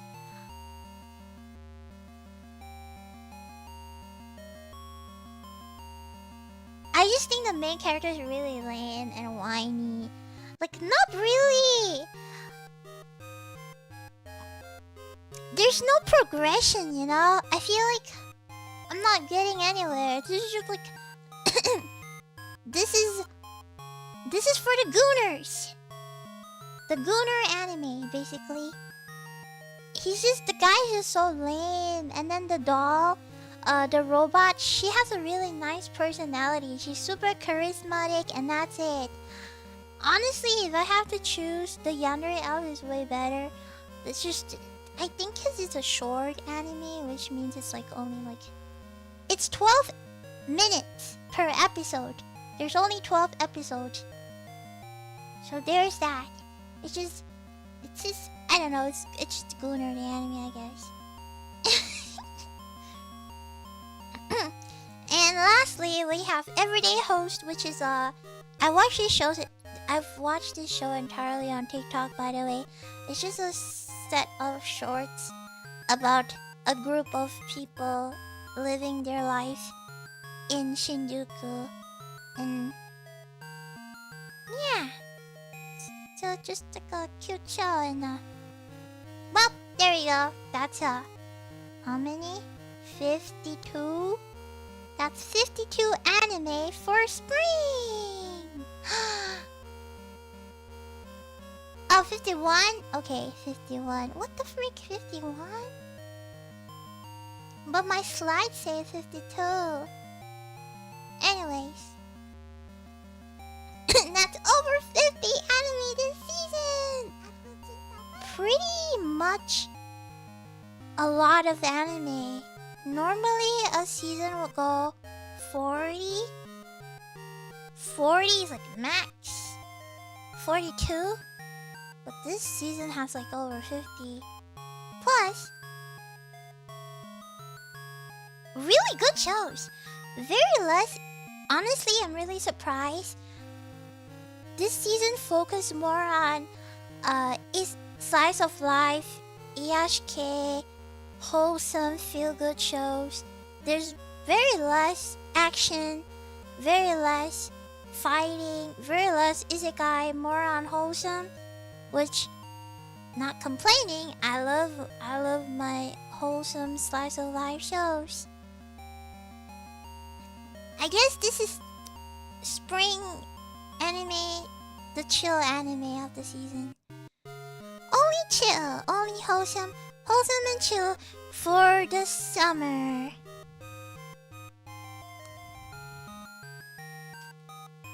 Arigato! Arigato, Tippy. Thank you for the review, Lemmy. I don't have much time nowadays to watch, but this gives me stuff to add to the backlog. You're welcome! This is mine. I love doing this for you guys, so that you guys can get to watch underrated anime that nobody's been telling you about, that you're missing out. Arigato, Anonymous. Can you ask if Miss Remilia received Marus about fan art? I'll ask her later. Thank you so much for the tippy. Yubi! There's a lot of chill shows, so I guess. Oh, I also made this for you. Oh, hold on.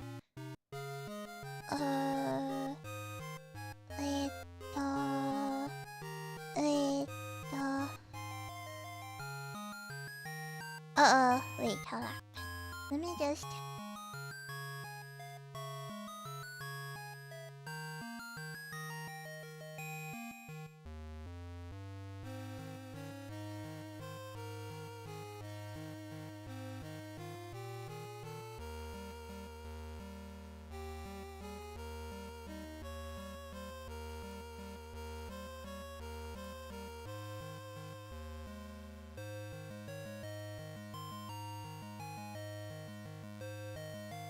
So I have made you a little like guide of the show. Like I compile like the gems of the season, and I compile like the battle actions for you. I have compiled like anime you should just read the source. I have compiled like wholesome good shows for you. I have compiled like chill shows for you to watch after work. I have compiled like a mystery shows. I have compiled like just okay, you should skip, bad shows, very niche shows for fandoms, the funny shows, and basically that. But I will write down a little note on each of the anime about like what is it about before I post on Twitter, I guess, so people don't just look at it and be like, what does this mean? You know? So I'm gonna give more context. So I'll post this a little later. I'll polish it up more, and then I will write it for you. But I'm just surprised because there's a lot of good stuff this season. Yeah, yippee! Okay, I am running out of time today. I feel like I yapped way too hard. Thank you guys so much for coming today. I love you guys. I always appreciate you guys coming for my anime talk. I will turn this stream into a short compilation so that you guys can share to your friends and everybody who likes to watch anime. Yippee! Thank you for... I hope you like it. I spent a lot of time and effort making these slideshows. And I spent weeks and weeks, months making these, so I really hope you appreciate it. Yippee! I'm gonna head off now. Thank you guys so much for coming. I hope that you gain more knowledge about what anime to watch today. Yippee! And I'll see you next time. Wemiko